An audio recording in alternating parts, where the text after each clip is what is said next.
Thank you and good evening. Today is Thursday, November 13th, and this is the Pleasanton Unified School District Board meeting. I call this meeting to order at 6:03 p.m. And we will start with the Pledge of Allegiance, led by Lenita.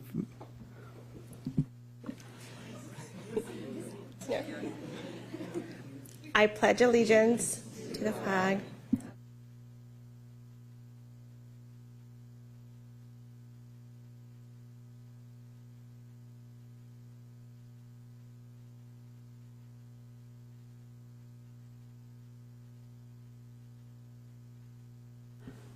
That was me being tongue-tied with surnames. I'm one of my Achilles heels. All right, so we will start with welcome and introductions, followed by a report out on closed session. So go ahead, Namarta. Good evening, Namarta Graywell, Assistant Superintendent of Human Resources. Good evening, Ahmed Shigil-Islami, Assistant Superintendent of Business.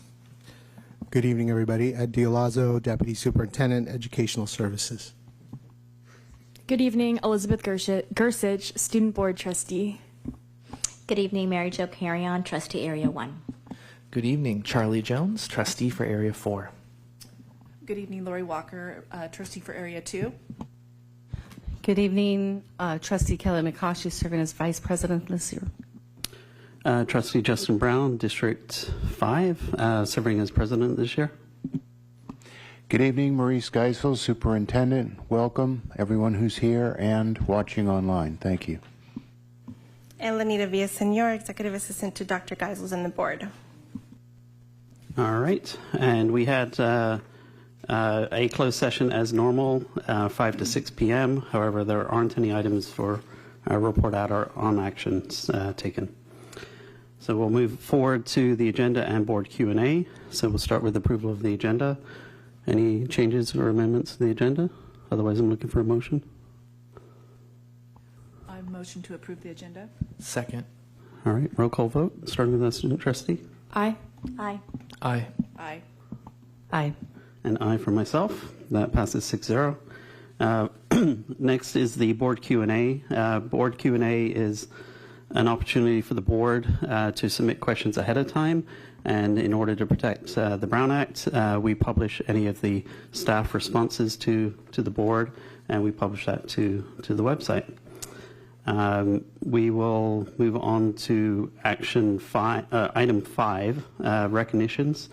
So tonight, this year we changed the way we operate the board meetings, and we've been trying to highlight individual schools and their accomplishments and have an opportunity for the principal and their staff to present on their school. And tonight we have the fortune to have Walnut Grove Elementary School.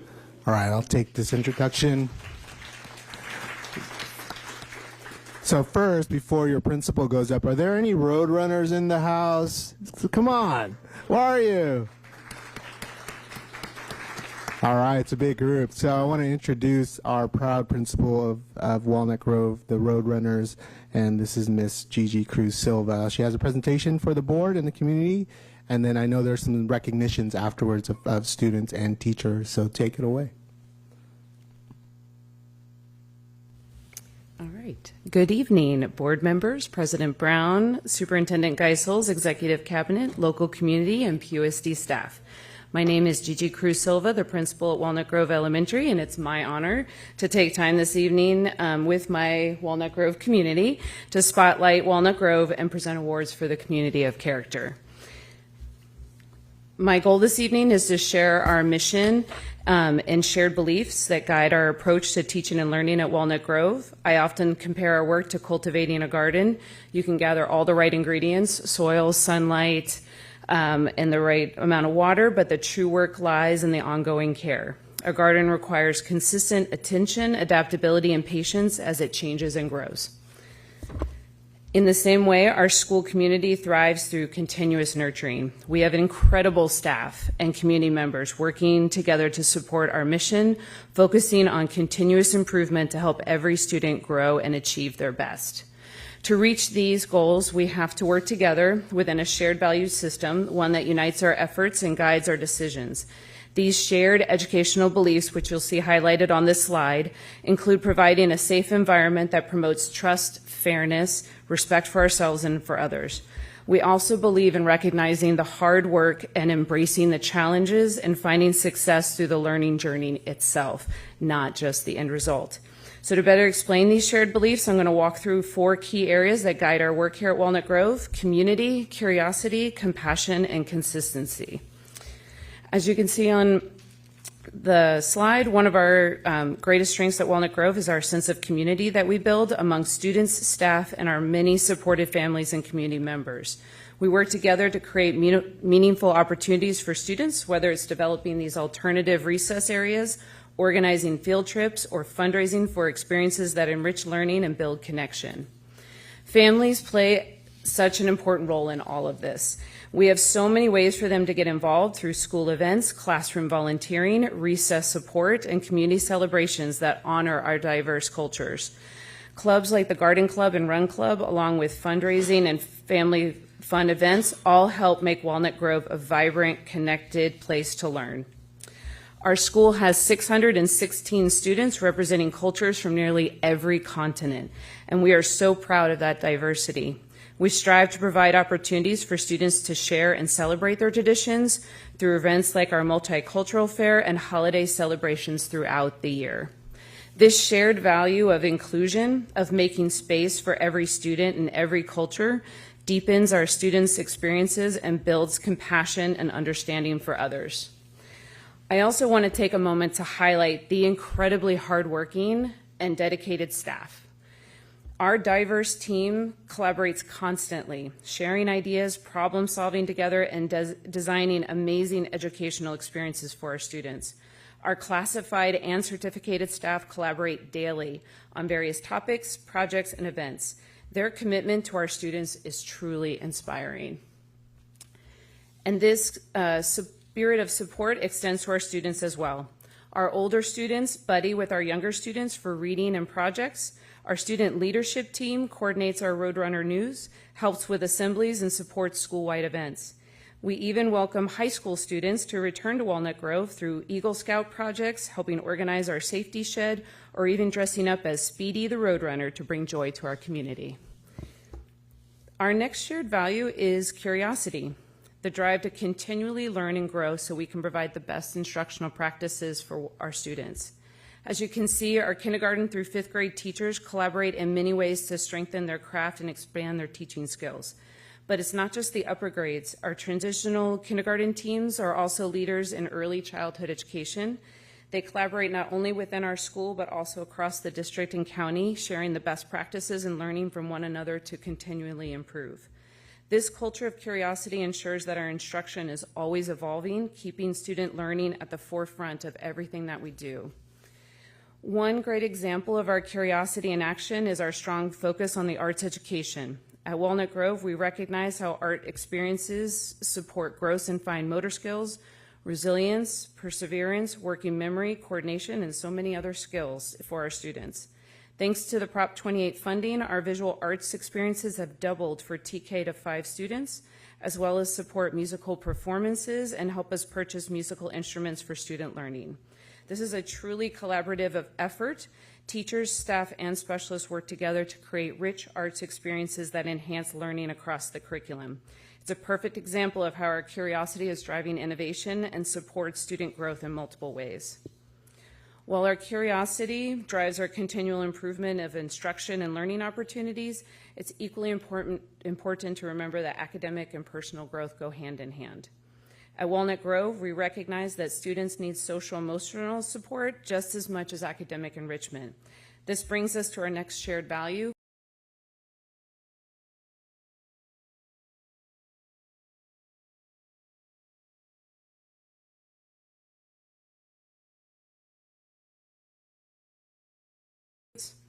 As a staff, we have dedicated energy to coordinating our efforts to promote 3 key values: responsibility, respect, and ready to learn in every student. Our goal is for students to manage motivation, resolve conflicts, and regulate their emotions. And as you can see, all these areas, community, curiosity, and compassion, have come together and they create a foundation of consistency in our academic outcomes. Our students have performed consistently well on state assessments in grades 3 through 5, and our teachers collaborate regularly with intervention and resource specialists to ensure that every student has the skills they need to succeed. This year, we're particularly excited to see the results of 2 years of consistent explicit reading instruction in our K through 2, which has led students entering the next grade at or exceeding benchmark in all reading composite scores. This is from a coordinated and tireless effort of all of our teachers, both gen ed and specialists. Last year, we also realigned our science schedule to meet the need for 5 science specialists supporting our site, and our CAS scores jumped 13%, which is a true testament to their collaboration and consistency.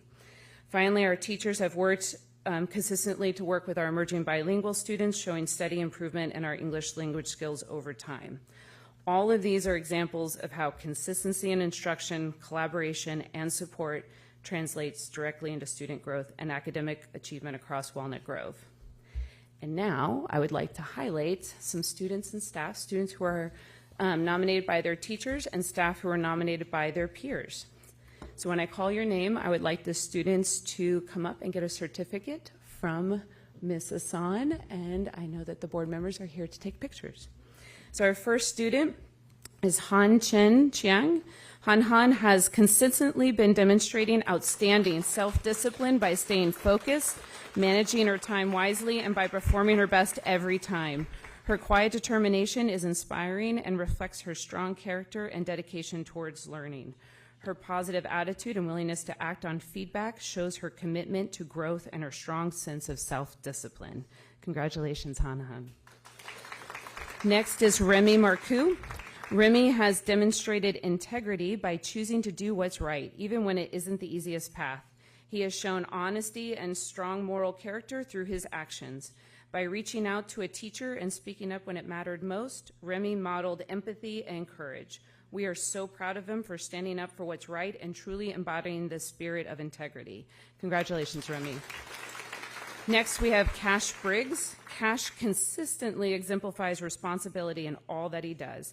He can always be counted on to stay on task, put forth his best effort, and look for ways to assist others. Whether it's completing homework, returning notes from home, or staying on track with class projects, Cash approaches every task with diligence and care. He is helpful, kind, and an absolute pleasure to work with. Outstanding work, Cash. And lastly, we have Aria Pai. Aria is a wonderful example of respect in action. She consistently treats her teachers, classmates, and school staff with kindness and curiosity. She listens thoughtfully, follows directions, and values others' ideas and feelings. Her respectful attitude helps make our classroom a positive and welcoming place for everyone. We are so proud of Aria. And now I'd like to switch to staff. Holly Bacon is our resource specialist, and she is a fierce advocate for her students and a constant source of support for both students and staff. Her compassion shines through in everything she does, from the way she listens without judgment to the thoughtful solutions she helps create for those in need. As an essential part of our student support team, Holly goes above and beyond to ensure that every student feels seen, heard, and valued.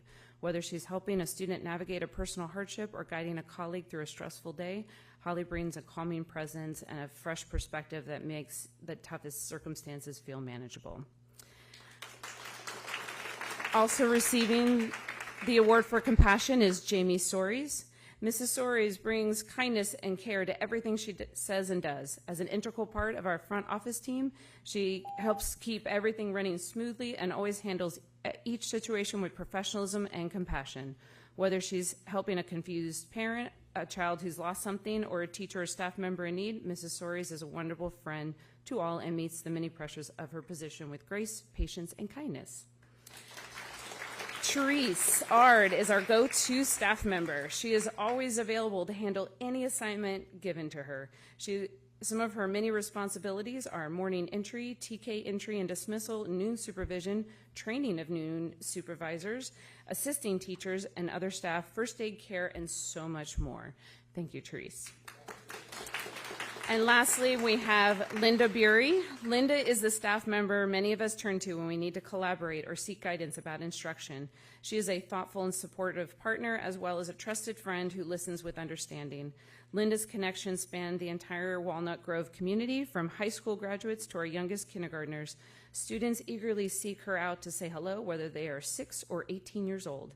We deeply value her integrity, dedication, and genuine care she brings to all of her work and collaborations. Thank you.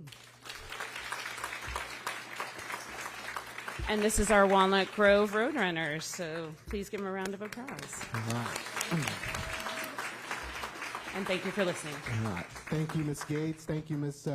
Principal Cruz Silva. So parents, please, parents and friends, feel free, stand up, take pictures of your kids and your loved ones up here, and then we will have one official picture from Ms. Frey after y'all are done.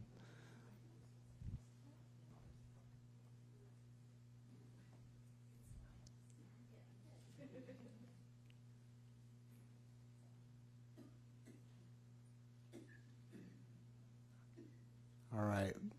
Thank you all so much. Ms. Frey, please. One official picture here.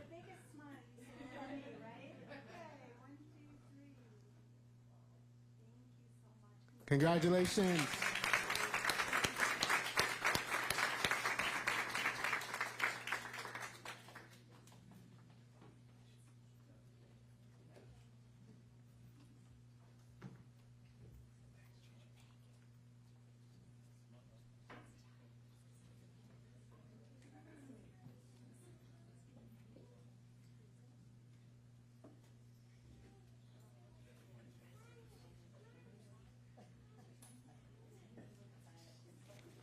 All right. Thank you very much to the Walnut Grove team for coming tonight. Appreciate it. All right. So moving on in the agenda, we'll be moving on to reports from the Employee Association presidents. And we'll be starting with Evan Branning of the Association of Pleasanton Teachers, APT.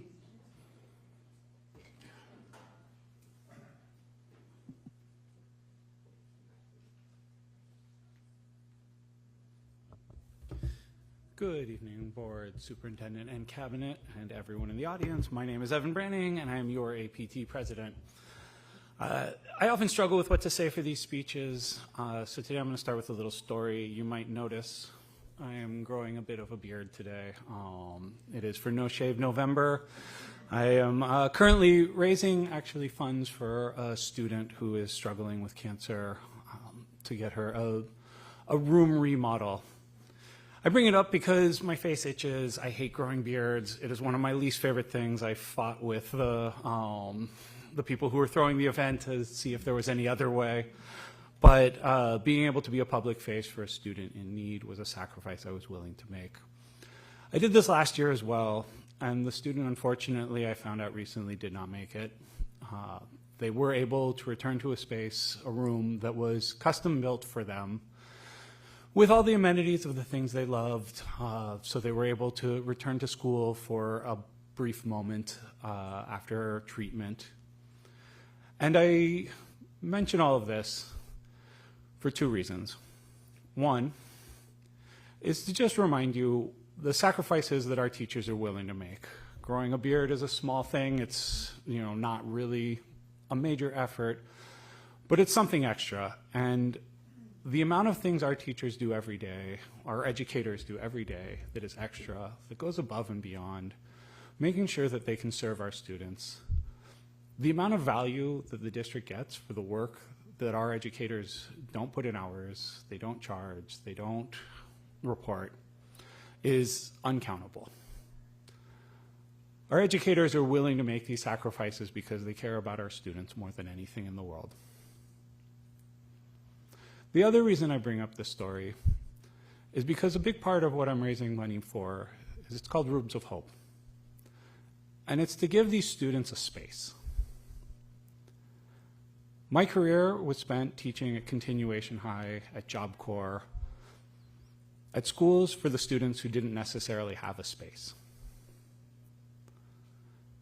And when they came to school with stability, was a space where they felt cared for, where they felt loved, where they felt cherished, where they actually knew what was going to happen from day to day.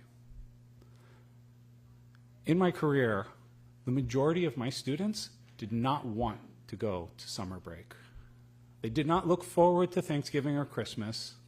They looked forward to returning back to a space that was comforting and welcoming to them. And it was not the four walls that made this space comforting and welcoming. It was not the playground. It was the people. Those are the educators that work for APT, that work for Pleasanton Unified. Our units, our employees, and I will say this for all of our employees, I want to know that I do believe that everyone in APT, in CSCA, and in management all care for our students. And so,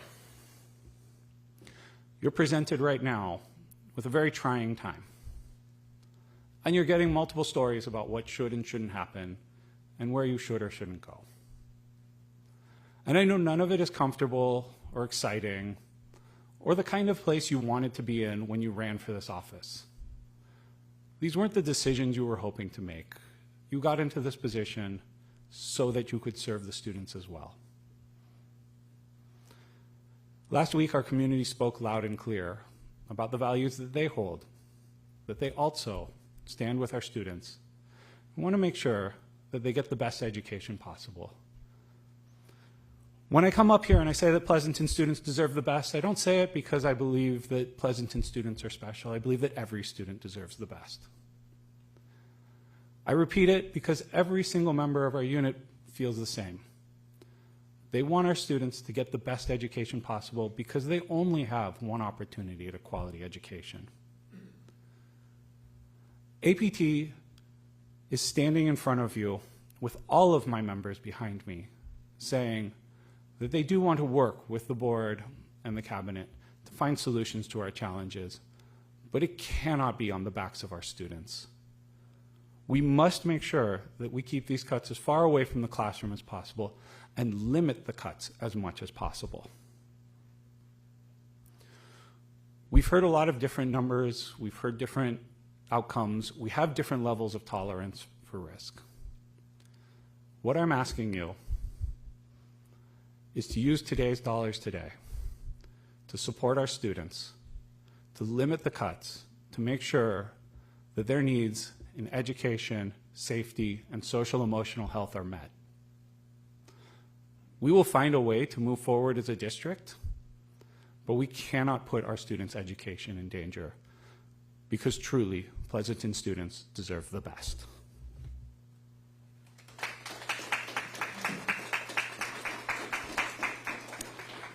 All right, thank you, Evan. Next we have CSEA, California School Employees Association.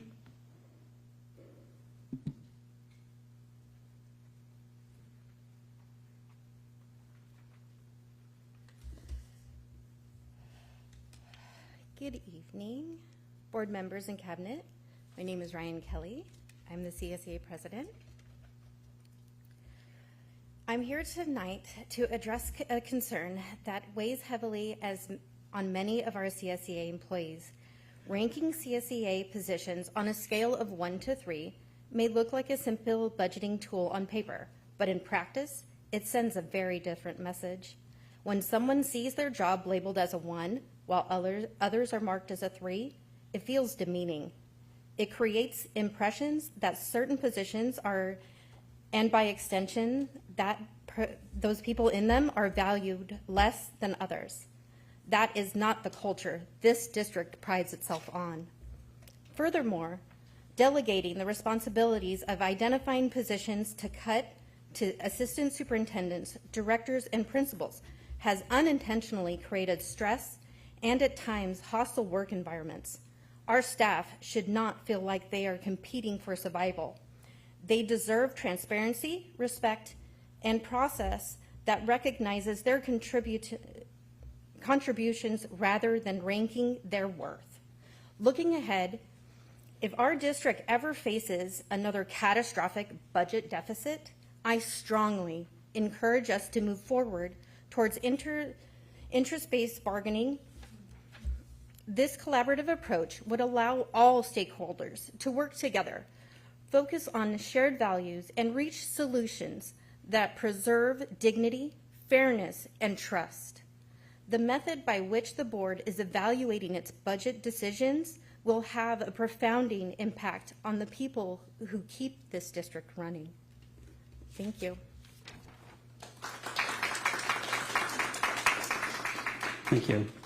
Next up, we have public comment, and this is public comment on items not on tonight's agenda. So items on tonight's agenda include the budget as well as some other items. So currently I have one speaker card from Christina. If there's anyone else that wants to speak on any item not on the agenda, please come up to the microphone and provide a card to Lenita after. Go ahead, Christina. Thank you. So what I see is that there are two different types of achievement.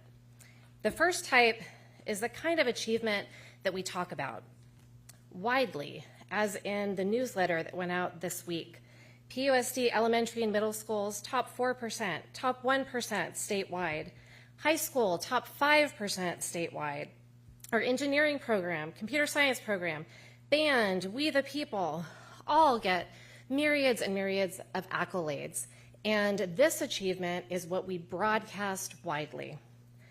The second kind of achievement is the achievement that we keep hidden.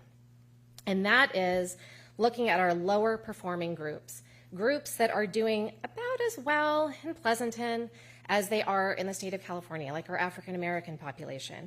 Groups that are doing worse than the state of California here in Pleasanton, like our homeless and our Pacific Islanders.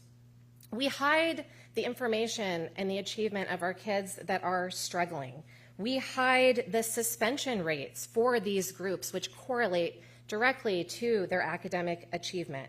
We hide the fact that there are incidents of race-based hate regarding these groups at our schools.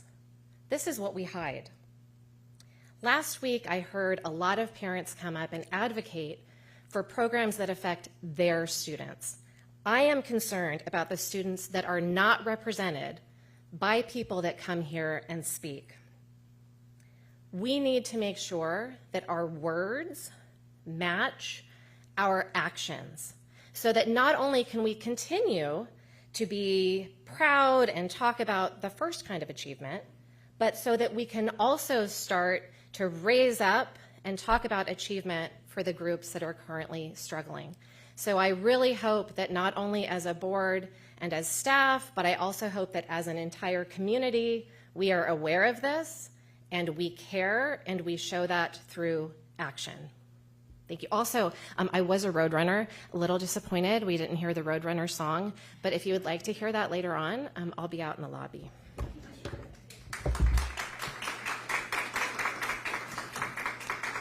All right, thank you. I'm not sure I've heard the Roadrunner song. All right, we'll move on to the next item, which is the superintendent's report. You haven't heard it?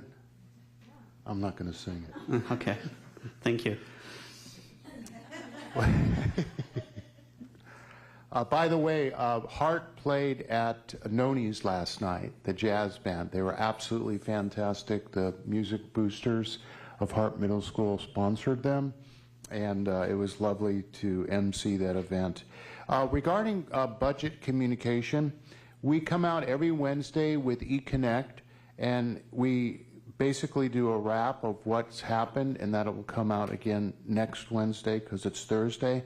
And what we heard today too, we have a routine way of listening to teachers, and we discovered that people may have a hard time tracking on Channel 30 and on their iPhones and the like, these massive spreadsheets and the like. So I just want to remind you that out there in the audience online, that you can go to the agenda item and open up the PDFs. They're definitely easier to read on your laptop or computer, but better than trying to see it in real time. The PPI Gala last Friday night, Castlewood, unbelievable, wonderful celebration of community of support in our schools and programs. We're so grateful for PPIE. They're such fun people. for their generosity and the community they build. And you know what? 300 happy people were involved, and they raised over $150,000. So that's fantastic. Yeah, it was a gala. Amador Valley Girls Water Polo had a big win. Amador Valley Girls Water Polo is heading to the NCS Championship. The team won last night and advanced to Saturday's finals. Amador is expected to host the championship match on campus. An historic milestone, this is the first time AVHS Girls Water Polos has reached the NCS finals and hosted an NCS championship event. Foothill Girls Water Polo also had a strong showing, entering the NCS tournament as a #2 seed and advancing to the quarterfinals. Finally, upcoming fall break. Since this is our last regular board meeting, and actually last even any board meeting till the fall break, that's the week after next, I want to wish everyone a safe and restful time with loved ones, to recharge, to relax, and to feel the love. I also want to share my gratitude for the many cultures and traditions that strengthen our PUSD community, including the indigenous peoples whose land we are privileged to learn and live upon. Thank you. All right. Thank you very much, Superintendent Geisels. Bringing it back to the board, next item on the agenda is the consent agenda. Items on the consent agenda are considered routine and customary and are typically passed in one motion unless a board member requests for discussion. One thing I will do, though, is also open up public comment on anything on the consent agenda. Anyone for public comment on consent? No? See no one in the room. I'll close public comment on the consent agenda, bring it back to the board. Any requests to discuss any items? I have a question on the personnel document I'd like to pull. Okay. All right. Any others? Okay, I'm looking for a motion. I move to approve the balance. Second. All right, first and seconded. Trustee Gersick? Aye. Aye. Aye. Aye. An aye for myself, so that passes 6-0. So everything on the consent agenda minus the personnel document. Vice President McCaughey. I have a question. This was an email sent, and I'm trying to get some clarification on the position for classified management, the administrative retired annuitant for the executive director, fiscal services. Could you please explain that?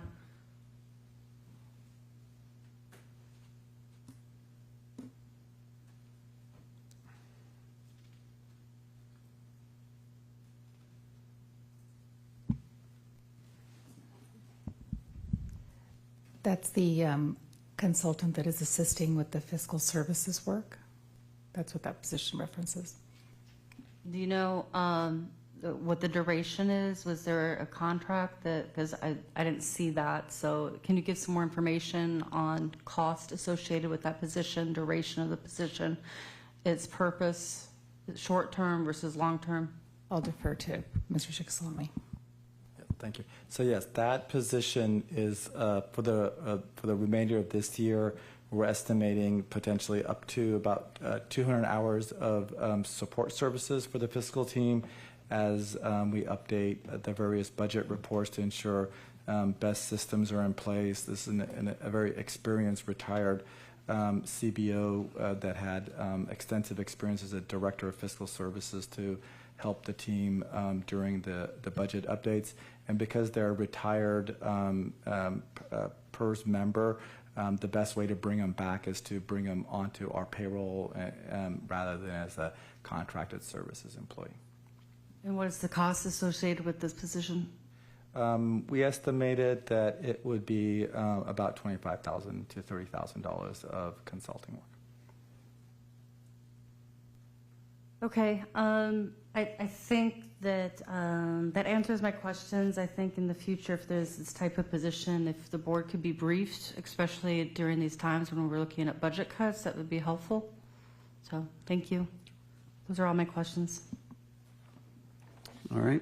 I'm looking for any other further discussion or motion on this item?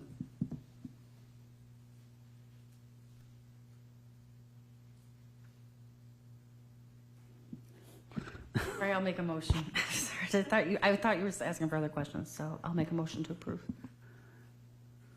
I'll second. All right. Roll call vote. Trustee Garcia? Aye. Aye. Aye. Aye. Aye.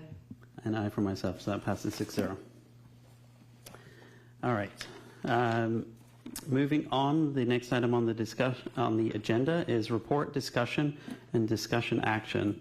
First item up is the award of an RFP for the school charter bus transportation services. I have our coordinator of fiscal services present this, Rochelle McConnell. Sorry. Thank you so much. Good evening, President Brown, trustees, and Dr. Geisels, who just stepped out, and cabinet.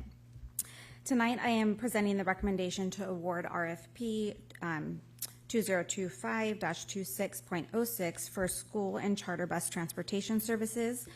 These contract services are essential for supporting our student programs, including our athletics, our field trips, band competitions, and extracurricular activities. Because our district fleet alone cannot meet the volume that is needed across all schools, we issue out an RFP to help us establish a pool of providers that we can then go to with our reservation needs for each school site. So we issued the RFP out on September 9th and received all the responses back on September 30th. All submissions were evaluated and scored based on responsiveness, qualifications, safety compliance, and operational readiness and pricing. As stated in the RFP, pricing was just one factor, but was not the only factor to determine the pool of providers selected. Because reliability and safety and availability are critical for transporting our students. The scoring process resulted in a group of top-ranked, fully compliant vendors, and we are now recommending establishing a pre-qualified vendor pool. The recommended pool includes American Stage Tours, Lux Bus America, Delta Charter Service, Store Transportation, Durham School Services, White Castle Tours, and Black Tie Transportation. With all of these vendors, we have the option of both our coach and charter buses along with regular school buses, which was something that I think we were kind of without before, but it offers a better pricing model for those local and short trips. Transportation costs are budgeted locally by sites and district programs, and actual usage will vary depending on each year's activities. Estimated expenditures remain about $395,000 annually, with no minimum of work guaranteed. This recommendation supports our goals by ensuring equitable access. And with this, I am recommending to approve the established list of pre-qualified school bus charter transportations. And happy to answer any questions. All right, questions? Go ahead, Trustee Jones. So I just have one, and it just not necessarily towards you. I think it's actually going to be towards maintenance and operations. I know that the specialty fund that we did has money set aside for buses as part of that savings account. So is this because we don't have enough buses in our district, or is it because we don't have enough bus drivers? So the district operates only buses for our special education program. These are the smaller buses that fit usually 14 to 16 students. The type of busing that we use for field trips and such are usually the larger buses, and so our district, Pleasanton Unified, has stopped operating those buses for decades now. Okay, that's what I thought. So I might have questions later, but okay, thank you. Other questions? Trustee Mukashi? So I know in the past, especially with sports, athletics, there's been efforts sometimes to look for more cost-effective bus transportation. And so I guess my question is, if a better deal is found by another provider, are there any avenues for other bus contracts to be put in motion midway during a school year? Yes, there is. It depends on our need and usage because we are governed by public contract code, so we have to stay within a certain threshold, which is why we issue the RFP, because we know annually we're going to spend somewhere over $300,000. So that's why we try to put out the RFP so that we can establish that pool of vendors to get the best pricing. Sometimes there are vendors who do not respond to the RFP who may be able to offer us a more competitive price, why we may not be able to go into the contract for many. We can do it for certain trips as long as we stay under that bid threshold limit, which is $114,000. Okay, so to break that down a little bit further, I'm just trying to get clarification because I know there's been frustration sometimes for people who volunteer for certain booster teams. And so when you say that $114,000 minimum threshold, are you saying that that is the minimum amount that would have to be paid for a particular?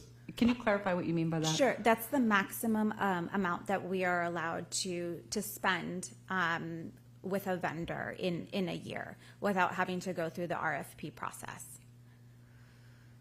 Okay, so I guess my question is, because basically what I recall is there was a frustration where they were told they had to use, like, for example, black tie transportation, and it was very expensive. And then they found another vendor that was half the price, but they were told they couldn't use that vendor because they had to use the district approved vendors. But so I guess my question is, in that kind of scenario, is that situation, are they just flat out of luck?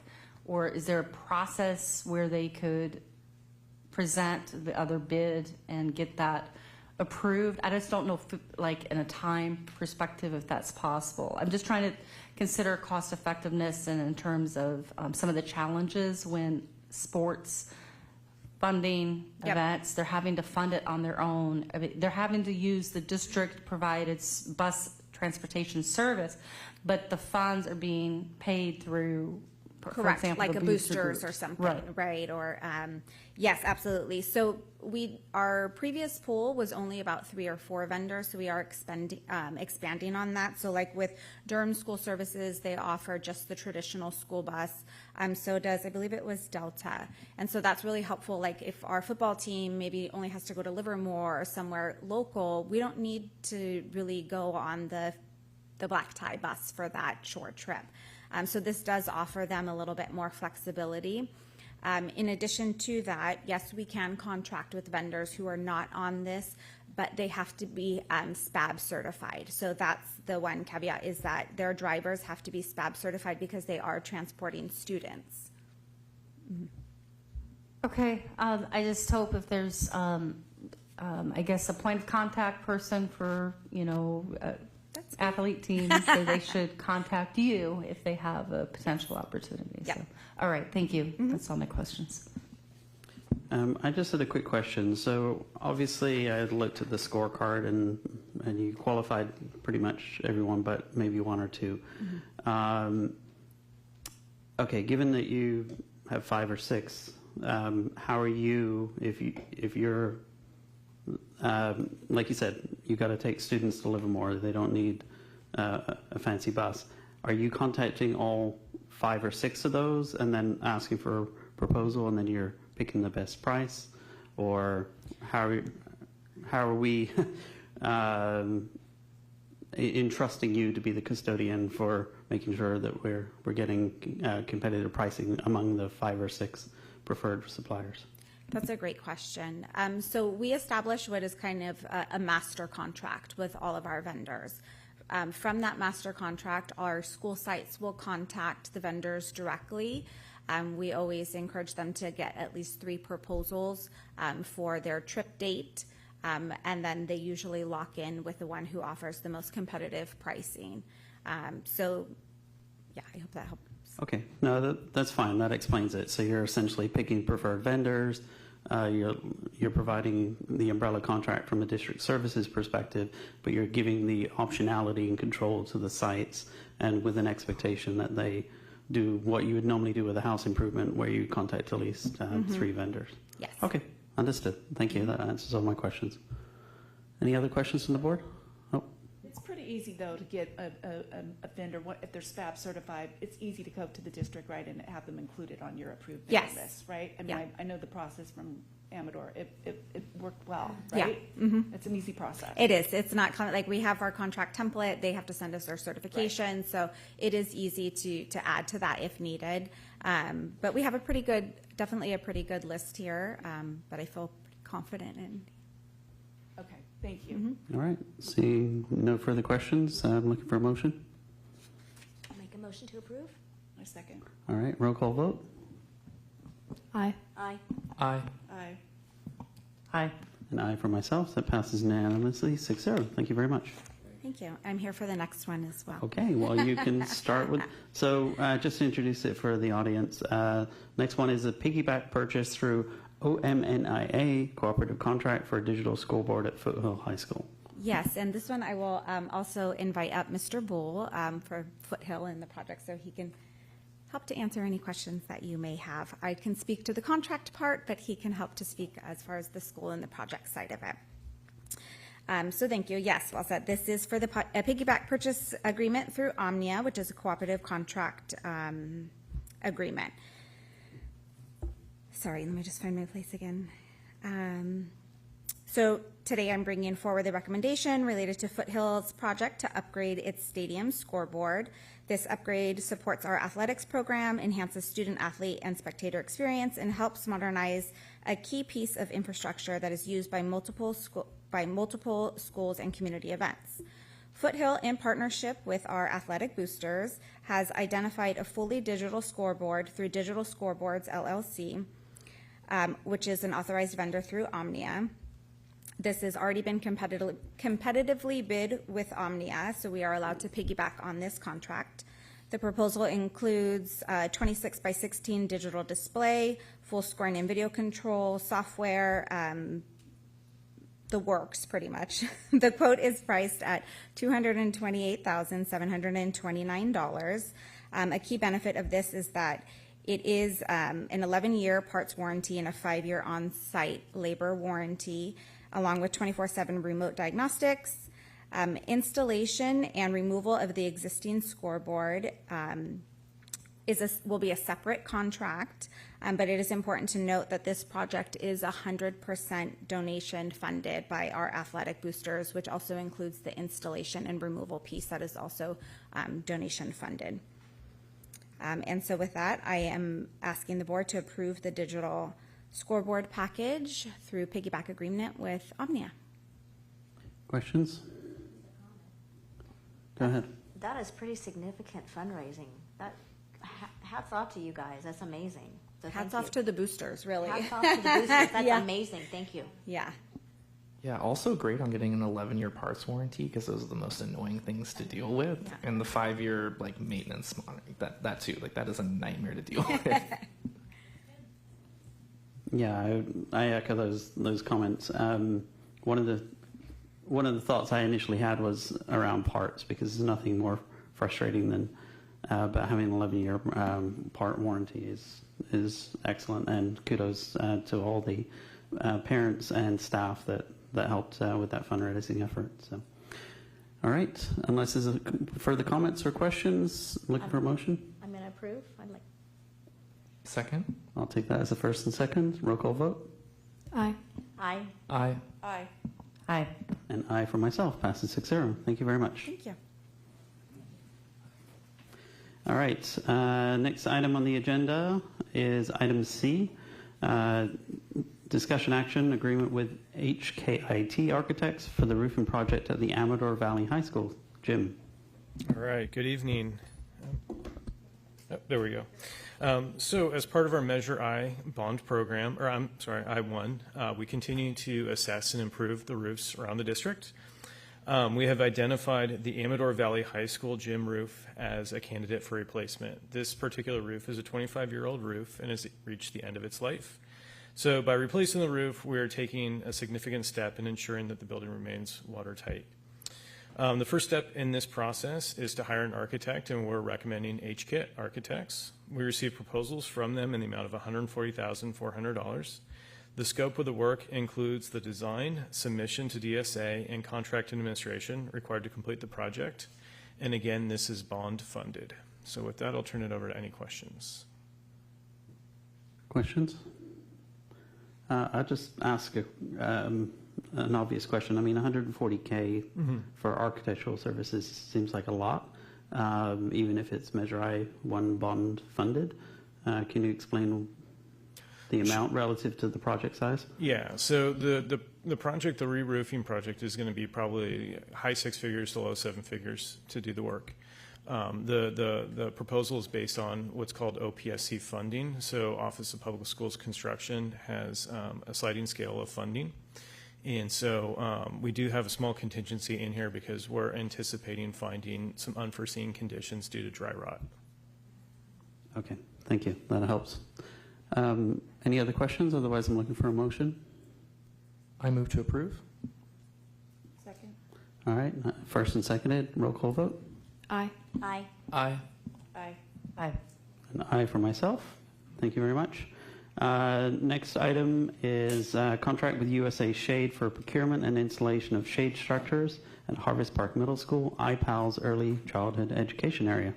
All right, so this is a fun one. The Early and Expanded Learning Program received a grant from the Early Education and Expansion Program.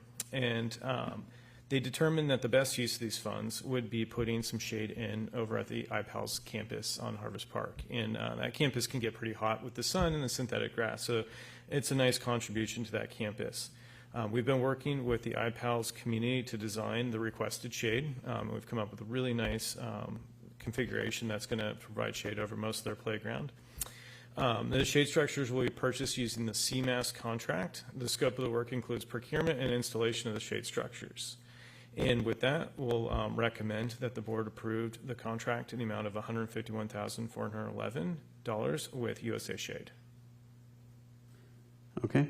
I presume I don't have any speaker cards, by the way, for any of these items. I presume nobody's wanting to speak on any of these items. Okay. All right. Questions from the board? Okay. Otherwise, I'm looking for a motion. I'll make a motion to approve. I'll second. All right. First and seconded, roll call vote. Aye. Aye. Aye. Aye. Aye. And aye for myself. Again, passes unanimously 6-0. Thank you, Aaron. Okay, moving on to item E. This is a discussion action item around the previously identified 26-27 budget reductions. This relates to the items that were identified at the special meeting, totaling $7.5 million. I know there may or may not be confusion as to what is within that. My point is we're going to open up public comment twice, right? Once for this item, which relates to the items weighted as a 1. That includes reducing department and site budgets, reducing consulting services by hiring in-house staff, district administration reductions, the superintendent work year. There's probably too much to list out here. This is available on the screen right now. Thank you, Lenita, for picking up on that prompt. So if anyone would like to speak to any of these items, if you haven't already provided a speaker card to Lenita, now would be the opportunity.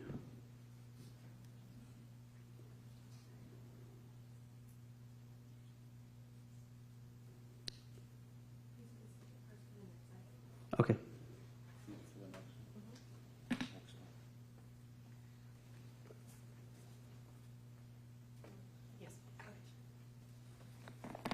All right, go ahead, Christina. Sure. So looks like one of the items there is reducing the elementary vice principals. Anyone that's been at the elementary school knows this is an absolutely asinine idea. Particularly, I'm familiar with Walnut Grove and Miss Asan, who supports all 600 plus students that are there. I mean, in terms of looking at our SPED students, looking at our students, our English language learners, looking at our marginalized populations, having additional site management there, reduces some of the burden on the teachers and all of our specialists, and can help coordinate. Oh, that's okay, I'm fine. And can help coordinate all of the services and supports for these students. So I am completely opposed to that specifically because it's just critically necessary. Okay, thank you, Christina. Any other public comment on this item? Otherwise, I'm going to close public comment at this time. Bring it back to the board for any discussion or questions of staff. I don't know, if, staff, do you have any sort of presentation you needed to do on this item? As presented in the list. Okay, all right. Okay, any questions or comments? Otherwise, I'm looking for a motion. Go ahead, Trustee Jones. So just to verify, as far as the Jesus, that's close to me. Just so the vice principals, this is not a phase out of all of our site vice principals, correct? So they'd be equity based for the sites. That's correct, Trustee Jones. So this is the what we identified as a reduction of 1.8 FTE, and so we're currently at 6.8 FTE, and that's distributed to the 9 elementary schools. So that would leave us with 5, and we will do equity allocation based on programs, special day classes, and so forth. So the 4 elementary schools that would have the remaining, that would receive the 1.0 FTE of a vice principal are Leidixon, Alisal, Finnish Hills, and Donlin, thank you, Namarta, and also Valley View. So we would have 5.0 FTE. So to answer your question, it is not a phase out of elementary VPs, it's a reduction. Okay. My next question is around the high school operations manager.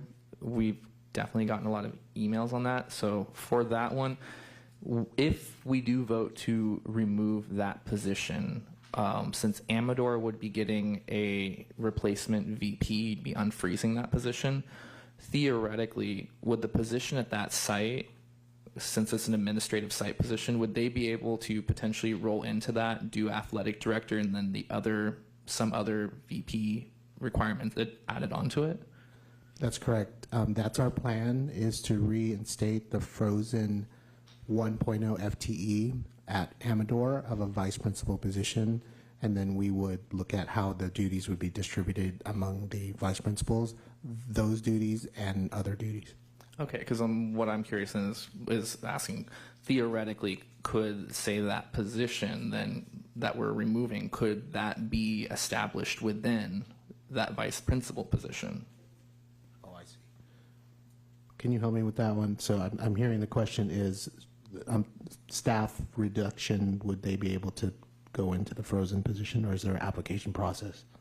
That would be it's a different position, so it would be an application process. Okay.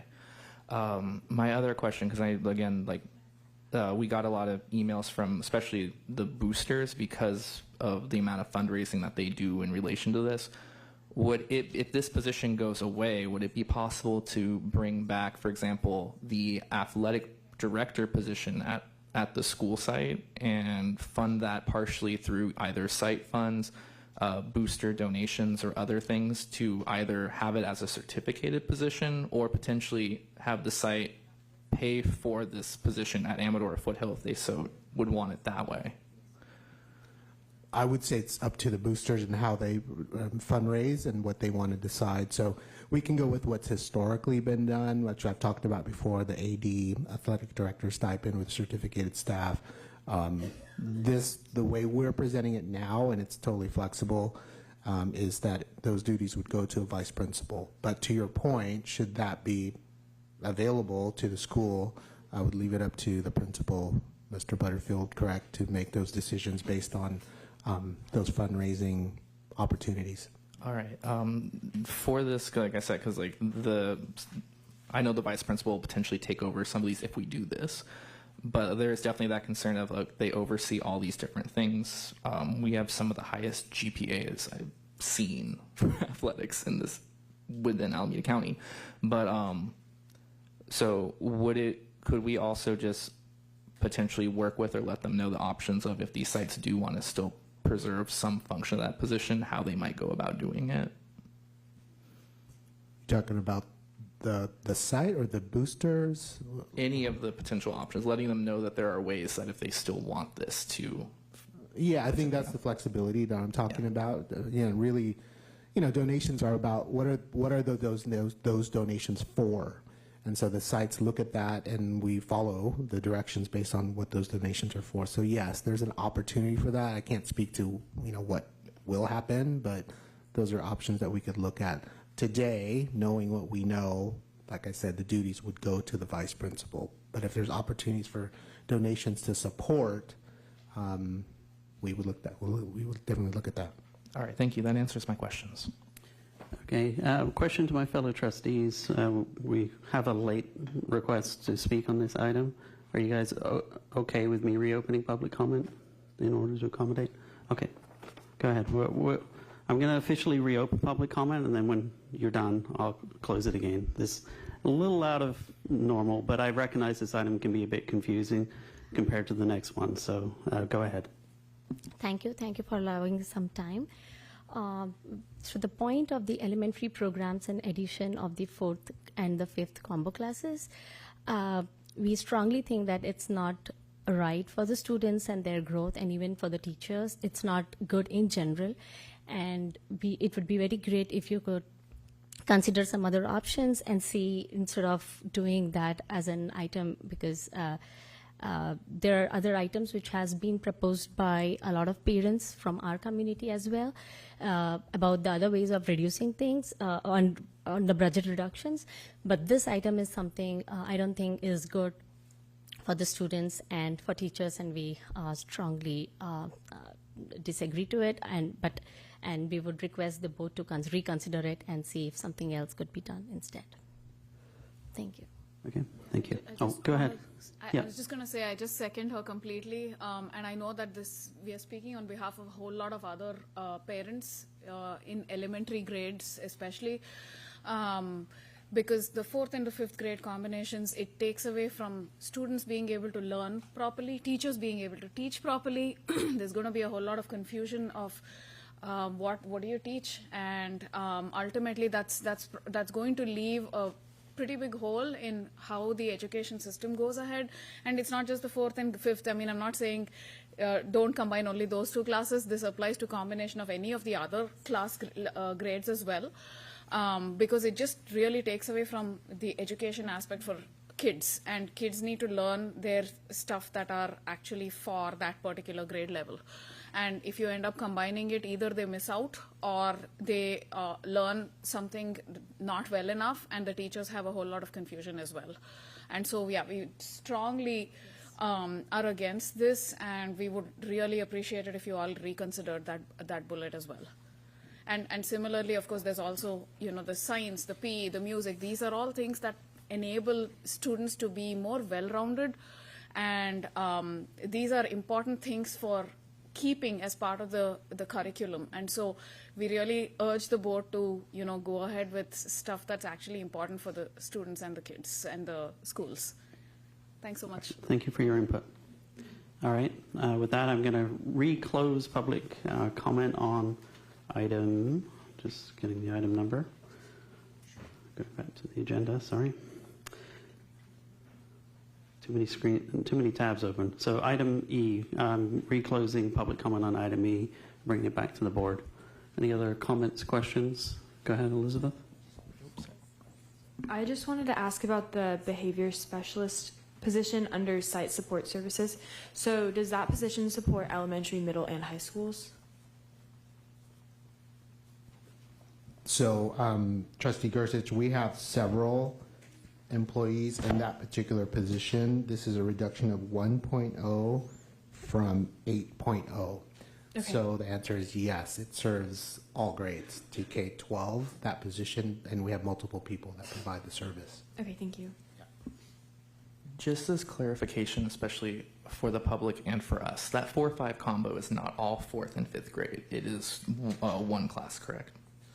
So when we analyzed this, when we started this process with budget reductions, the number of classes that would be just to confirm my notes here, it's 2.0 FTE reduction, meaning if we combined 4 classes, 4, 5, 4, 5, we can reduce 2 FTE from that combination. And it's only at 2 schools that we identified for that possible reduction. And it's because we don't have enough students to do a class by itself. Correct. We actually will have very small classes in I can't remember, either a 4th grade class or a 5th grade class, which then would allow us to combine 2 classes. So what we do, just for context, we look at the current numbers for enrollment, and then we project into next year for the 26-27 school year, and we look at how big the classes will be at all of our grade levels. And so what we identified in that 4 or 5 grade span, there's an opportunity to reduce because there are small numbers in either a 5th grade class or a 4th grade class at 2 of our schools. Okay, thank you. Okay. Any final questions? Otherwise, I'm looking for a motion. Trustee McCaughey. I just have a couple questions for the benefit of the public, and because there were some questions through communication, email, and because we've had several special board meetings, I want to just recap a couple things. So starting out with the reduction of the department travel and conference budgets by 10%. I know it's up top, Lenita, the second one, if you want to magnify it for those who might need to see it better. I just want to confirm, it was explained to us because I know several trustees, and I was one of them, inquired and wanted to know why couldn't we just cut that completely. And I wanted just to reiterate, I believe it was explained to us that by law that there's certain reimbursements, for example, mileage for certain expenditures that are reimbursable. Can you please clarify why we could not cut that budget 100%? Because I know that was asked. Correct. So we basically have almost frozen almost all travel and conferences. But we need to have some amount of money left in the budget to cover especially our itinerant employees and others who travel between school sites and other business-related travel within the county. That is legally we're obligated to pay for those travel costs, and so we need to keep that budget there. Okay. Thank you. So then my next question is under district administrators. The reduction for the calendar year for executive cabinet and the district office management work year by 3 years. 3 days. Sorry, I apologize. Sorry. Oh my goodness, 3 days. I just want to confirm that is permanent. It was not one time, correct? That was recommended for permanent. That's correct. Okay. And then some of the other positions highlighted under district district administrators gives savings because a lot of positions are being reclassified from, for example, director to coordinator. I see that for several positions. Can you re-clarify once again under the management positions back to APT for the behavior program managers? So the positions will still be in place for the behavior specialists, but can you just recap for the benefit for the public what it means for them to go from management back to APT for those 4 positions? So it's a reclassification back to the certificated position. And just for history, these positions were certificated positions, non-management, prior to, I believe, that's what I was looking for in my notes, 22-23 school year. So what we would do is then reinstate a program specialist position, which is that non-management certificated position. And if this reduction were to be made, we would reduce the 4.0 behavior program manager.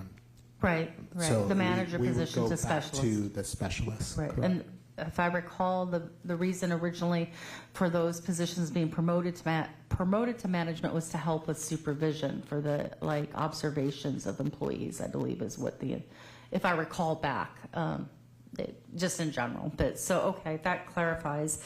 So going next down to the site administrators, I want to kind of touch back onto what was presented by others in regards to the elementary vice principals. For the schools that don't have a full-time vice principal, for the 5 campuses that you said they would have a full-time, how would it work for the other schools? Just refresh memory. So for example, Walnut Grove, dear to my heart, and they did an amazing job presenting tonight. My home school for my children, are they sharing a vice principal that would be there half-time, or just clarify, because So if the reductions were made, no. So the full-time vice principals, the remaining 5 are the schools that I mentioned earlier. That's where they will be assigned. I did speak with our director of elementary, and should there be a shift in need, then we would relook at that allocation plan and make some determinations, not necessarily increasing more FTE of vice principals, but looking at a distribution of workload. And so we have right now, don't we have some part-time elementary vice principals, at least 1, maybe 2. So we do that now, where vice principal is split between schools, 2 schools, so they're part-time. So if the need arises where we would do that, then we would do that as a program decision.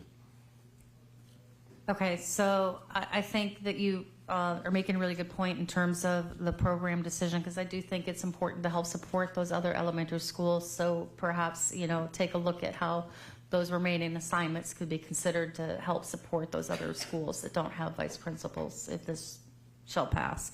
So I think the last comment I would like to make would be in regards, kind of touching back on Trustee Jones, in a position that I do feel that I would appreciate getting more feedback in the future of how that will be covered, would be the coordinator of operation positions for both Foothill and Amador. I do feel that I've seen firsthand with my son, who did participate in football as a freshman. I saw firsthand how challenging it was to get funding for buses and such for various programs, and the instrumental work that those 2 individuals have done to help, which has already been presented by the trustees and to the public, of fundraising, helping to support the execution of various programs. So I do like the idea of a consideration, whether it be an athletic director or any other type of allocation to support the work that they've been doing. Lastly, I think that would be my question, is what is the process for management if their position's being dissolved at this point? What is the process for them to reapply for other potential positions? What does that look like? If there are open positions, then managers or staff who are looking to fill those positions would go through the regular application process when the position is posted. So is there any bumping order or any consideration that management has, like the labor union partners, or no, because they're not part of a... There is not. Okay. Okay, all right. Those are all my comments. I think this is really a difficult decision, but that helps clarify. Thank you. Okay, Trustee Walker. I also want to go on record. The coordinator of operations, that role is very significant and forward-facing for students, coaches, and families. So I too hope that we can find some other funding source or allocation so we can bring them back or make it look a different way. I know with all the bond construction coming up, I think anyway, I just hope that we can maybe partner with athletic boosters or some other funding source so we can maintain the coordinator of operations in some different form, if it's not exactly how we have it now. But I think they've made a tremendous impact on both the Amador and Foothill communities, and they've helped run our schools and safely and smoothly, and I'm not blind to the strain that this will create by having them go away. So that's all. Thank you. Okay, thank you for those comments. Looking for a motion at this time?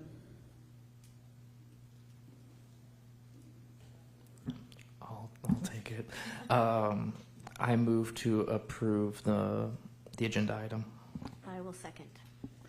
All right, first and seconded. Trustee Gersick, you can vote or not vote. It's up to you. That's Aye. tough. Aye. Aye. Aye. Aye. And I for myself, so that passes unanimously. Okay, we will move, close item E, and we'll move on to item F, which is a report discussion, which is a continuation of the discussion around items previously identified as 2, 3, or blank on the spreadsheet. And I will hand it over to Superintendent Geisels. Thank you, President Brown. I'm going to move through these slides quickly. Who's running them? Ahmad? Demarta, thank you.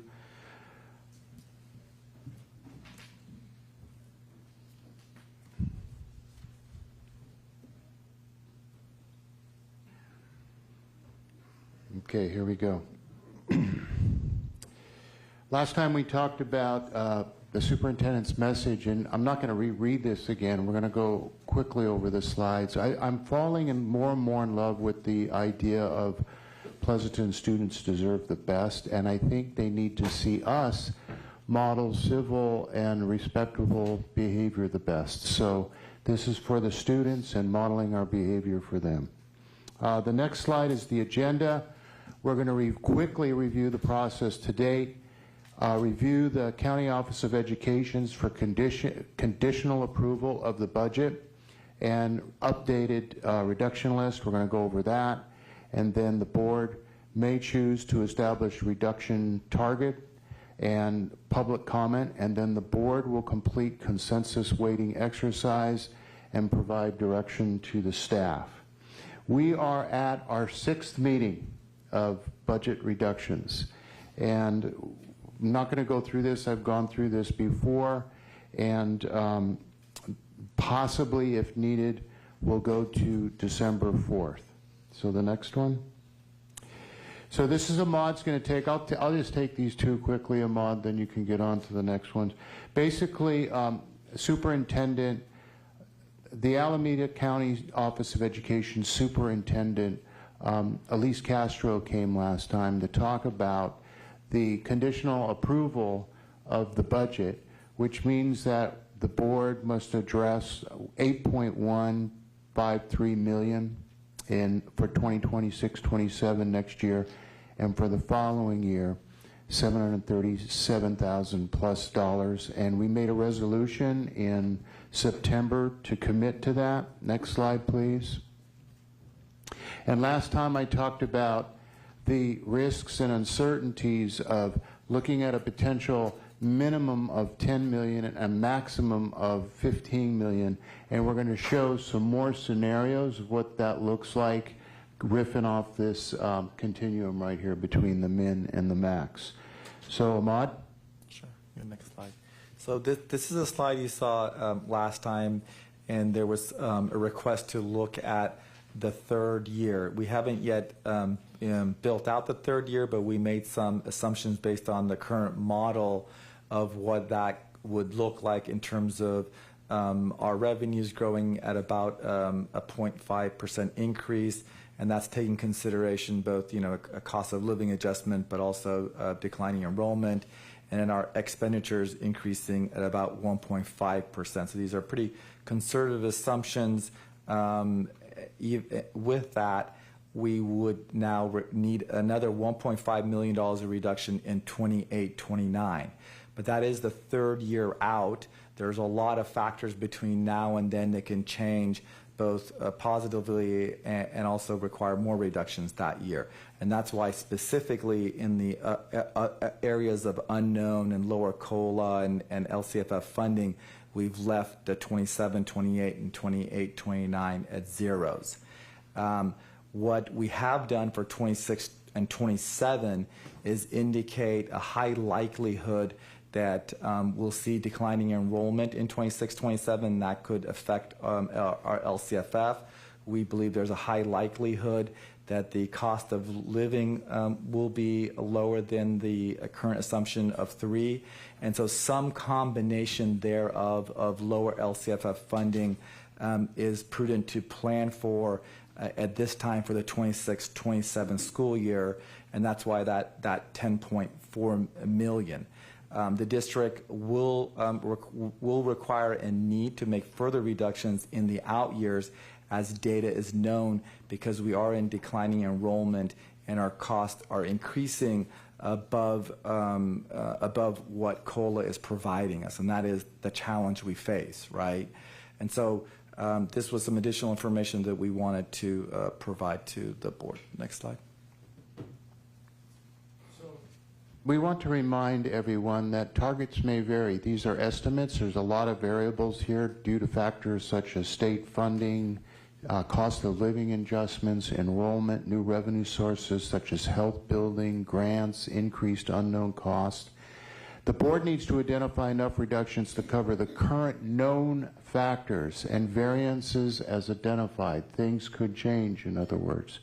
And if new financial data becomes available that positively impacts the budget, reductions can be scaled back and even rescinded after the initial notifications are made in February of next year or beyond, and until May 15th of 2026. That being said, I really want to, if we're going to err on any side, let's err on the side of not being here again next year and making reductions. This is a lot of pain for people. People are losing positions, their livelihoods and the like. We're hoping to bring people back.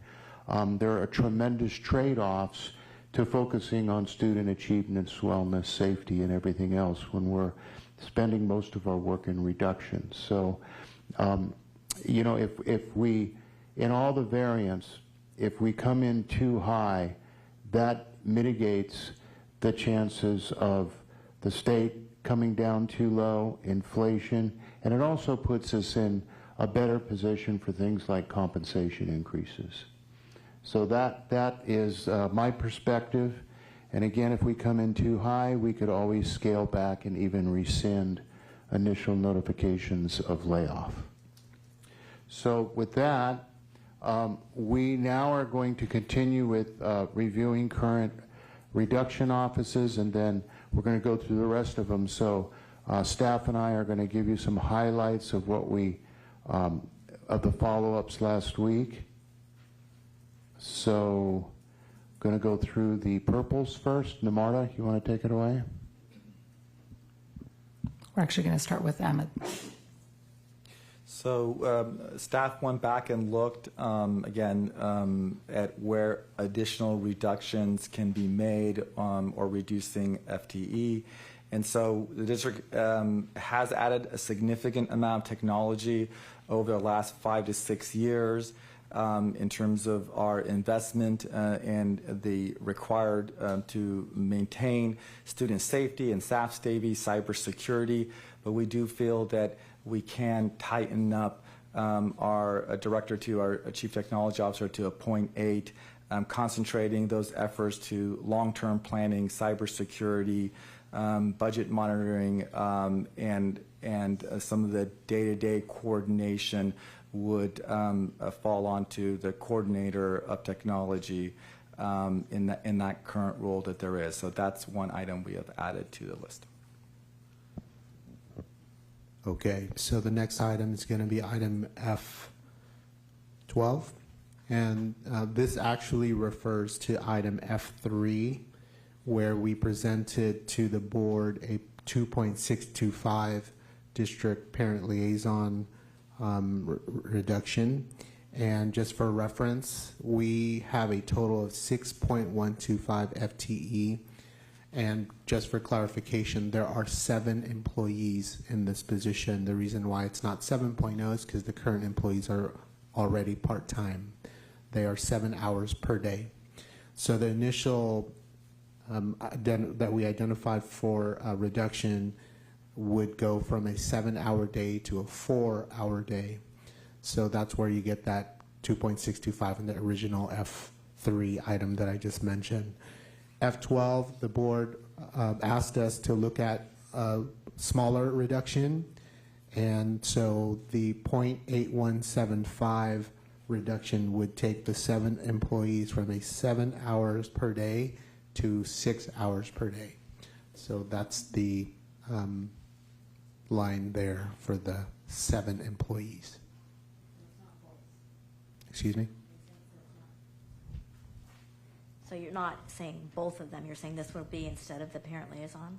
This is instead, Okay. yeah, based on what the board asked last week. Okay.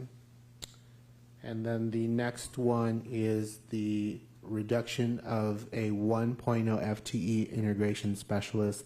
This references I-1 above, and I-1 was a initial reduction that we identified of 1.0 FTE integration specialist, and the board asked us to look at adding another FTE reduction for the same position. And just for reference, we have 4.0 FTE employees in this position. And so to Trustee Carrion's point on the last item, this is in addition. Yeah. Any other items? There are a couple of items that have slides to go with them. Thank you.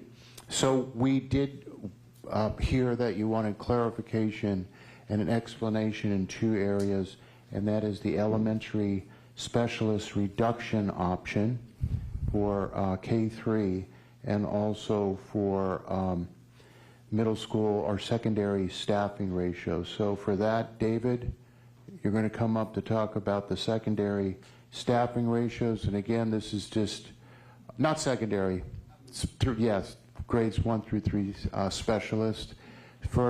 This is not new information. We're trying to, with clarity and with visuals, get a good grasp and understanding of it. All right, so just to provide a possible scenario for the board to understand, this is a graphic that's going to represent on the left-hand side currently what the preps are for our elementary specialists. You see on the left-hand side, this is 1st through 3rd grade. 1st through 3rd grade teachers have 4 preps a week. So currently they have music, science, and 2 PEs. And over on the right-hand side, you see 4th and 5th grade. And currently their preps, they have 5 preps a week with the 2 science, 2 PE, and 1 music. What the proposal is with the reduction of PE and science specialists, we would be having music continue. We would leverage our Prop 28 funds in place of science for that 1st through 3rd grade prep. We continue to have 1 PE prep, and then we would have a teacher prep. A teacher would be teaching PE, the classroom teacher, for one of those 2 PEs. And again, that would be an adjustment to the Bell schedule. One possible idea would be, for example, having students, right now, we'll show an example, but students who already arrive late on a Wednesday, there's a late arrival, they could arrive later for all teachers to have an opportunity to have a 45-minute prep period before students arrived. So the total amount for the 1st through 3rd grade would be 180 minutes a week. That's those 4 preps of 45 minutes each. And for 4th and 5th grade, they would have those 5 preps for 45 minutes each. Again, that meets the CBA requirements. It also meets our state requirements for minutes. And in addition, all of our core content areas are going to be taught. And again, the schedule adjustment. One option, again, right now we are pretty well above our state minimum requirements for instructional minutes. But if there was a concern, we could also look at reallocating some of our minutes to align to our CBA requirements for lunchtime, for example. So right now we could move towards kind of the CBA requirement, but also more of a 612 alignment. 612 has currently a 30-minute duty-free lunch, and we could look at reallocating those minutes so there'd be no actual instructional minutes lost. But again, we're above the state minimum, so we do have some room to play with. But if you could go to the next slide as an example. This is a sample idea of what currently, right now, a 2nd grade teacher experiences in their weekly schedule. And if you look at those boxes that are colored in, those are the 4 preps that they currently have. They have their science prep, the 2 PEs, and the music prep. You also notice there's that late start Wednesday where there's collaboration time before students arrive. That's what it is currently now.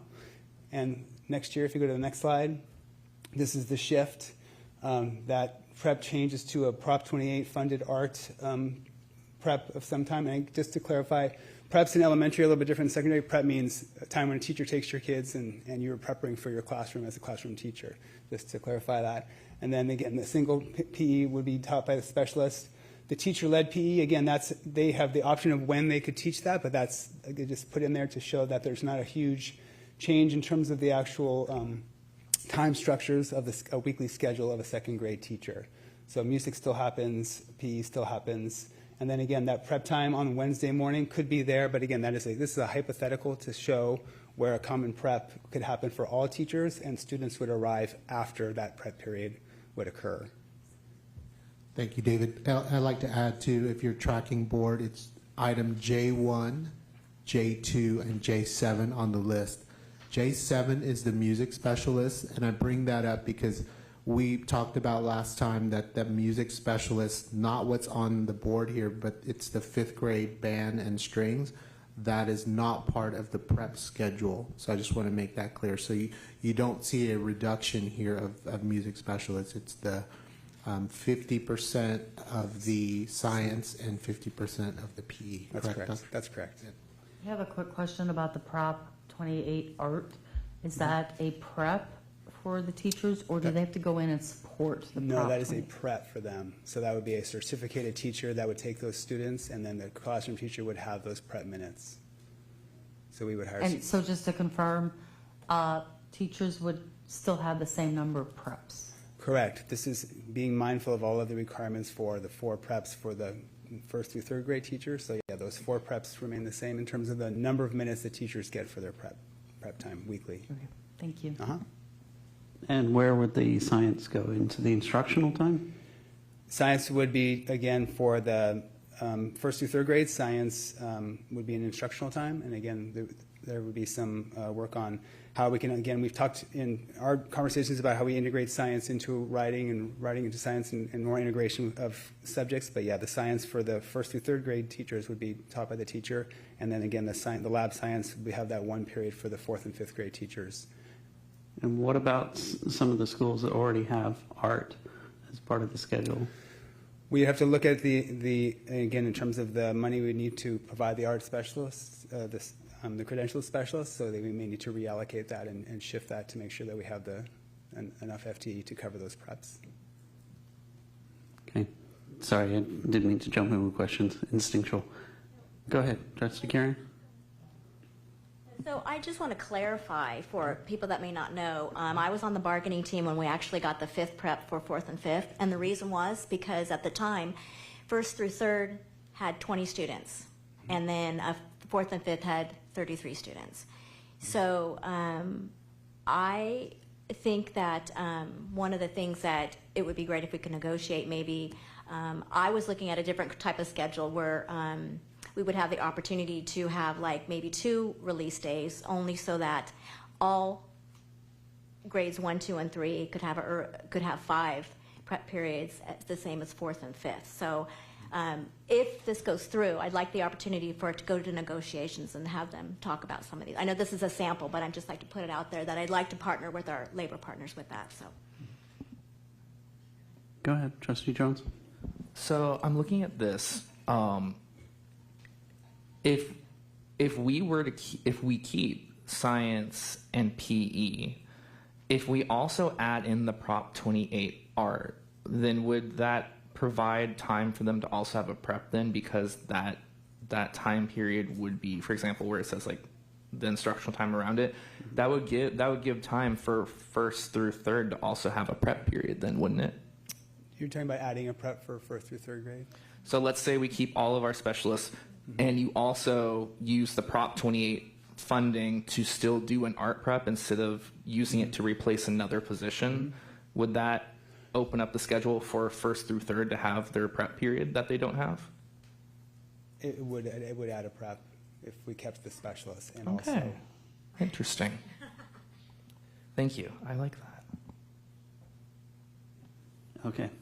So is there, like from a parent perspective, obviously we've got late start on a Wednesday, and as a parent of an elementary school child, I mean, whether I do it or my wife does it, that's pretty, to be even later would take a lot of juggling. Is there any other solution to that, or no? We started to do some research at other districts, and I know that we've had some input. I know there's districts that often do another early dismissal time on a Wednesday or on a Friday or a Monday. This is just a suggestion to what's already a late start Wednesday, where parents are used to having a different schedule on a Wednesday, to kind of continue that. So we'd have to look at coordinating with principals and getting input from community about what makes sense. But that would be the idea. So to avoid any sort of reduction in the amount of time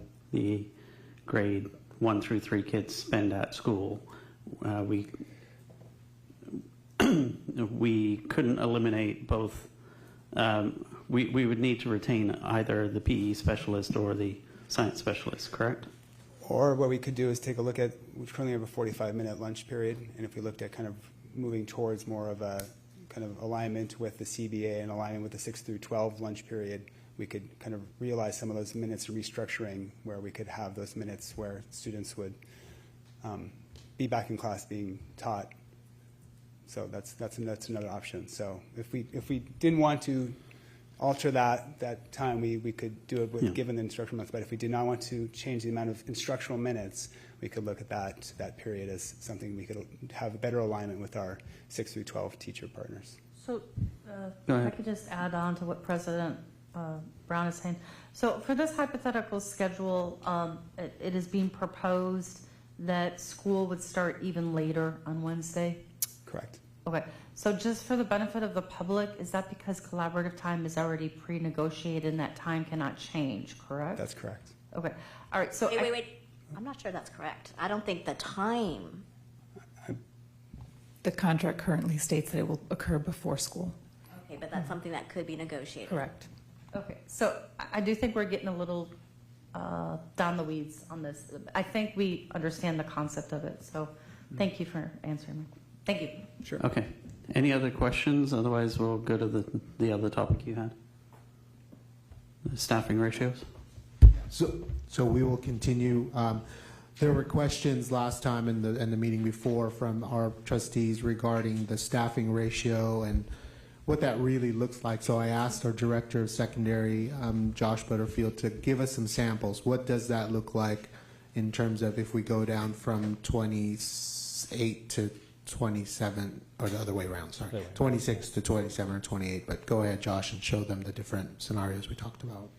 Thanks. So this first grid kind of shows how those ratios are calculated based on enrollment and what that equates to in terms of staff FTE. So FTE is one full-time staff member is one FTE.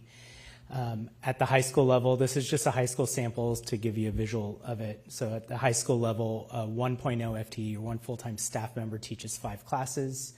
So looking at the kind of middle line item, the 27 to 1 as an example, if you have 95.4 staff members, that's going to mean that the principal has 477 classes to build as they design their master schedule. So these are realistic numbers at a high school that you're looking at.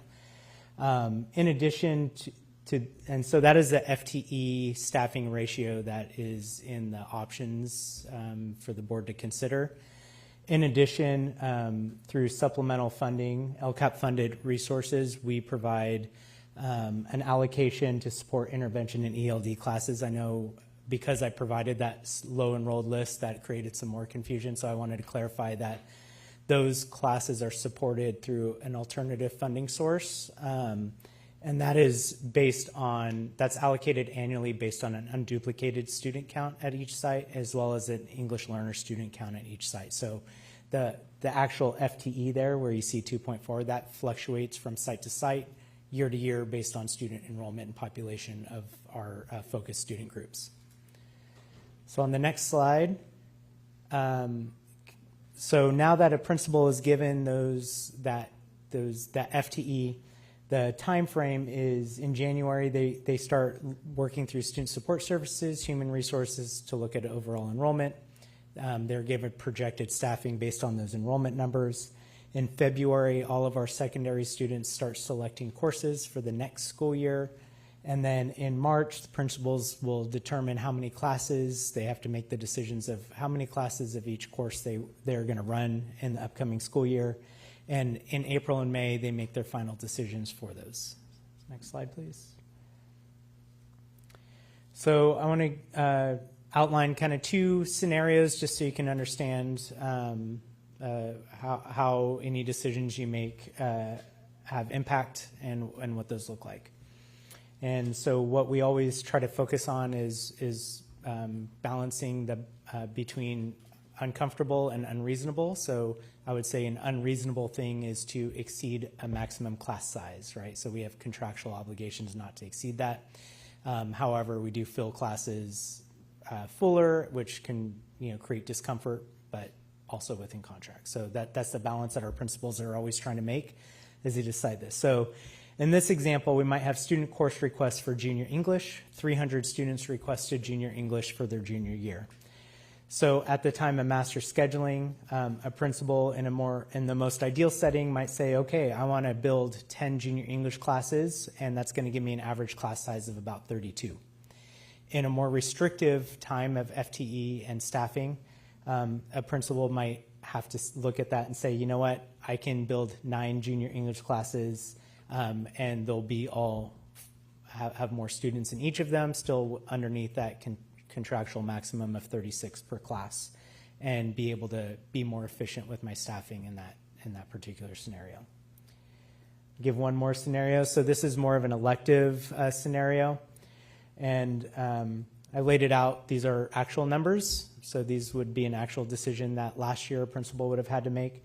So students' course request is AP Chemistry. So you see 184 students requested AP Chemistry. So they're at a point where they have to decide, do I build 6 sections of AP Chemistry and spend 6 of my 470 sections here for an average class size of 30? Or can I reasonably offer 5? The answer is no, because it goes to 36. So what other solutions do I have? And if you click one more time, in this particular case, a principal might say, you know what, I can only afford 5 this year. So I'm going to contact all the 11th graders that requested this class and say, you need to wait till senior year. Let's go to your alternate and prioritize seniors that have requested that class. In this case, all those 11th grade students that have to defer a year will still have the opportunity to take the course. It just might not be in the year that they had preferred to take it, and they'd get the priority seat in the upcoming year. So these are the kind of decisions and impact. Less staffing. These are just examples that would principal would have to make as they navigated with less FTE and less classes to build. Hopefully that's helpful, kind of walking through some real life examples of what that might look like. At least for me, it's extremely helpful. So thank you very much for the slides. I'm just wondering, yesterday you gave us some information about 7th grade. Is that appropriate to talk about now or no? What's the question, Tristan?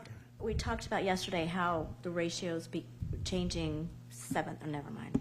It's similar to your question. It's similar. This is obviously high school, real numbers for high school, but Josh, just general, it's similar in terms of the 7th grade master scheduling, correct? Yeah, so similar process with middle school in this case. One of the things, when we look at programmatic decisions of how many classes a student might need in a day, looking at those elective classes, it's always going to be more efficient cost-wise for us as a district to make sure that we are offering and filling all of our classes and periods through the day. So if there's any programmatic changes to the structure that day, then those programmatic changes will have positive or negative impacts on master scheduling. And one last question. This is a negotiated item, right? Which part of it is negotiated? The staffing ratio portion. So if middle school is currently staffed at 26-1, and the line items show a 27-1 option or 28-1, and high school is currently staffed at 27-1, and you have line items increasing ratios from there. Excuse my possible naivety, but is both staffing ratio as well as classroom size, are both items typically contractual items, or do some districts rely just on the classroom size and don't define a ratio? There is a mix. Some districts have it like we do, which in the collective bargaining agreement we have both the staffing ratios and the maximum class size defined, and there are places where they don't. Okay, I just asked the question because obviously they're highly correlated, and so you've got 2 degrees of restriction. Okay. Thank you for providing this information. I don't have any questions, but it makes it crystal clear. Yeah, thank you very much for the slides. Thank you, David and Joss. Thank you. And now I'm going to turn it over to President Brown for expectations for tonight and public comment. Okay. So far I have 5 public comment cards. If anyone else, Lenita, have you received any others? Okay, I know someone just grabbed one. So seeing that, as long as I'm going to try to provide everyone the full regular 3 minutes. If you have anyone else wants to speak, please provide that to Lenita before we close public comment. Obviously, budget discussions are a very sensitive item, sensitive from the aspect of the fact that we as a board and staff and cabinet are conscious of the fact that we are discussing people's roles. This is their livelihood. They have a lot of pride in their profession and in their role, and rightfully so. And so I do ask that during public comment, if you can avoid interrupting the speaker, if you want to acknowledge after they've spoken that you're in agreement, I'm okay with that, but please don't interrupt the speaker verbally or otherwise. There is a timer up the top, starts at 3 minutes, goes green, yellow, red. I know once you get to the podium, sometimes I don't think there's a clock there, and so if you could just periodically check, and we will try to keep and provide everyone the 3 minutes to discuss. So with that, I'm going to call up 3 names in order. Feel free to queue up behind each other. If anyone of these 5 have any sort of constraints in terms of childcare or whatever, please let Lenita know. Otherwise, I'm going to start in the order that we received. First is Annette Sodergren, followed by Alicia Hengst, and then Cheryl Pacheco.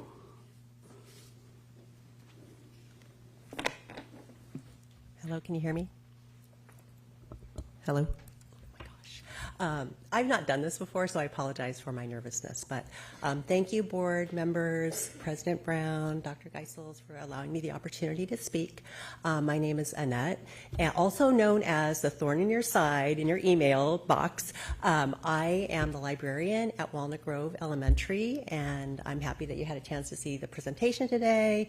You got to see the Pause to Read program that we have there, and the outdoor library, which affords many of our kids the chance to just hang out and be themselves.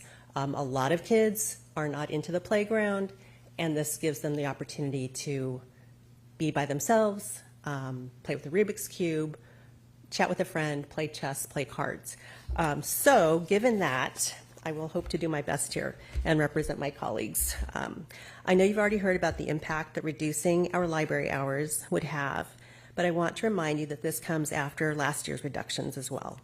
Moving to 4 hours a day or losing 1 or 2 days a week would be a devastating cut to our schools, and most importantly to our students. Yes, I do see all of our students from TK through 5th grade. I've been in my position 10 years, I think I already said that. So I've seen a lot of kids rotate through the schools, and I adore each and every one of them. I do support our teachers as well. In fact, just today I had an email from a teacher, actually it was yesterday, that requested some specific books on mythology. So I took the time, which I would do normally from my day, to collect those books for her and make sure that she has those ready so that she can present her lesson to her students. I also, you probably know this, but we also are in charge of making sure that at the end of the school year, we follow up on the curriculum requests that the teachers need to begin the new school year. Not only do we support that and make sure that the surveys are complete by every teacher at our schools, we are responsible for delivering all of the boxes of curriculum that come through the schools, whether it's at the beginning of school or like last week, for example, when I had 2 pallets of boxes that I had to deliver out to kindergarten through 5th grade so that everyone could complete their math. And the kids were not super happy about that, but that's okay. They understand. I also would like to share with you that we do provide a safe space for the kids. I do read books to the kids, but I also integrate within that nonfiction information. In fact, today I was talking with our kids about robots and robotics and coding and programming and the importance of that, and that how robots function, but they need coding. So many students are interested in coding in elementary school, programming, and I think it just widens their knowledge base. We all strive to do that. Oh my gosh, I can't believe I'm out of time. So with that, I realize you all have a really, really tough road ahead of you, a lot of decisions to be made. I respect that. I do not envy you, but I hope that you can find it in your hearts for our kids to, and in the pocketbook, to find a way to keep us at our hours that we currently have that have been reduced over the many years. Thank you so much. Thank you, Annette.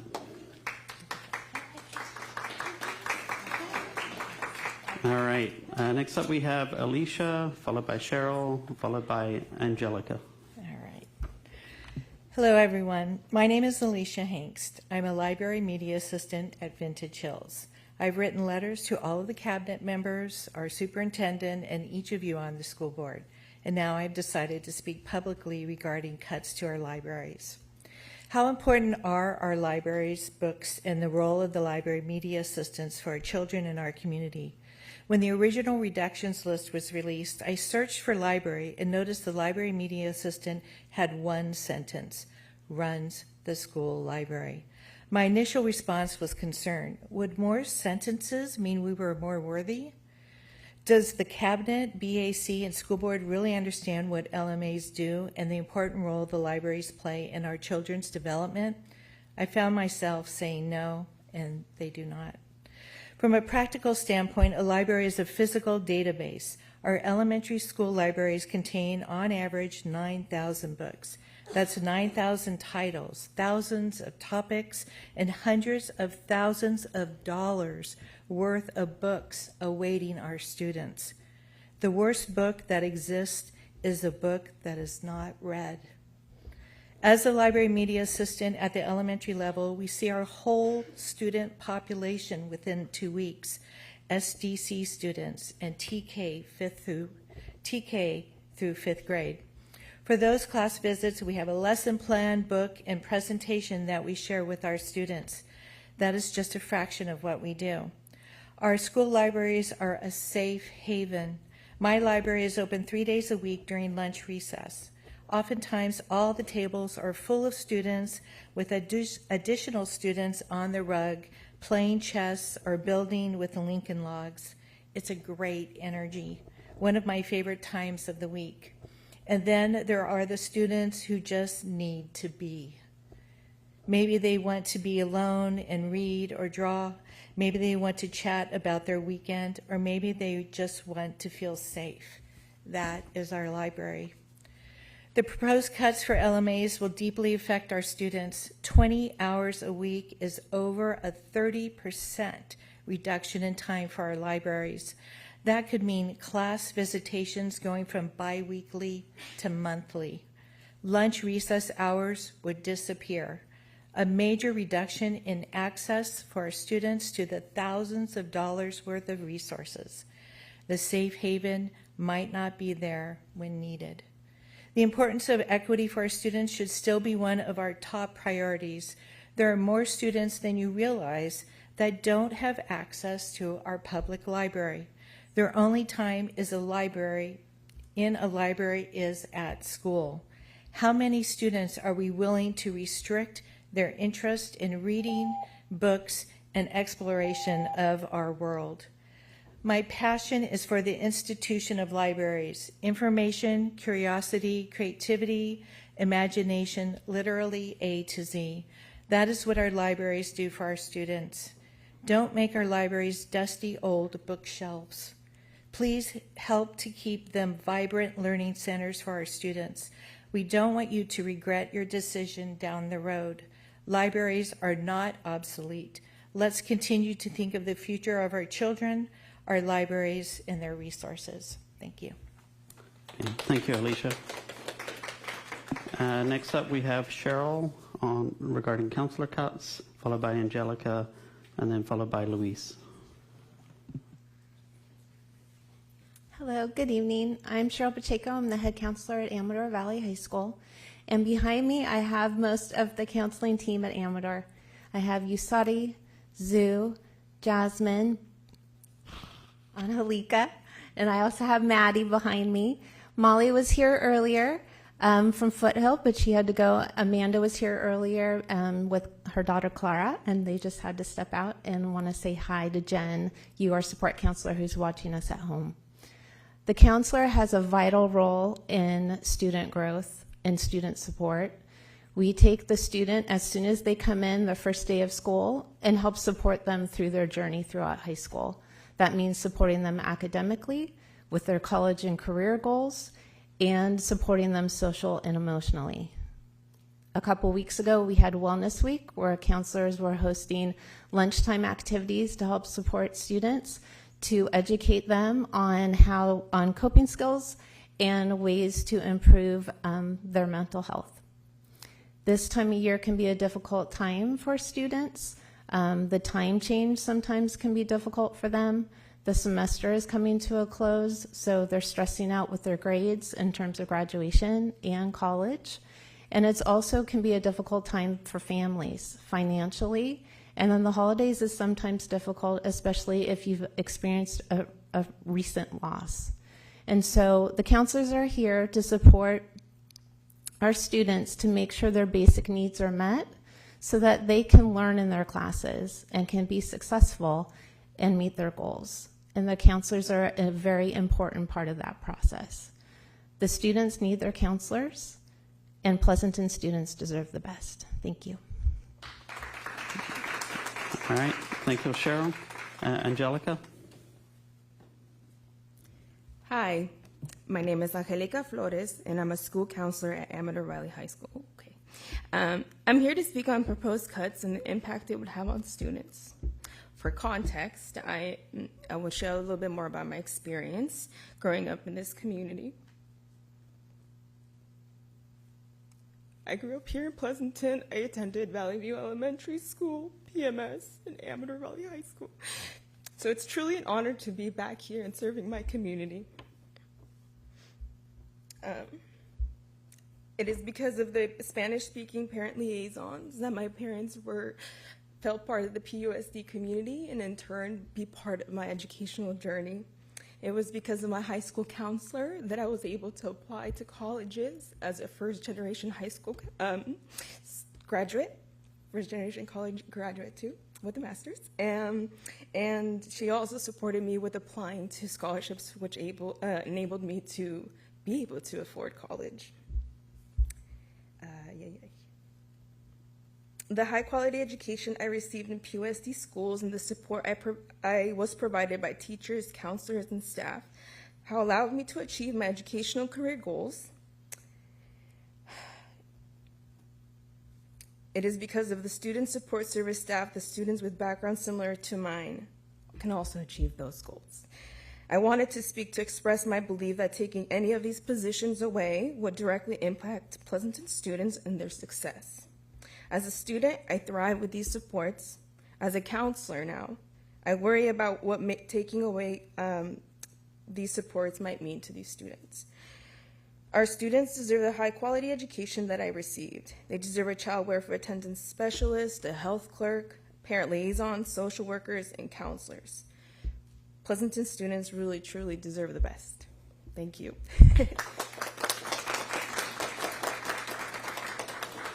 Thank you.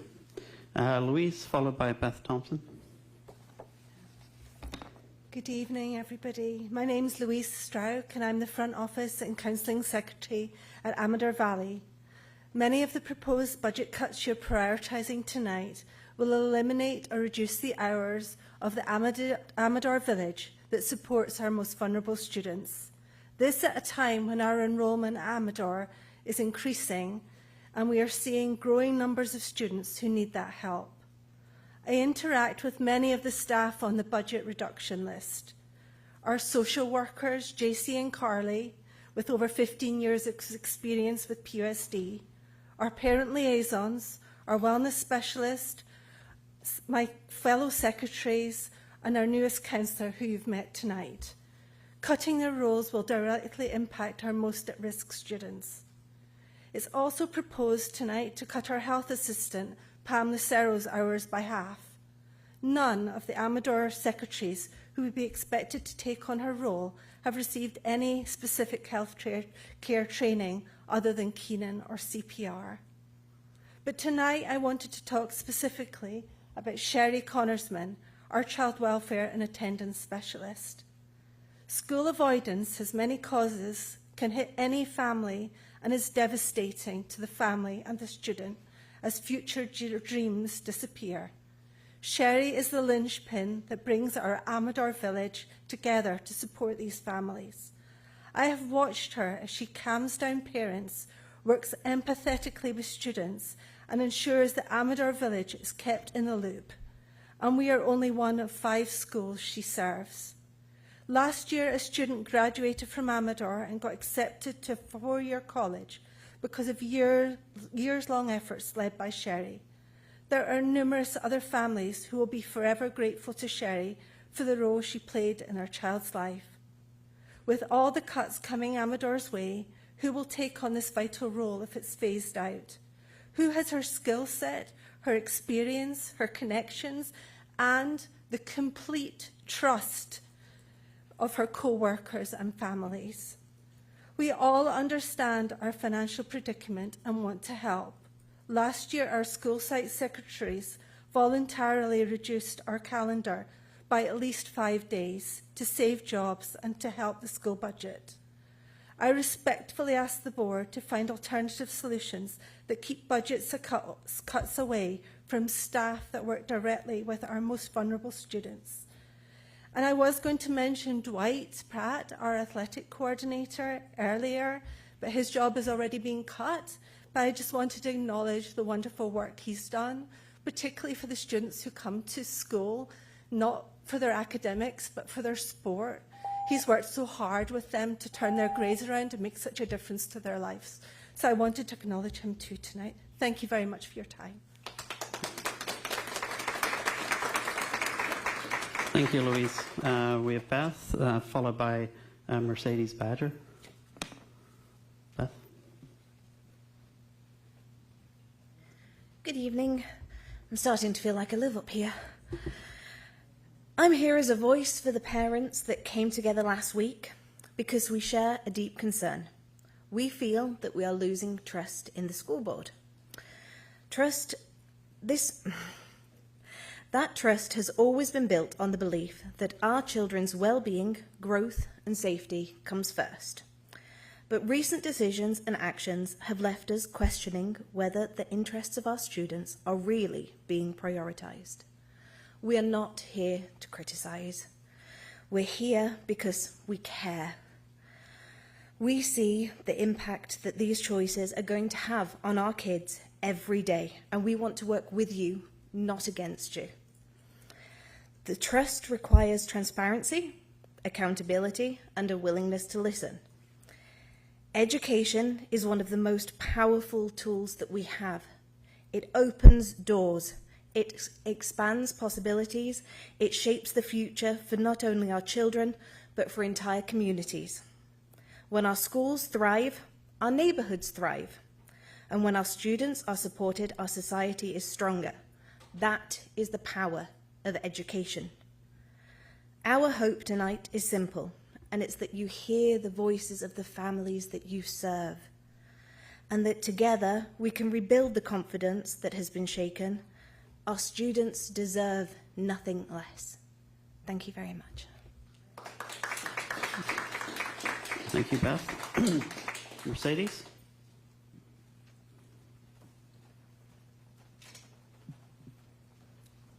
Hi, good evening, Board of Trustees. I am happy to follow Beth because our messages are similar. My name is Mercedes Badger, and I am this year's Amador Valley PTSA president.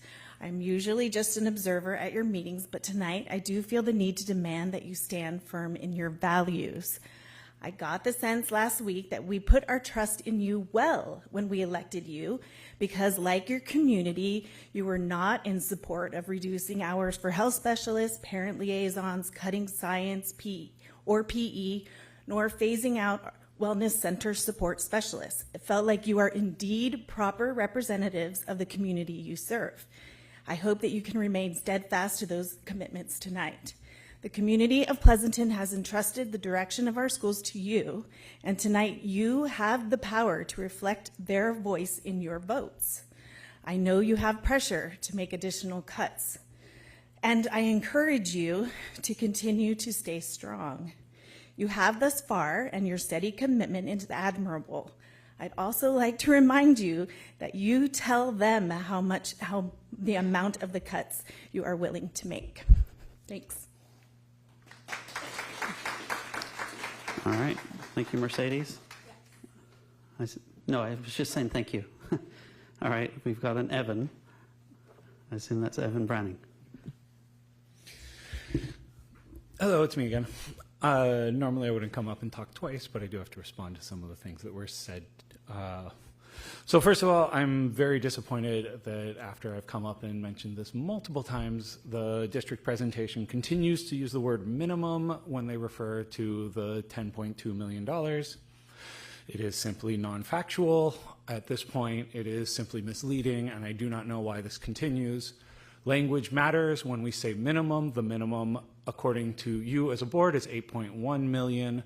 There is no arguing with that point. Unfortunately, the information you were provided continues to say that there is a minimum that is not the minimum. This leads me to major concerns about what other unintended effects are being hidden from you. What is going to happen with these cuts as they move forward? The information is clearly not complete in your board package. You are clearly being given false information and being told that there is no other choice, and I do not appreciate that. This includes things such as the presentation today, saying that specialists reducing them would not result in less instructional time. However, it was clear from the presentation offered immediately after that the changes to the schedule would result in either fewer minutes with the students or result in the teachers having to give up other subjects to teach the requirements of science and PE. This degree of giving you partial information leads me to question any further decisions at this point. And I will say that the superintendent was absolutely accurate in his statement that at this point you do have a choice to make. As you look at cuts above the $8.1 million mark, all of those cuts are simply to look at what your level of tolerance is. Would you rather make cuts to avoid the potential for future pain, or would you want to make cuts that hurt our students' chance at an education right now? I am asking you to keep the cuts to an absolute minimum, to make sure to keep the cuts away from our students, because our students deserve the best. The students of today deserve the best. We will work through the problems together collaboratively, and we will make sure that this district is strong. But we need to make sure that we are sharing the same actual facts as we discuss it, and making sure that we are being clear with what are the actual requirements, not just saying a minimum is to reduce pain and make it so it is easier in the future. Thank you.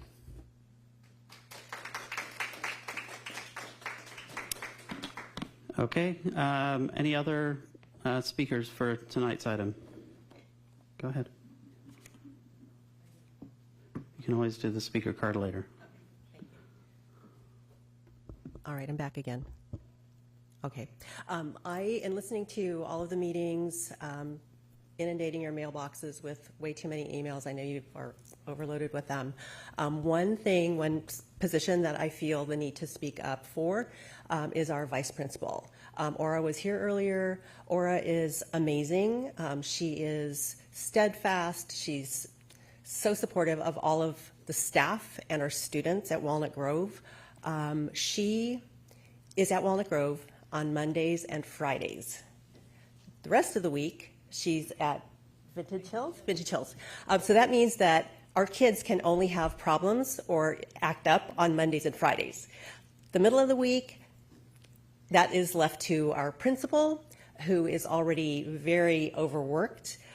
She is doing an amazing job, but having Aura only those 2 days, I see how much our principal and vice principal literally run around with students who are having concerns. One thing that I think is not mentioned a lot of times in school is if there is a student who's having a problem, an issue, a concern, and needs the attention of one of those individuals, there are many, many more kids that are impacted by that situation. Whether they see a situation happening or they can hear a situation happening, the impact is there. It's like a ripple effect. And I think that I heard that 5 schools, elementaries, will have VPs and 4 will not. I have a feeling that Walnut Grove is one of those 4 that will not. We have issues at our school. I love our kids, but we're a school. We have problems. We have situations that arise out of nowhere. And I think the VP position, taking that away from Walnut Grove is a harm. And keeping the cuts away from the classroom, away from the students, this is a direct impact, in my opinion, to our kids and to our staff. So with that, I'm going to leave, and thank you for your time. All right. Thank you. All right. So you know the speakers. I'm going to close public comment on this item and bring it back to the board for discussion. Okay. All right. So maybe as a board, if we can just kind of agree on process first in terms of order. My suggestion would be, so the items that we already voted on tonight have been removed from the paper copy in front of you. So this is only the items that were either rated 2, 3, or blank.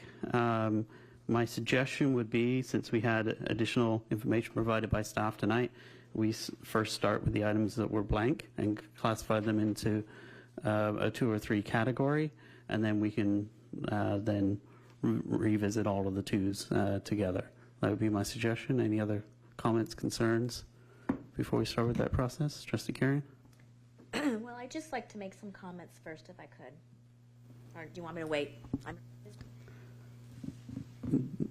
Comments on the process?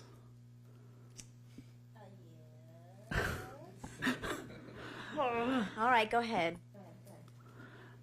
Okay, all right. I'm just trying to keep I'm conscious that this is our 6th meeting, and I'm trying as the facilitator to keep the discussion moving, because all of this discussion, I don't mind how much the board is spending, but it's causing a lot of turmoil for our parents, our students, our staff, our teachers, everyone. So that's why I'm trying to keep the process moving. So, all right. So with that, I'm going to filter down to those that were blank. And for those that want to follow along, apparently I need to reload this. Let me try that again. Okay, it's not working. So let's go to the paper. Namarta, if in the meantime you wouldn't mind filtering to the ones that are blank. So I'm going to start with the new one at the top, C.14, reorganize the tech division, reduce 0.2 FTE for the FTE Tech Services Director position.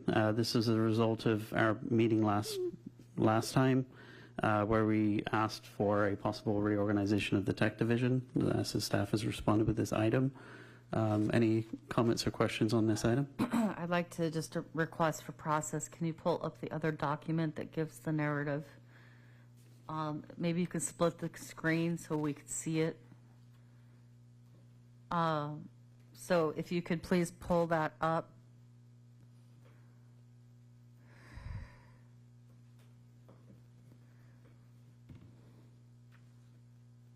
And for the benefit of the public and for the board staff, could you just give a highlight of the information for the description and student impact, anything else you'd like to share? So it's fresh in our mind. We haven't necessarily all had time to read it. So if you could just highlight some points, please.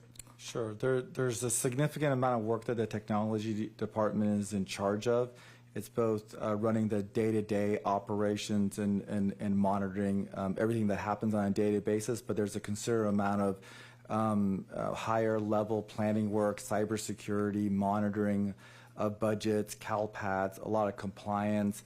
as well as the graphics. So again, when we looked at it, we felt that we could not reduce a full position, but we could tighten up in terms of the position that we have in front of you to a 0.8, and that's what we have proposed. So if you don't mind, President Brown, I'd like to start just to make, you want comments? Okay. Sure. So I'd like to thank staff for putting this together. This is one that I was pushing for in terms of, in general, through this process, understanding some of the challenges that we've seen implementation-wise with our technology model. So we know that the ticket system has been in place for the last 2 years, but there's still a lot of site support. I know that a lot of legwork has been put in place, and that the Chief Technology Officer works very, very closely with the, I believe it's the coordinator of technology, and that there's integral elements from, like you just stated. But I do, I like what you've presented here. If you're stating that the position cannot be dissolved at this point in time, I would fully support a reduction. Keeping in mind that looking at the traditional calendar for employees, I believe it's 203 days that matches the school calendar, correct, roughly? Or how many? It's usually 220, but you've reduced them to 217. Yeah. Oh, okay, great. So I do feel that this is a compromise, and I appreciate the consideration, so I would support this completely. I have a clarifying question. Now that all the ones are gone, So from a process perspective, now that we've voted on the ones that were ones, which was the 7.5 that you see, from a process perspective, we're going to repurpose, we're going to reuse the one column. So if this is something that we as a board feel should be added and then voted on for action at the next meeting, we would put a 1 in this column at this time. so I would put this as a 1. Okay. Does everyone else feel it should be a 1? Yes. Trustee McCaughey? I already spoke. Okay. Yes, 1. Okay, sorry. to not be clear. President Brown, Not to be Yes. crystal. may I make a clarifying thing here? Last year, this position was actually downgraded to director, so it's not CTO. It's currently a director. Okay. Thank you for that clarification. That was one of the questions that we got from some emails. Okay, so I've put that as a 1 at this time. I'll move on to just trying to figure out. Integration specialist? Yeah, let's go through the integration specialist. So this was added last, so I'm on item I4, row 57, for those that are following along. This was the request. There was a 4.0 FTE.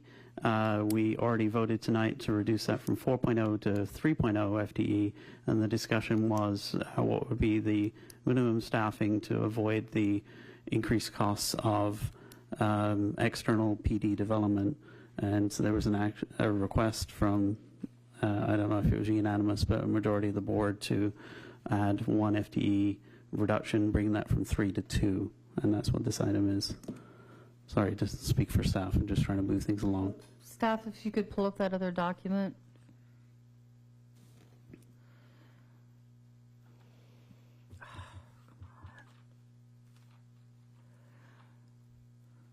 So, I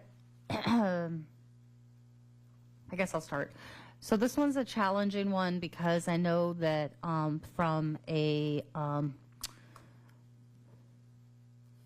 professional development standards perspective and support for teachers, the integration specialist is instrumental in supporting the teachers in terms of implementation, whatever type of support that they may need. And it's my understanding that the integration position has evolved and grown. And so from a support perspective, I wholeheartedly believe in this particular role. However, we're having to take a look at a lot of positions and looking big picture. I know I was the one advocating for this particular position to be brought up to take a look at. I'm not saying that it's a hard, fast yes, but I do think we need to have the discussion so we can be most informed, because there's other positions that we're taking a look at. I do feel that this is one that we could discuss further to see if the bandwidth to consider an additional cut for the integration specialist. So I'd like to hear from the fellow trustees.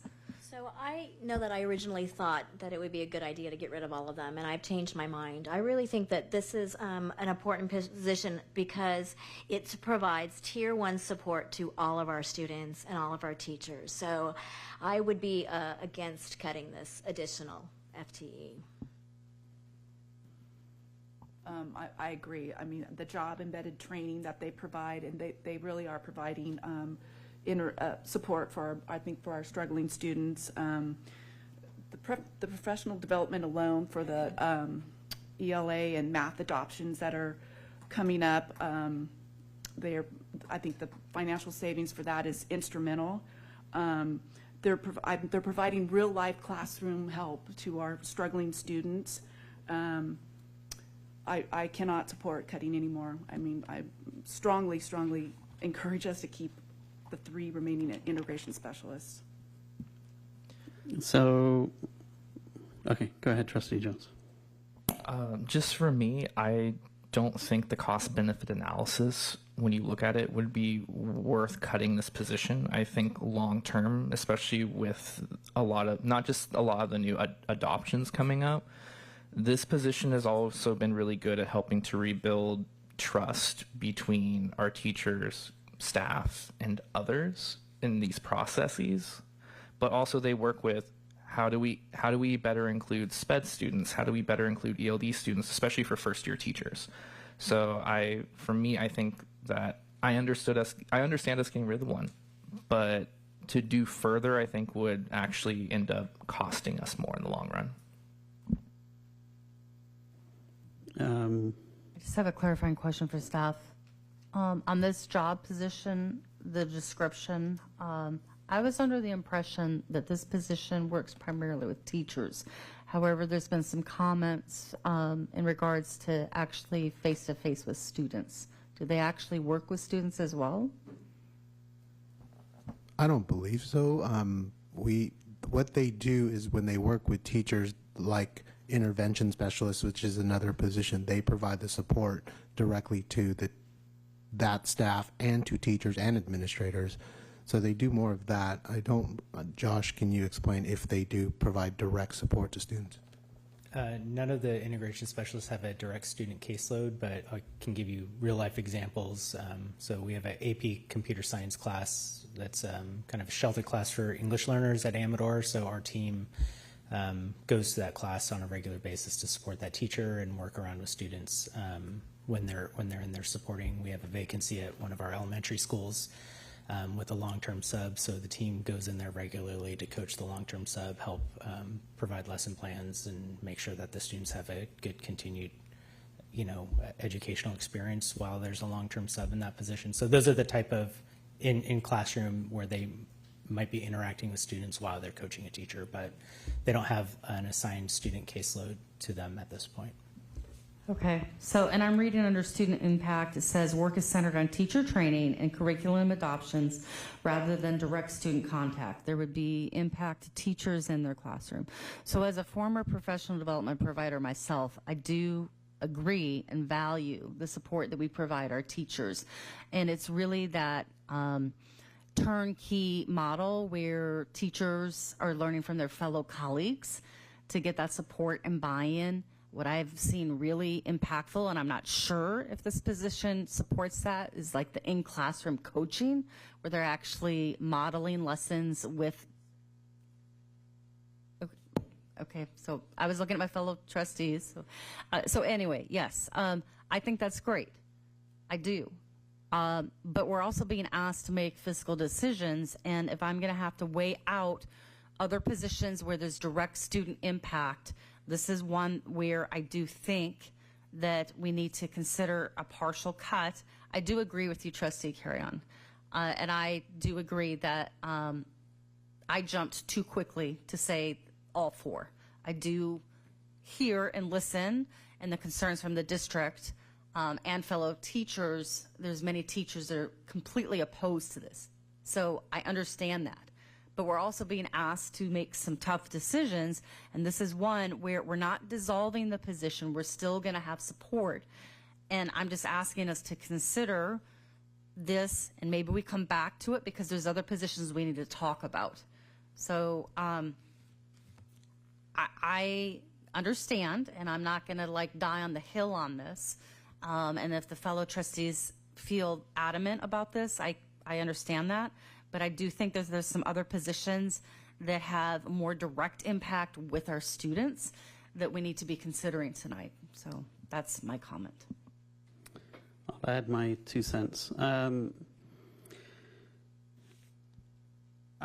Teachers on assignment, I mean, I've taught some teachers that see a lot of value in it and some teachers that do not. I think there are a lot of items we have on the list that we're asking staff to go negotiate with our unions on. This is one item that is not an item that needs to be negotiated, and I think the counter argument from staff that 2 FTE is required to avoid higher PD costs is absolutely correct. We're trying to be fiscally responsible, so why would I incur third-party costs that I could do in-house with 2? In terms of 2 versus 3, I think it's definitely a value-added position. I understand the leading by example and co-presenting and so on, but I think it's something we can't necessarily afford at the scale that we're at, and we have to make tough choices. So obviously majority rules here, but I think I think not including this is when there's like I keep bringing this back, and I'm not going to get on a soapbox, but when I'm faced with, do I eliminate science specialists at the elementary school that parents clearly value? Do I eliminate reading intervention specialists? Do I eliminate PE specialists? I think integration specialists are a great position to have when the district can afford it, and we cannot afford to pay more with external PD, and that's why we're keeping 2 FTE. And I think for all the reasons you said to keep it, I agree, but the counter argument is we have to get to a sufficient cut to make this district solvent. So I think we're missing an opportunity here. But I'm going to call for a vote in terms of 1, 2, or 3, and I'm going to put it in because this is a consensus rating. So I see Trustee Jones 2. Because we're coming, if I do a 2, are we going to come back to We that can come back to it if you do it as a 2. Prefer. So let's stall this for now. Trustee Carrion, 2. Walker? Okay. 1, 1, 2, 2, 3. What's that average? No, Marta, can you do it on, because I don't think he has live access. Yeah, I do. Oh, you do? Oh, sorry.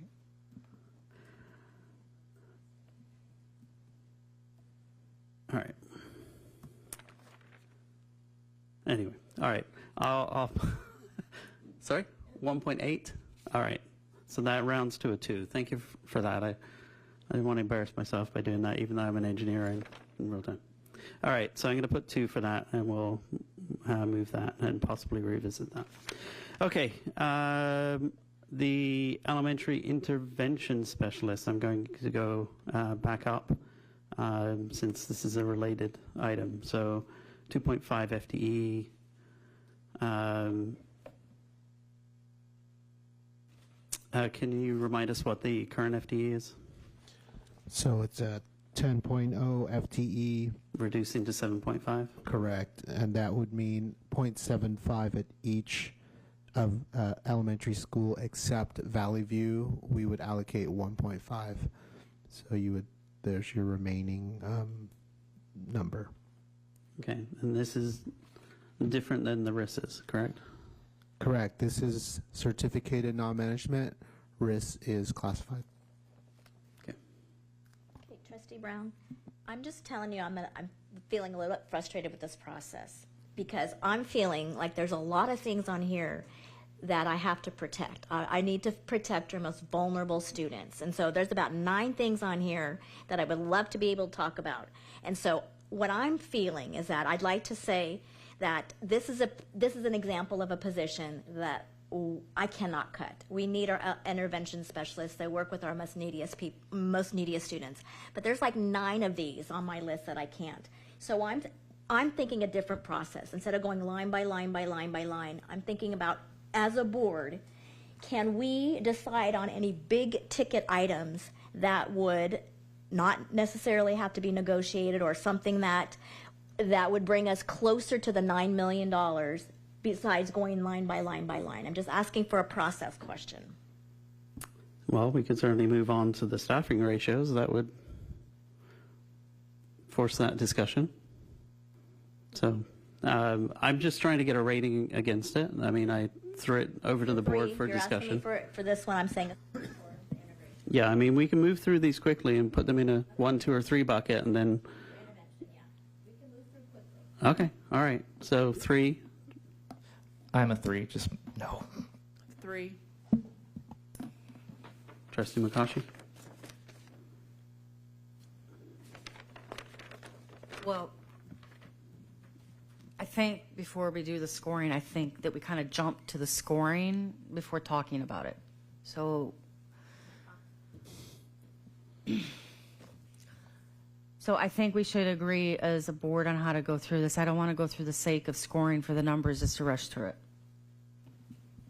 So what I'm saying is, I think this is a great opportunity for us to talk it out. And I think that if we can come to a core understanding of what the sticking points are, that I think we need to have that conversation, because if we don't have the conversation, we're not going to be able to get past it. So, Trustee Carrion, specific to the elementary intervention specialist, can you tell a little bit more about what's the non-negotiable about it? Because the way I read it, the position is not being terminated at all. At all. And it's just a reduction in time. So, which has an impact on what they do. So I'm trying to better understand what about their role and what they do that you feel is going to be jeopardized by the reduction in the time that they're working with students, please. Again, my bigger picture is there's only one bucket. And so for me, I'm thinking that this integration specialist is working with the kids that need the most help. And we can't abandon them. And there's a whole group of people like the CWAs. I mean, they're not going to come to a board meeting. They're not going to come and justify their position. They're not going to come and say, like a student is not going to say, oh, I'm now going to school because of my CWA. There's a lot of students, including the integration specialists, who work with these kids who are not going to come here. So for me, I'm feeling really frustrated because I feel like there's a lot of things that we need to say we cannot cut, period. And so okay, but let's step back for a second. We've got 2,000 less students today than we did before. We were a 15,000 student district at one point, right? Yeah. So we need to scale our teaching, our administration, our support staff, and our to the student population that we have. And so the question I would throw back at you, in a polite, respectful, collegial way, would be, have we scaled this position before relative to the declining enrollment? Because that is why we're having to do this exercise, because we have declining enrollment due to birth rates, cost of living, everything else. And so if we haven't scaled this position before, it's a perfectly valid question to ask, is it time to scale that from 10 to 7.5? We're not eliminating the position, as Trustee McCaughey pointed out. We're talking about scaling the position relative to the enrollment that we have. And can we afford the supporting role investment levels, and is it appropriately scaled to the student levels that we currently have? So if I could just interject real quick, Namarta, can you please pull up the job description? I'm spending too much time trying to find it. Can you pull up the job description for this? Because I feel like this, Trustee Carry-On, goes back to a core of rewind to 2008 and 2009. I wasn't even here, but when the reading specialists were cut, and this district never recovered from that decision. And so part of it for me is making sure we don't make that same mistake.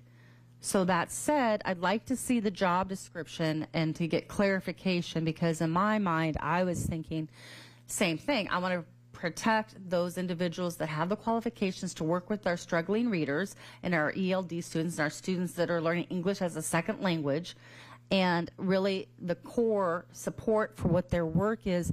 One question that came up for me is, as the intervention specialist with their work, it says here they're working with the MTSS model. They are working to work with the response to instruction and intervention supports.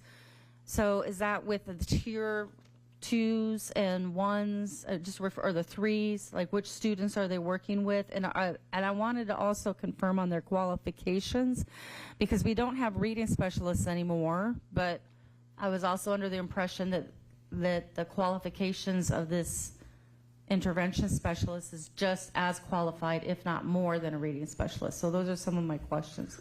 But so the point is, I want to make sure we understand the job so that we can understand how we can do those cuts to make sure that we're impacting, how we're not impacting the students that they're reaching. So the heart of the intervention specialist job is to work directly with students in small groups. And again, with the tier 2 interventions that they're providing, you need multiple days to work with intensive needs students to provide that kind of instruction. So right now, they're the ones working with the students who most need it. They are also helping to lead the assessment of those students 3 times a year. They're also helping each grade level team to understand the students in the classrooms and what those students need in terms of the support in classrooms as well. So the bulk of it, though, is working day to day with groups of students that are the most intensive needs for literacy. And what about their qualifications? Can you pull? They're trained, yes, they have training. They've all been letters trained, and they all have, again, continue to work on specific literacy-based skills to support students. So Yoko. So again, I think we have literacy needs. That the reading intervention support, the the classified group helps expand the scope of that support. Right now, with the intervention specialists, they will be able to support our most needy students. Our strategic students, the ones who are kind of the next tier up that don't need it quite as much, are the ones that the RISs are supporting right now. So obviously with less people, we can't reach as many students with literacy needs. We're going to have to look at supporting teachers in the classroom. But the intervention specialists are the linchpin of that tier 2 literacy intervention to which you spoke about. Or they pull out, not push in? They pull out students, but yes. do they push in as well? And for the benefit of the public, pull out means they go into small groups outside of the classroom. Push in means that they would go into the classroom and support the classroom teacher. Right. Generally, they pull out, and students are coming to visit them multiple times a week. And the research has shown that when students are being seen multiple times over the course of the week, that's when we see that improvement, because they're getting that specific targeted intervention. And they design groups based on specific student needs. Okay. So they're not pushing in. They are supporting these classroom teachers, though, with strategies that teachers can also use for those students after they get that specific targeted intervention. They have strategies, and they work with teachers on what works in their classroom as well. Thank you. And so staff, in terms of the reduction for 2.5, what would that look like for some of the school schedules, high level? To Trustee Carry-On's question and concern about the impact for the students that they're working with. Schedules are going to be based on the site needs, and so I think I'll go back to what I said if the reductions occur, when I said 0.75 at each school and then 1.5 at Valley View. That's actually flexible, and we will look at the literacy needs of each school, and then essentially the concept being that the staff would be centralized, and then we would send staff to the sites depending on sites' needs. So if one site has more literacy needs, they would get more FTE. So then schedules would be impacted by that for the number of students who need the specific service. So it really just depends on the needs of each school. So Trustee Karen, I want to give an example. My daughter was part of the reading program. She attended at Walnut Grove for the reading intervention support. And so, but I'll tell you, the schedule was not conducive for her because she had to go before school, before her scheduled time. And so she missed half the time because it was not conducive for her timing. So I think Mr. D'Alauza is making a really good point that if we consider the reduction potentially, and if you're not comfortable with, I'm saying, are you comfortable at all with any cut or zero at this point? I'm saying that we have a lot of needy students in our school district that we cannot ignore. I'm zero. Do not want to cut this at all. Okay, so I do think that there's other positions that we need to consider. And I think if you're saying that there's other positions that you feel that strongly. So I want to make sure that we're getting a full board perspective here because we're here. Yeah, I was just about to cut it off and hand it over to you. Go ahead. So here's my concern with cutting this position is this. While the number of students have declined in our district, yes, the number of students with 504s, IEPs, and other needs have increased over time. So much like we talk about when it comes to budgeting, yes, the number of students have gone down, causing declining enrollment, but the cost of students has gone up. This is one of those costs. Time is precious. The less of them we have, the worse it is scheduling-wise to try and get around to these kids. If we cut this position in elementary school and we don't get to these kids as much as they need, try as we might, things will slip through the cracks. We're going to end up paying more for it later on by the time they get to middle or high school. So for me, this would not make sense to do because it'd be damaging long-term. Okay, so let me follow on to Trustee Jones's question because he raises a good point. The number of students with IEPs and 504s when we were 15,000 students compared to now when we were 13,000 students, is it more or less?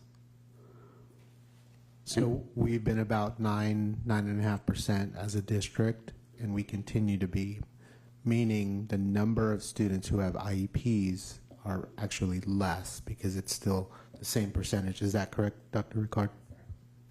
And then for 504 students, Ms. Gates, do you know off the top of your head? We'd have to look at the numbers.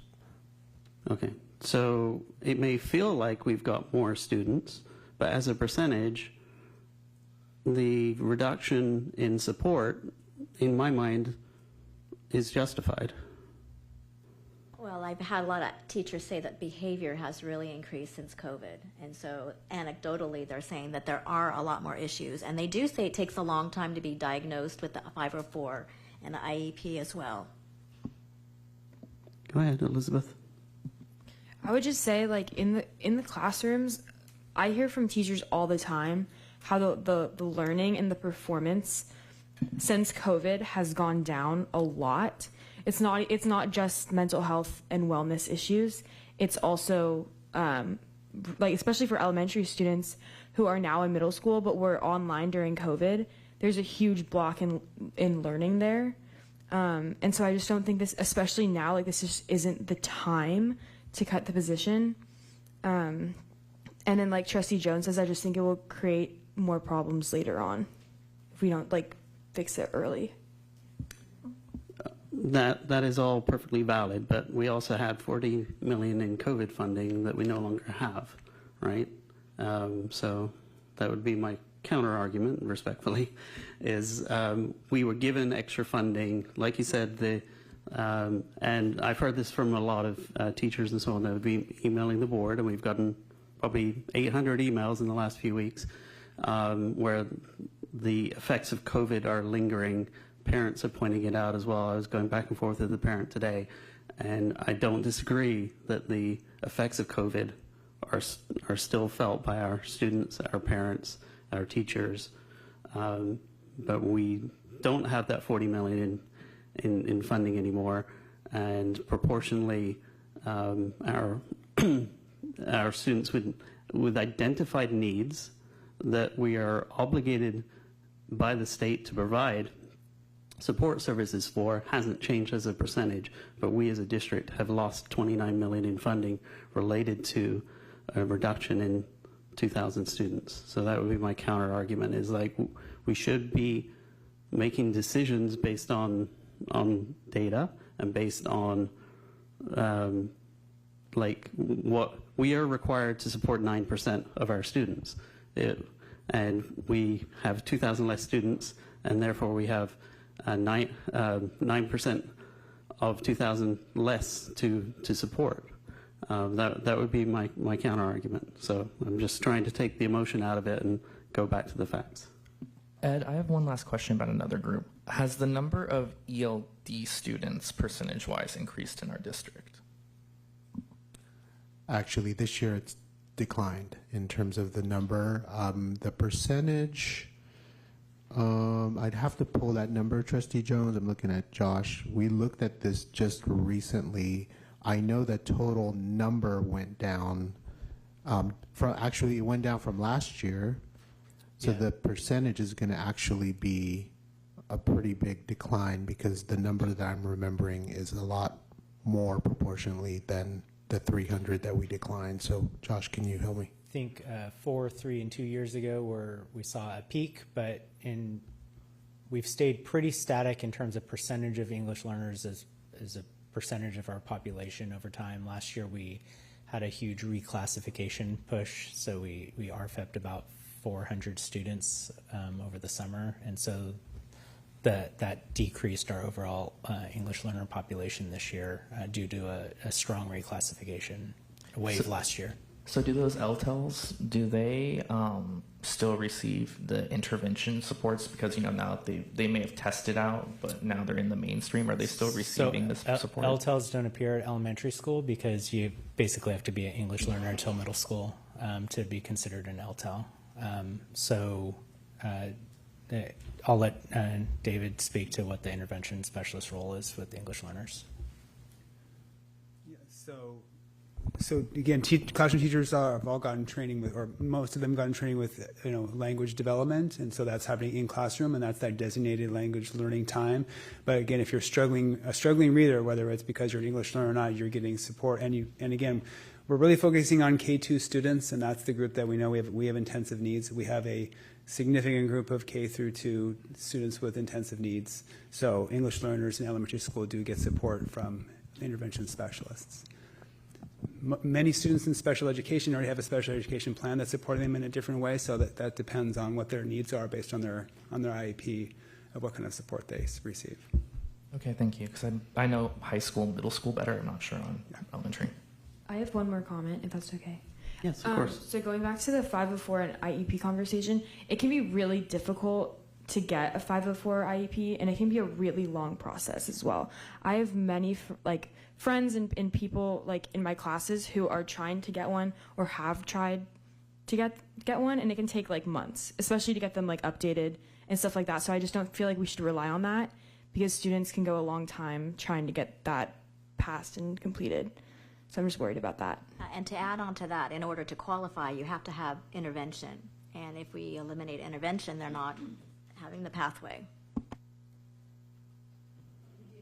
I have a comment. Go ahead. I appreciate your perspective with the declining enrollment, and we have less students, but I have to really advocate, because I think early intervention is not just optional, it's foundational, and I'm really worried about these kids with the most intensive needs. And I just think by reducing 2.5 with those who are struggling the most with reading and learning differences, I think we're going to do a disservice, and I think it's just going to carry on. If we don't catch them early, then they're going to move on to middle school and still have those same those same issues, the same learning differences. I mean, I really struggle with cutting them at all. Can I ask a clarifying question? Do the elementary intervention specialists that we're discussing, do they work with students that are not on a 504 or an IEP? Yes, they do. Yes. If you struggle in reading, yes, we're basing this on, again, our M-class assessment of all students. And again, students who have an IEP may have something specifically different they need support with, but if you're struggling in reading and you're in this intensive group, that you're getting support from intervention specialists. And so they can be an early warning system, canary in a coal mine, for possibly needing an IEP or a 504? It's one piece of data we would take a look at, but there's obviously many other things, yes. Okay. All right, understood. All right, so we can either do a poll vote, I can mark it as a 2 or a 3, or I can mark it as a 2, and we can discuss it together with the others. And what I would suggest is we haven't finished the discussion around staffing allocation ratios, which are large dollar numbers. And to Trustee Carrion's point, should we go there next? Okay, so you wanted me to mark it as a 2 to discuss it with the others? Can we put it as a 2? Because I want to talk about it in conjunction with the risk position and some of the other positions that we haven't discussed yet. Is that okay?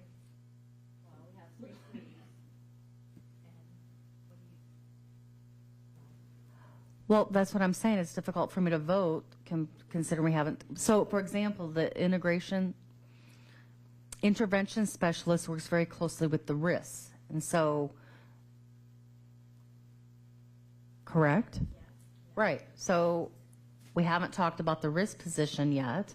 So that's why I'll mark it a 2 for now, and I'm just asking if we can revisit it later once we've talked about the risk position. Okay. Okay, all right. I'll just make a call and mark it as a 2 so we can revisit it, knowing, to your point, that 3 of the trustees are already saying it's a 3. Let's talk about the staffing allocation ratio. So we had a good and useful presentation from staff today in terms of the staffing allocation ratio. Obviously, this is a negotiable item. It was mentioned earlier that some districts have both a class size maximum as well as a staffing ratio. Some do not. In this case, we do. So it's a negotiable item. So we have it for both middle school and high school, 26 to 27 or 27 to 28. Those are separate line items, so you can see the dollar impact of those. Who wants to kick off that discussion? Knowing that if we ask staff, if we move this to a 1, what we're asking staff to do is bring that into negotiations with our union partners. Anyone want to kick off that discussion? Go ahead. Okay, well, I want to first say that I gave it a 3 at the beginning because I was worried about the intervention classes, like the academic support, the ELD, the intervention, that they would, go away. But after further research, it's understanding that those classes will still be offered. It's the LCAP funding correctly. Do I understand that correctly, that the LCAP funds would be used to ensure that these essential interventions will remain available to our most neediest students, correct? That's correct. We again, it's part of the master scheduling, and so we have those, I'll call them extra, the LCAP classes that we can use for intervention. Okay. So that was my hesitation in the beginning of increasing the staffing allocation ratio, but as long as we have the neediest students taken care of through LCAP funds, I would consider changing my score. So I'll just add, I wanted to thank, the additional clarification came from our special meeting last week, which it was apparent that we had a lot of questions. So I appreciate the time that staff took to explain how the ratios are working, and what helped me really think about this is how the administration at each site is going to work to take a look at the master schedule based upon student registrations for what they're signing up for. And so I do feel that the recommendation for the ratio is not a significant jump, and I think that trusting the process of which classes are going to be supported based upon demand and the total numbers, I do think this would be a good space to consider for financial savings, primarily because in terms of some of the other positions that we're talking about, intact with our underserved students. I do feel like this is one area that we could possibly work with that will not have as significant of an impact, assuming that the student caps are honored through the negotiation process, which I am proud to say that the collaboration and partnership that we've seen Trustee carry on since when we first came on the board is a huge shift. So that would just be my comment. Other comments? Trustee Jones? Well, I deal with this all the time at my school site. Do I like it? Absolutely not, because like as a teacher, for me, my class is always one short of being selected, one student short every time. But I also accept the fact that that is because the student choice is what is guiding the classes that they select. And so if my choice is between increasing a ratio, which means that some of our less popular classes don't get chosen, and having to cut a lot of these other positions that are going to have a massive impact on our students, as much as I really hate this, and it drives me crazy as someone whose AP course doesn't tend to get done because of it, I think it's the right move to do to help preserve these positions. Yeah, one thing I would add is I know our APT president made the point earlier in terms of what he felt the number we needed to reach to. What I don't want to do is put staff in a position in negotiations to not be able to I don't like giving labor partners an ultimatum saying this is what you must agree to because we have to be solvent as a district. We have to make payroll. We have to pay our teachers, our custodians, our secretaries. And so this gives us a degree of, I won't say, it gives a mechanism for us to enable cabinet and our negotiations committee to have meaningful discussions with our union partners around the trade-offs. And so I'm personally in favor of this, just because I know we have the safeguard. I know, like, as a parent, if we told our parents we were increasing class sizes, next boardroom, this boardroom will be full, right?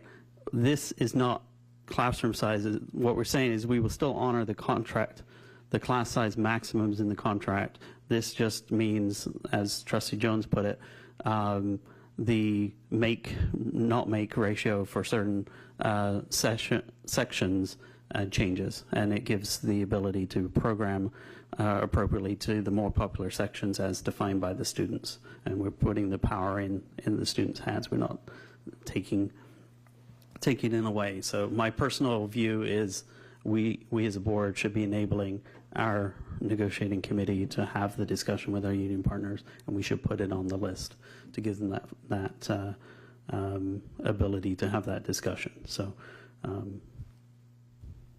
thoughts? Is this a 1? And is it a 1 down across the 4 items, or certain ratios? Because at the middle school, it's 26 to 27 or 27 to 28.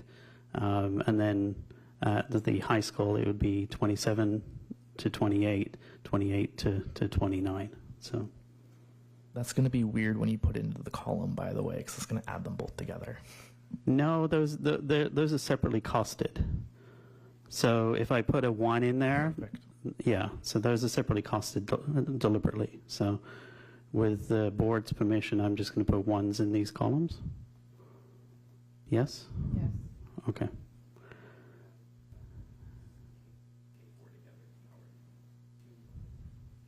K3 and K4. See what I mean? Because now it's at 2.2 million. No, that is correct.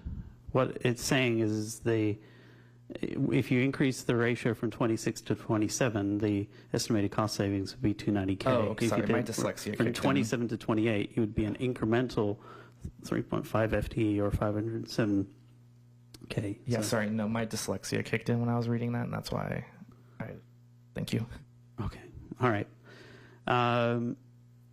Sounds good. So, all right, so I've done that. Now, do we want to shift gears and talk through the twos together? Do we want to talk about these other items? I'm trying to be respectful for the order that my colleagues would like to discuss things. Can I just, I'm sorry, I need to go back to the staffing allocation ratios. Are all 4 of them being done? Okay, I just want to make sure it's not one or the other for the, I just want to double check. Yeah, the lowest ratio, each one is then listed separately incrementally. So if you wanted to go from middle school 26 up to 28, you would add both line items. So Okay, yes. so just to go back, then the board is okay going from 26 to 28 on all of them? Or, Well, it'd be 26 to 28 for middle school and 27 to 29 for high okay, school. I just wanted to make sure because you were presented. So, sorry, it's just a lot of information overload. So the district you provided 1 tier and 2 tier. Okay, just making sure that everyone's on the same page. So, okay. Okay. Do we want to discuss these other items we don't have scores, or you want to go to the twos? What are the ones with, oh, I'm sorry. Go ahead. I was going to say, we should, just to finish off the bargainable ones, we should probably talk about like the stipends. Okay, let's talk about the stipends. I can start it if you'd like. Sure, since I brought it go up. for it. So personally, I would be opposed to this one because we have a hard time obtaining staff in certain things, and so to remove degree stipends might make it harder for us to find like speech pathologists, for example, or other ones to fill these very needed positions. So personally, I know it's a one-time thing, but considering how hard it is to even keep those positions, I would personally be against doing 03 and 04 for those stipends. Can I clarify one thing for you, Trustee Jones? I'm sorry. These are the educational master's or doctorate stipends. They're not the stipends that we pay to our educational specialists, which is a $5,000 stipend, and then the speech and language pathologists get another $5,000 on top of that. Those are not being suggested to be produced here, just to be clear. These are degrees only, the $1,000 stipend for masters. Oh yeah, no, I was just using it as an example of like why those are difficult to get. So if we take away this from not our regular positions, but in a sense, then getting those are going to be difficult as well. So if I can ask a clarifying question to what you just said, Marta. So you're saying that if I'm a teacher and I'm a classroom teacher or my certification art teacher, for example, and I have a double master's, which I do. So you're saying that I'm hired into the district, I'm teaching art at the middle school, and so this stipend, I would get my master's stipend frozen just one time, correct? That's correct. Okay, so it's for the general teachers, not the ones to what, so It's for any teacher who holds a master's degree or a doctorate degree, or any certificated staff member who holds one of those degrees. There's also a classified line item as well Right, for degree so- holders. So, Trustee Jones, I wholeheartedly agree with what you're saying, that we don't want to detour people from coming to the district, but this is, what my understanding is really more of the recognition for my educational schooling and recognizing my expertise and getting that little bonus for that extra school, like my master's degree or doctorate. I think back to my first initial years in consulting work, and we worked during that 08 and 09 time where we had frozen salaries, and so we didn't even get a raise. So the fact that this is one time due to our financial hardship, and if we're saving other positions, I think this is something that, and this is something that I do feel that is a one time that I think I could support. The problem is that if it's one time, then we'll be right back there having to potentially cut those positions again in the following years. Not, like, well, why are you making that jump in thought? I'm just asking a clarifying question. because that's $600,000. So that's part of the running total that we have. If it's one time, then we will have to find the location for that $600,000 in the future, almost $700,000 to cover it. So it's a monopoly move of the hand, kind of, like, but that's more or less how it's going to work. That's the problem with like one-time savings, and that's my concern, because like I lost people at my site last year because they went to districts that offered better degrees or stipends than the district that I'm currently in. And so, yeah, it might just be for 1 year, but that's 1 year where the temp you're trying to get to probe, or your probe you're trying to get to full-time, is now saying, I'm going to go to San Lorenzo or San Leandro because they offer more. And I'm not worried about it. Okay, that clarifies your thought process. That makes more sense than what you were initially saying. So I understand it's really more about the fundamental in trustee land world that you defer from one-time cuts because it's not a long-term strategy. So I hear you on that. I guess my clarifying question then would be if we get further information down the road, Marta, and where there's certain positions that might get rescinded. Is this an example of something we could rescind? You know, once we get more information in December and other budget information? You could, as a board, elect to rescind any of the direction items that you're giving us. So I think, to your point, Trustee Jones, it might be something that, you know, if we can consider possibly putting this on for a potential cut, and then if it be rescinded, if the budget outcome that we're getting the report in December comes out more favorable, this would be something that could be rescinded. So it's something to think about. Yeah, the only thing I'll point out, though, is like earlier tonight, we voted on those that were rated as a 1 in the last board meeting. So we had $102K for district office educational degree stipends, and we had $120K for site management education degree stipends. And the board agreed to that. That was one time, and they're just as qualified as what we were discussing. So I just, from a consistency perspective, just pointing it out. To be fair, I was not saying that I did not think that they were not as qualified or as valued. So please be careful about how you word that towards me.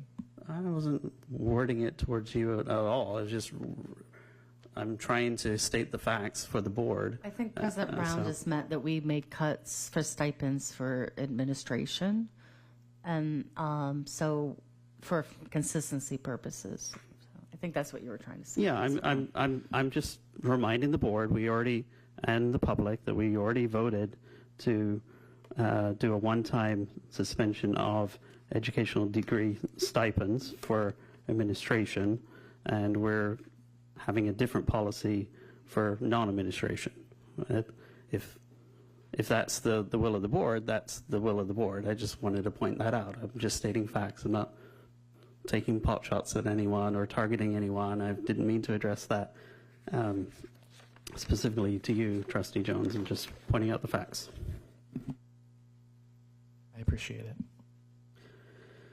Okay. All right. So at this time, I'm going to ask for a straw vote on the educational degree stipends for certificated and classified. 1, 3, Trustee Walker. 1. Okay. Who did the 3? Trustee Jones.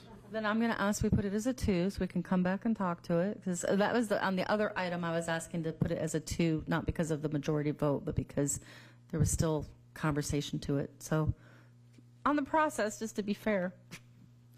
Anyway. I know when I am outvoted on something, and I will politely stand aside. I just wanted to offer to be fair. Okay, thank you. I know it's 9/11 and at night, and I know this is a tough exercise, and I appreciate everyone being mindful of each other's opinions and respecting each other. All right, so do we want to reach agreement on these remaining threes, or do we want to go to the twos and have the discussions around those? I apologize, but could we do like a 5-minute break? It's like Yeah, 9:10. that's fine. And then maybe we I can respect come that. back to reconvene about how late we want to stay. Okay, all right. We'll come back to order at, let's just say 9:20. All right, if I can have everyone's attention.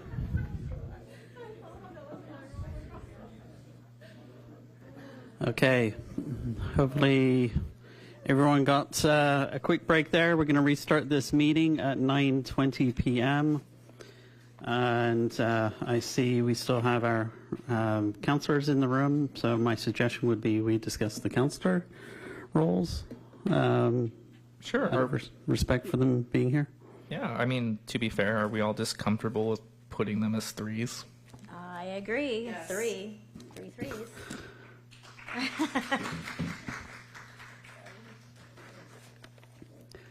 Any other comments?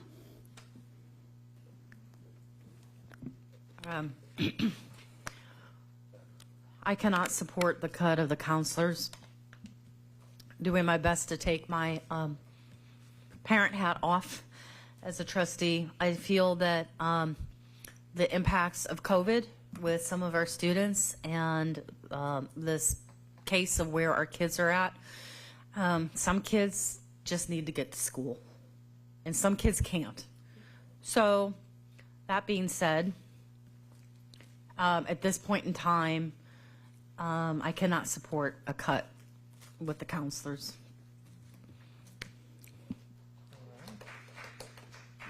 Okay. Remember, we're talking as a board. We're not talking to the audience. Okay. Okay. All right. I'm going to put a 3 against that.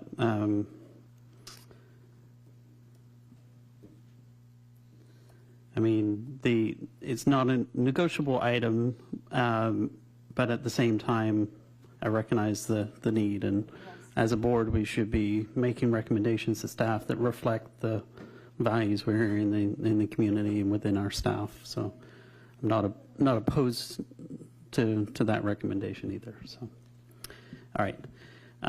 So I've put those as 3 in the spreadsheet. The last one that does not have a score, if we want to keep it simple, I would say we just put it as a 2 and then filter by the 2s and discuss it alongside the others for the parent liaison. Yeah, for convenience. Okay, all right. So with that, I'm going to filter down to the 2s, and we can discuss those as a group. Sorry, go ahead, Namarta. Apparently, I don't have all the powers that you have as head of HR. So, but can I do a process question there too? I mean, if we cut 7.5 and this column says 2.9.59, aren't we close? I mean, what number have we theoretically got to? So, yeah, I mean, simple math says that puts it at above 10, so that's, 10.4? Yeah. Okay, so obviously we discussed before that the commitment to the county is that we would commit as a board to the 8.1, 8.2. We do have a few one-time in there, which includes the ones I pointed out earlier. That's about $200K. So that would not be a recurring savings. And then, but the reductions were additive, right? So Ahmad, I think you still had, actually, Lanita, sorry to put you on the spot. Could you bring up that slide that we covered earlier that showed the multi-year, or Ahmad?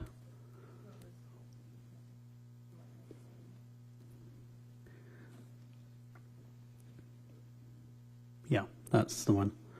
So as a board, the commitment to the county was the 8.2 and the 800K, right? So Can we just make a clarification? Is 8.9 that the resolution approved, not 8.1? I want to make sure we're all on the same page. The resolution? Yeah, go back to the resolution. That's fine. The resolution we approved was 8.1. 5. for the first year, and the second year was $750K, so it became 8.9. Correct. I just want to make sure we're all on the same page. It's Yeah. not 8.1, it's not 8.4, it's 8.9. Correct. Correct.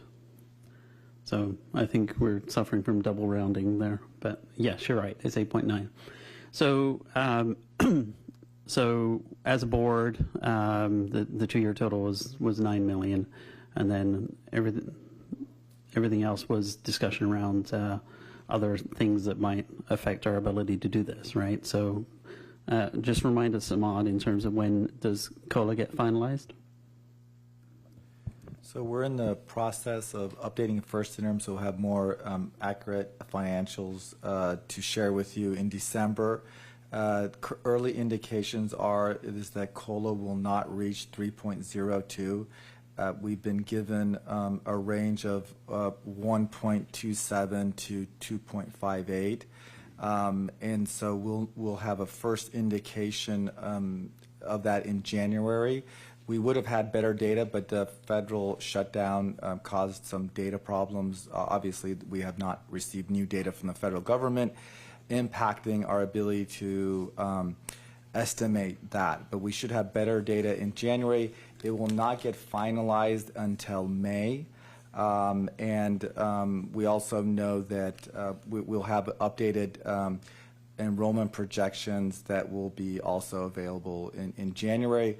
We won't have a firmer information probably until late April or May, when we know what the kindergarten and TK enrollments will look like for the following year. So some of the data points are going to take some time to develop.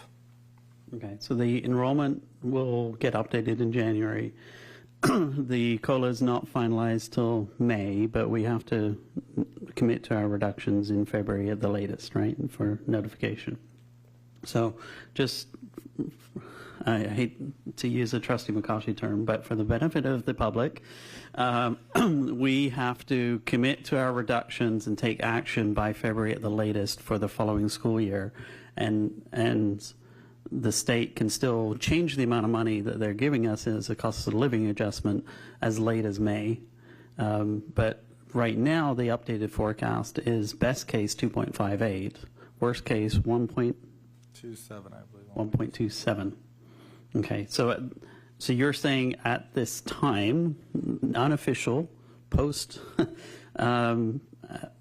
before we get to first interim, we're already seeing softness in the COLA expectation of at least 750K, correct? Correct. Okay. And then contingency factor is contingency factor. So those are the two that I kind of wanted to touch on, right? So we won't really know the enrollment numbers or expectations until January. And then we're already seeing softness in the COLA. And as a board, unless we want to be back here in January, we need to take into account the updated information. Okay. Right. So where we're at right now is, as a board, in terms of boxing it in, we're at about that 10.4. Right. So that's assuming that staff successfully negotiates all the things that are negotiable items with our labor partners. Right. So yeah, so basically the number we're at right now, just we're all on the same page, takes into account the COLA softness that we already know is there, that may be larger, right? So that could easily jump to 1.5 million, and we're factoring in enrollment, and we're factoring in a contingency as we sit right now in terms of the thing. And then I'm going to go back to the spreadsheet unless anyone has questions on that. Go ahead. I would like to speak, please. Thank you. Point of order? You want point of order? Yes. Point of privilege. Oh, that's it. Anyway, so we're going to get into a very difficult territory now talking about the two. So I really want to preface this by my values and how I'm hoping that we can all be on the same value page, because I'm going to say something that is going to be very controversial. So I just want to get out my values first, okay? I value our CWAs, that they go to people's houses. They've not been attending schools. They're not going to come to meetings. I want to keep them. I want to treasure them. I value our counselors. They have life and death situations. They're doing suicide risk assessments. We cannot do without our counselors. I value our intervention specialists, our social workers, our wellness support center, our health assistants. We cannot survive with them being on part-time. Our librarians. This is a big list. They need to be going there for a safe space. So, and I can't cut our 5th grade band and string. So there's all of these programs that I need to protect. So that's my frame of mind. So with that being said, I have to look at the budget and saying, where can I do some potential cuts? And for me, I'm looking at, first of all, I know this is a risk. It's a loss. But for me, we really need to consider putting the preps, moving them from a 2 to a 1. And the reason I'm saying that is because I do believe in our community. When we did not have our parcel tax, it did not pass. What our community did is Todd Uticle, he formed a group, and they raised $1.5 million. So I know our parents want to help. They keep saying, what can we do to help? So instead of save our schools, we can have the slogan, save our specialists. So I think we can have our communities pull together, and I also think that we need to have some options for our labor partners. They need to be involved in this conversation, and we have a lot of things on here. I don't want them to be saying, you don't give me any options, you don't give me any choice. I want to give them choice. I want to give them hope. I want to give them part of the solution. So I'm really asking this board here to consider moving them from a 2 to a 1 for all those reasons that I just said. Okay. Sorry. Actually, I don't want to put my thumb on the scale. Others want to respond or comment? I hinted at it earlier today that like Prop 28 fund is the funding of Prop 28 is not only not supposed to it's not supposed to supplant other art classes, correct? But like the other goal behind it is it's not supposed to be taking the place of anything else. If we want to give teachers a prep period, we just had it confirmed that if we added art through Prop 28 and kept all of our specialists, then K through 5 all would have a prep period. If we get rid of these, we will see our science scores go down. If we get rid of PE, I know we put up there that it says that like the teachers will do it, but to be blunt, with what time and when, things will get lost, things will get dropped. Do you want them to do science? It's going to be, color in this image or map of the mantle, because we don't have time to prep and prepare and get all of these things ready. We cannot sacrifice these things for me, especially with, even if it's not going to keep the day the same. It won't. This is such a mistake. I'm sorry. Like, for me, I can't do this. I can't. Well, I just want to say one more thing, is that in 2008, they eliminated all the preps, and I was there. I had to teach all the science, all the music, all the PE, and we did it for 1 year. I think it's a temporary thing that, again, we could go for a parcel tax. We can have our parents raise money. I think that we need to consider it. It's a big ticket item. It's a lot of money. So, Trustee Karen, I just wanted to clarify, because you put a lot of thought to what you were saying, and I'm still processing what you said. So I just want to confirm, you're saying when you said cut the preps, so please, I'm not ingrained with that. So your recommendation is to cut which specialists? What I'm saying is that I think that we as a board need to put both of them on the list so that we can negotiate, because I think our teachers can come up with something much better. Both what? The PE and the science. They're both on here. So I think they would do a better job of negotiating, and maybe they come up with some better plan. I don't know, but we're not giving them any options unless we at least say we need to put it on the list. So when you say specialist, you're specifically talking about elementary science and PE, not the RISs, not the intervention, et cetera, right? Yes. Okay.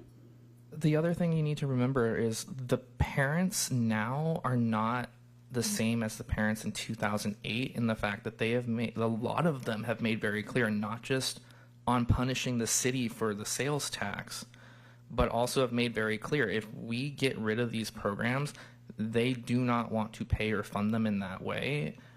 They want a parcel tax that protects programs and expands. So if you want to keep these programs, if you want to have it so that we have a parcel tax that funds these programs, you would need them to remain in existence, because the argument would need to be to not be here again next year seeing these programs. We need the parcel tax to preserve these programs, not bring them back, because otherwise it's going to be, you know what the argument is going to be against that. We saw it already in 2024.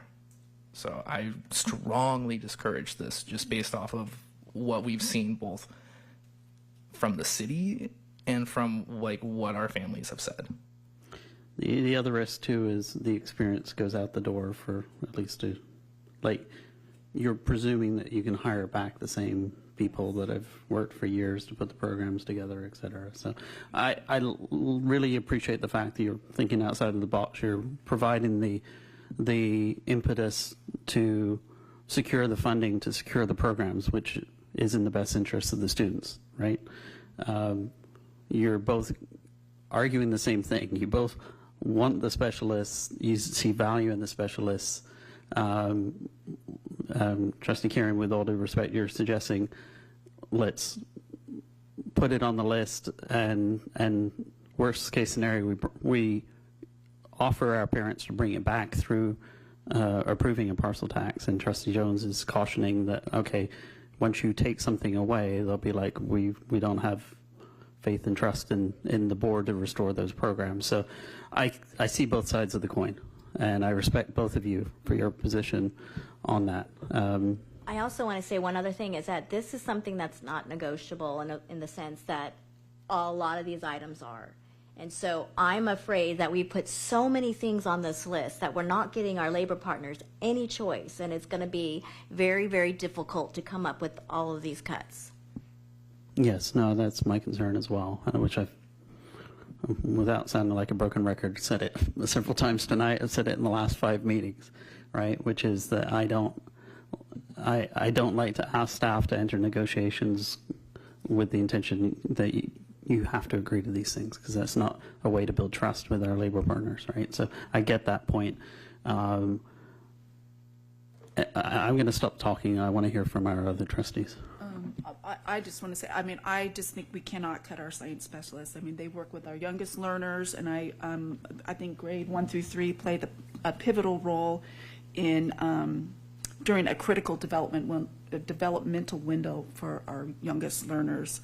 I mean, I'm reminded of my own son who struggled in school. He wasn't great in math and reading, but he, first grade science in Mrs. Holder's class, she fostered that curiosity for science and made him believe in himself. And now he went on and got a degree in natural resource management, and he really holds Mrs. Holder in the highest esteem for, his pathway into college. And, she gave him the belief and the wonder and the joy of science. I struggle with cutting the science specialists.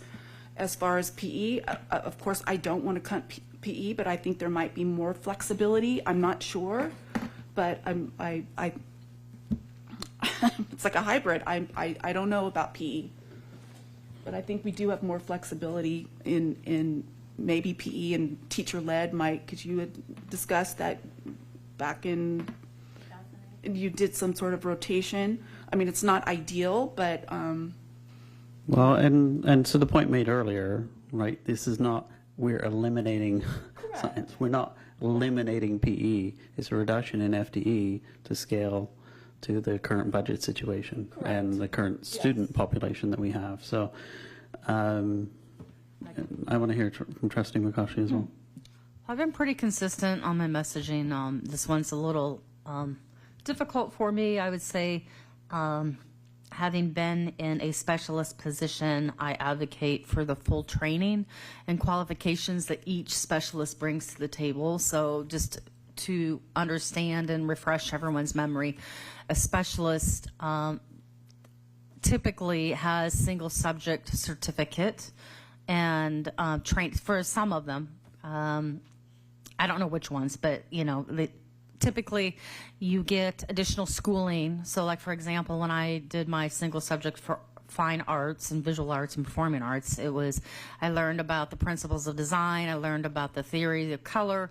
There's like very specific in-depth information that specialists have that a general classroom teacher will not. So that said, I really advocate for the specialists. And for someone who's lived in multiple states and worked in multiple school systems in different states and places, I was astonished and shocked when I came here and there was no elementary art.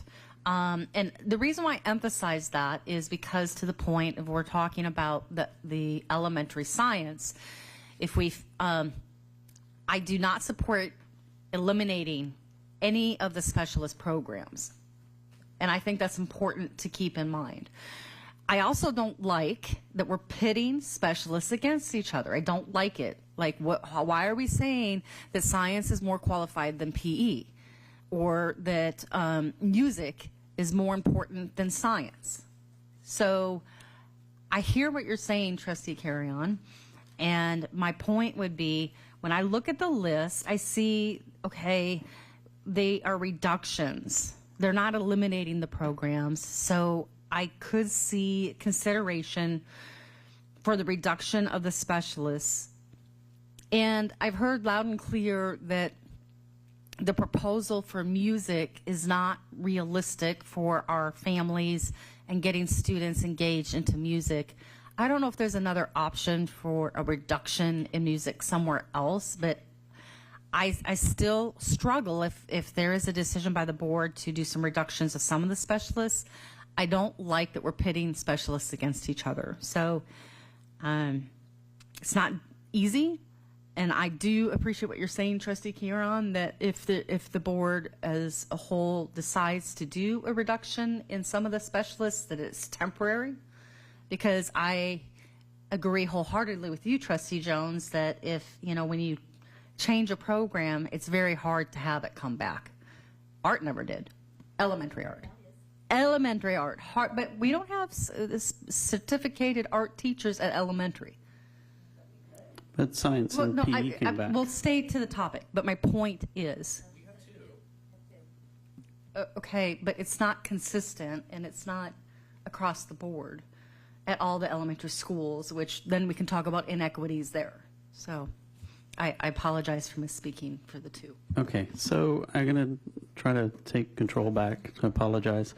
I'm trying to make sure, Trustee, and if this conversation seems weird for those that are still watching, it's because we as a board can only talk in public session with a majority, right? So if it seems like, well, why can't they sort this out? That's the public process, right? And we're respecting that.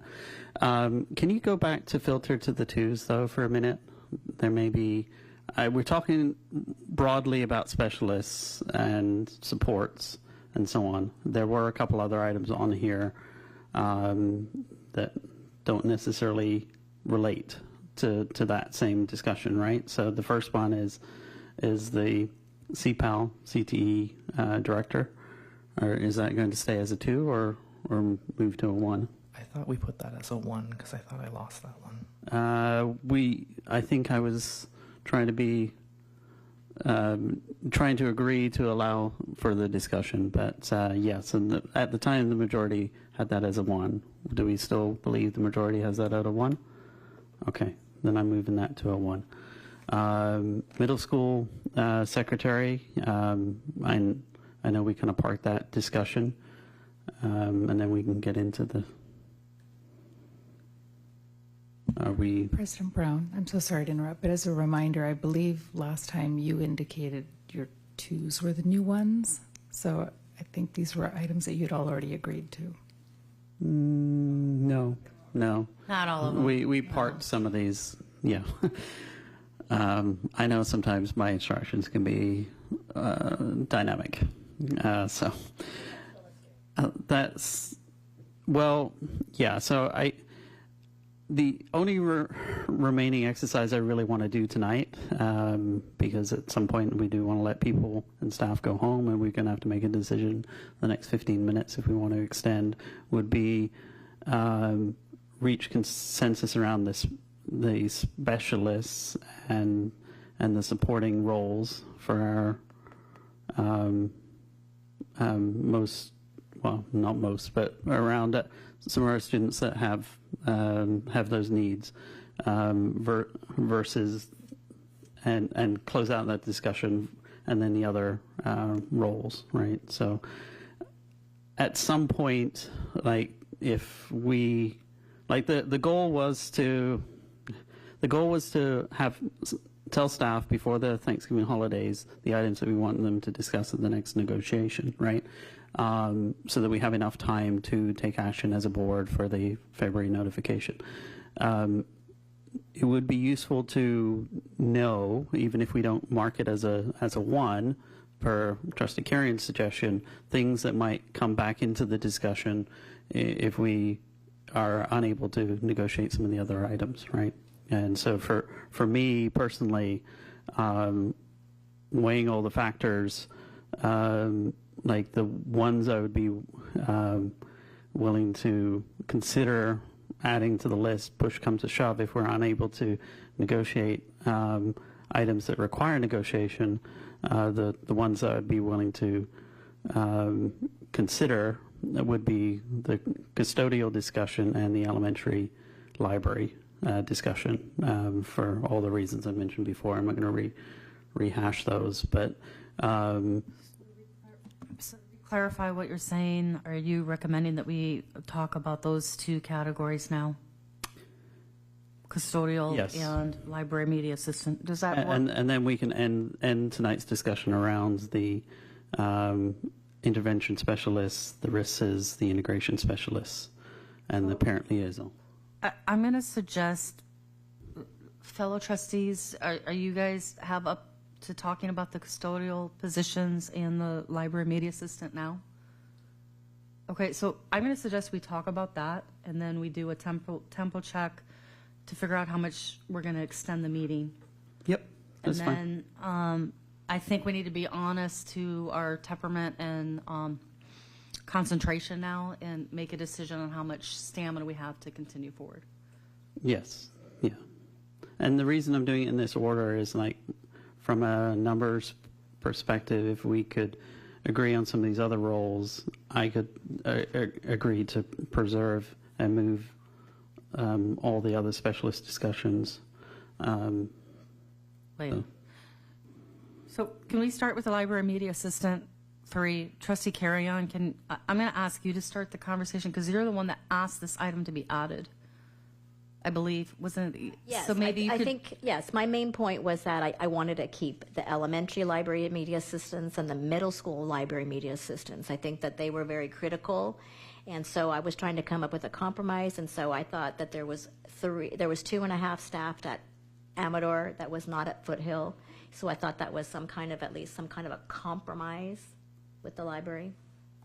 Staff, do you have any other comments to highlight why Amador Valley had 2.5 versus for Foothill? Or Namard, I don't know if you want to put the spreadsheet up or just have Josh And clarify. I also have a question too, to piggyback on that. And that 0.5 was funded not out of the general fund, correct? That was a PPIE funded. Originally, it was a PPIE funded Then it position. morphed. I believe it moved. Do you know? I believe, and on that library media 3, is it still funded through PPIE at this time? I believe. Yes, it's listed under PPIE resource code.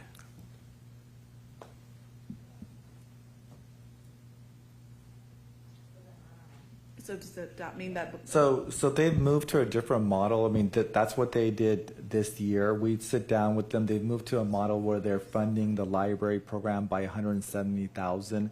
I think that's a legacy. Josh may have a little bit more historical information. That may be a legacy type of position that we'd have to look at again. Yeah, so at this point, the current model is, and I don't want to speak for PPIE, but they identify their priorities and they donate a large sum towards those priorities to offset expenses. So if libraries are those priorities, they're contributing to the expenses associated with all levels of library services. Prior, they used to identify specific dollar amounts per school site, work with the principal to identify a principal's priority. And so at that point, that was something that I had implemented when I was the principal at Amador, based on the priority area there. So it's still recognized under that resource code. So just, I don't want to speak for Ann, but my understanding is if the board reduces that, then the kind of lump sum of PPI donations would go to fund more of those other library programs across the district. Is that accurate? Yeah. All right. Yeah. Could you just say that again? Sorry. So PPIE gives a fixed dollar amount to support libraries across the district. It doesn't fund all of our expenses with libraries across the district. It funds a portion of that. So if you take that particular staffing at Amador, that 0.5, if they aren't funding that, then more of their money could go to offset other things. So it's all one. PPIE last year donated 700 and something K towards the general fund. They no longer fund specific positions. They have certain key programs that they contribute funding, not 100% funding, but partial funding to certain key programs like library, outdoor ed, et cetera. So, yeah. I don't know if that helps clarify. Yes, that answers. Thank you. All right. So I think the discussion that we had previously was that we felt the 0.5 FTE at the high school could be absorbed at this time in terms of a reduction. I'm okay with it being a 1. I still have my reservations. Like I said, it does help bring in money, but I also respect the fact that I was in the minority on this one, although I do think it is a useful position to have with Chromebook repair and everything else. Yeah, we got some emails saying that the money that was brought in was substantially more than, I think it was like 11,000 or 12,000. So But our tech support should be doing that, and the other. My understanding is that it's not just lost. Make an assumption that it's not going to be done because the position's gone. I think. Well, I am just saying. I think it's too premature to say that Amador Valley High School is not going to collect anything in fines just because this position's gone. That's all I'm saying. Okay. All right. So I've put that as a consensus of 1. I'm going to, so let's cover the middle school secretary discussion, the 0.75. Is that a 1 or a 3 at this point? I struggle with that reduction. I think that they've already absorbed a lot of the duties with reduced vice principals, and they reduced their work days by 5 days. I struggle with reducing that down at all. Sorry, you're talking about the custodians? I'm talking about middle school secretary, level F.1. Other thoughts? I struggle with that one as well. Yeah, we all struggle with it. That's why it was 2, 2, 2, 2, 1, 2, and it has a consensus of 2. Right? I'm just trying to force a decision so that we can finish the specialist discussion that's on the top of mind for all the parents. I would say, because we've cut other things and they already did it prior, I would probably say no. Don't do it. There we go. Okay. All right. I'm going to force 2, 3, 3, 3. Okay. Okay. All right. So let's. Okay. Custodian.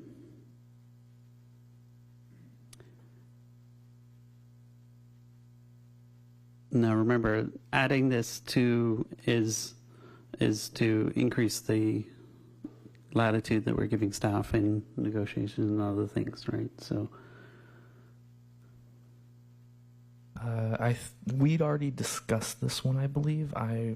From what I remember, I think I was in the minority. I still stand by that position, but I also understand that, again, I don't want to take up our time. I've said all my arguments for it. Okay. All right. Unless there's questions, I'm looking for a poll vote. Mary Jo? 1, 3, 2. I'm going to ask we table this one. I feel like we're not giving it justice for a conversation, in all due respect. So I'll put a 2 for now, but I think it deserves more conversation, and now we're against the clock. So that's my statement. Yeah, I don't disagree, but this is the 6th meeting. We have discussed it before. So I'm not trying to be disrespectful to our wonderful custodians that are out there. My frustration is that the public and the community and CSEA fought for this position last year, tooth and nail, and we saved the positions. And now other positions are being presented, and we're hearing a lot of public comment on other positions, and then for us to callously say, okay, we're going to flip our opinion from last year to this year, I have a problem with it. So I do want to talk about it more. And I want to, so I'm a 2. Okay. Is there a way to reduce it from 4 to 2? I mean, see, this is my point. I understand from a process. I know there's frustration because we've had multiple meetings on this, but if you think about how we are talking and how we're making conversation and listening to each other, in all the 5 years that I sat on this board, we did not have these types of conversations. So I don't want to rush a conversation. I want to be able to sleep at night saying we made the best decision with the information that we have. We have to work together. And so my point is, if we need to have another special board meeting, and we have that meeting so we can have a thoughtful conversation instead of us being tired and force a decision. And I don't want to force and make a rash decision when I'm tired. No, I understand that, but I'm also thinking of a lot of the people who don't know if they have a job or not, and is anxious for them, and I'm concerned about them. I feel like we need to get. Well, then I motion we extend the meeting for an hour, and then we need to decide which direction we're going to go, because I don't want to rush down the list and say 1. It makes it so insensitive. Point of order, or I guess point of information, I have not changed my position from last year or this year on this item, but I will second your motion. Okay. All right. So I've got a motion, first and seconded, to extend to 11 o'clock. Aye. Aye. Aye. I'm going to say aye, and then I'm going to give Dr. Geisels the floor to release some of the stuff. Who needs to potentially stay based on the rest of the list? I already excused the 3, so I do want Josh and David to stay. Thank you, gentlemen. Ann, does Ann need to stay? Okay, so Josh and David, you're it. Thank you. Everyone else, have a good night. Thank you. Okay. So do we want to discuss the custodians or the specialists right now? I'm going to suggest, based upon the information and the articulation from some of the other trustees, I'm going to propose we talk about the specialists and the other positions. Okay. If we don't have time, we table it. Okay. All right. So what I'm going to propose is that we discuss all the specialists together, because I know people will stay, won't. So just for anyone following along, at 10 o'clock at night, the parent liaison, the elementary intervention specialist, the secondary intervention specialist, the integration specialist we already discussed, but we kind of moved into this bucket, so I'll include that as well, and the reading intervention specialists. So those are the things we're going to discuss right now. And I know people are tired, and I appreciate it, but the purpose of tonight is to finalize a motion for our next meeting, which will be an action item. So although we are agreeing on what the action item is going to be for next week, Next week is, or next meeting is when we actually vote on it, right? So this is not binding. This is not, thank you very much, Namarta. Not the PE or the science specialist? Where is the, I think we already moved some of the other ones out. They're at 3, so are we going to add them? Yeah, can you add in the 3s for a minute?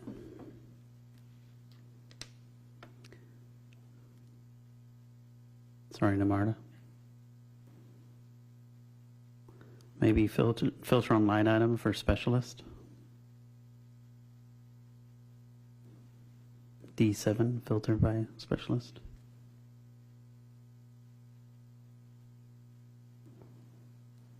There we go. Okay, so just to be clear, we had, at the last meeting, we had the elementary science specialists and the PE specialists as 3s. We had the wellness center and the CWA specialists as 3, and the middle school tech specialist as a 3. The other items were 2s. And then music specialist we had as a 3. So, comments?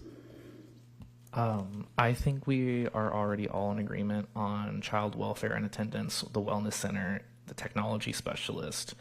I think we are already in agreement on those, so we don't need to talk about those, the first 3. Okay, so Namarta, maybe if you could just scroll those top 3 off the list. Scroll down, I don't know. Sorry, I'm providing Excel coaching here in real time, I apologize. Or maybe there's not an easy way to do that in a filtered list. All right, okay, everyone ignore the first 3. We're leaving, oh, look at you, thank you. All right. So if I could make a comment with the elementary Yep, go ahead. intervention specialist, I would like to have a conversation about the reading intervention support specialist because they work hand in hand together. So, in other words, is there someone that could kind of clarify the key difference between maybe just a high level, how they work together and what it would look like, for example, if, just for example, if RIS wasn't there, how the work from the RIS position would be supported by the intervention specialist, for example. Yes, so the intervention specialists are certificated staff with specialized training to support literacy needs of students. The RISs are classified staff that are helping to augment the amount of students that can be seen, but the central kind of component or player in this is the intervention specialist. So they work together. The most intensive needs students we usually try to have the intervention specialists who have the most skills work with those students who need it the most. And then again, there's students that have strategic needs or not quite as intense needs would be working with the RIS. Again, the risks have value, but if the integrity of the program stays together with the intervention specialists because of the work that they do directly with students, but also with the classroom teachers, they help run data talks 3 times a year, and they work with kind of staff to establish those groups. So again, the reach of the intervention specialists is this much, and they can do a little bit more with the RISs, but the RISs are not the linchpin of the program, of the Tier 2 literacy intervention program. So there's a much more specialized kind of training that the intervention specialists have than the RISs. In your professional opinion, what would the role of the intervention specialist evolve, and how would it look different if the RISs were not there to support them? It's going to have to make some important choices about, again, based on the needs of schools. We will have to look at, again, the K2 students with the most intensive needs. So it may be a more strategic look at who we're serving and who has the most return on our efforts. Again, it's just the main components of the literacy intervention program maintain with the IS is still being there. They just were not able to reach quite as many students as they would with the RISs who kind of help support them. It's almost like a paraeducator and a special ed teacher, as we talked about. The special ed teacher is kind of the centerpiece, and the para helps kind of augment it, but it's important that the IS is the person that's at the heart of it. David, I was just going to add that. Thank you for saying that. Just relationally, special ed teacher, certificated, paraeducator, supporting the students who work with that particular teacher, classified. It's that same concept. One thing that I do want to repeat, if we have this reduction, it would be a centralized model, meaning Mr. Schrag would work with the principals to determine where we would have the staff go to serve the needs based on the literacy data. Okay, so I guess I'll just throw this as a discussion point. I do feel at this point in time it would be too much of a shock to the system to cut both positions, the intervention specialists at this point and the risks. If we're having to take a look at a systems model and how we do things, I think that it might be wise from a financial standpoint to take a look at cutting the risk position and then really looking at how to maximize efficiency with the intervention specialist. So I would prefer that we keep both, but when we're looking at bigger picture at some of these other positions and to the integrity of the program, I do feel that there's work to be done in the district in terms of how we look at how we're targeting our struggling readers and how we're shoring up with the curriculum adoptions and helping support our classroom teachers. So I don't want to see a negative effect of the students that we're servicing. I don't want to see a risk to that. What I'd like to really lean on is how to effectively support the integration specialists, and to your point, Mr. Schrag, like how to take a look at with the district or with administration to support them in their role. And I would like to see some support on that. But that would be my recommendation at this point. I'm also looking at the dollars associated to the positions. So I do understand that the elementary intervention specialist is a reduction. But I feel that if we look at the structure of how we're servicing our students, there's I think that the risks would be something that we would need to look at first. I agree wholeheartedly. I mean, what you're saying is the integration or intervention specialists really are the core of the Tier 2 literacy. Okay. All right. Thank you. All right, so to try to move things along, is everyone in agreement that the intervention specialist, the elementary and secondary intervention specialist roles will not be reduced in FTE? Correct. Yes. Okay. Well, I support the elementary intervention specialist. I would need to know more information about the secondary intervention specialist on how. Yes, trustee. I was going to say, okay, so if we agree on the elementary intervention specialist, can we move that one? Are we comfortable moving that one to a 3? Yeah. Okay, let's do that. Already done. Then looking at risk, since that's connected to that one at the elementary school level, my concern, hey, sorry, getting you exercise, stay away. Down there. Nimble. So one of my big concerns is, again, first off, this would be a full 7.5 is insane because that would be a full phase out. And I don't blame staff for these recommendations. It's just as a district to lose both would be intense. So a phase out, I think, would be a really bad decision.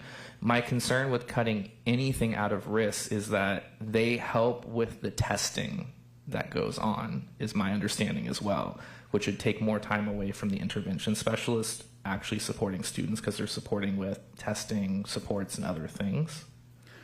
Yeah, we've been able to actually manage testing. We have a kind of a deployment model where all of the ISs as a team go to each site and kind of do it in mass. So we kind of have one day or two for every site where they go together. So when you have all 9 or 10 of them going, and we can actually do it pretty efficiently. So the risks are helpful, but it's not going to jeopardize our assessment capabilities in terms of if we have the ISs to do it. All right. My other concern is if we do a phase out or a full cut is that we are basically saying, depending on the school you go to, is whether or not you will have this support at it. And so that would be a concern for me. So let's say that my child needs supports, but we no longer have it, for example, at Hearst. Are we basically implying that that parent would need to open enroll their child to one of the other school sites then to still get those supports? No, I think because they wouldn't be there. Yeah, I think we'd find a model with the ISs where we would make sure that we would have some support there. It just might not be a full-time person at that site, so it may be someone who goes to the site for a part of their day and they're split between sites. We know right now there's 2 or 3 sites that have a much higher level of need for the literacy needs, and there's some that have less. It's not to say that one site would never get any literacy support. It just would mean less of that FTE allocated to that site. So it's, again, an allocation, equity-based allocation need. So we would make sure that sites who needed it would get it. So what if, to Trustee Jones' point, what if maybe a reduction instead of phase out? So consideration, whatever a potential number that would be comfortable, like 4 or 3 instead of all 7.5. I'm just throwing that out there as an option. Or you could go the other way and increase.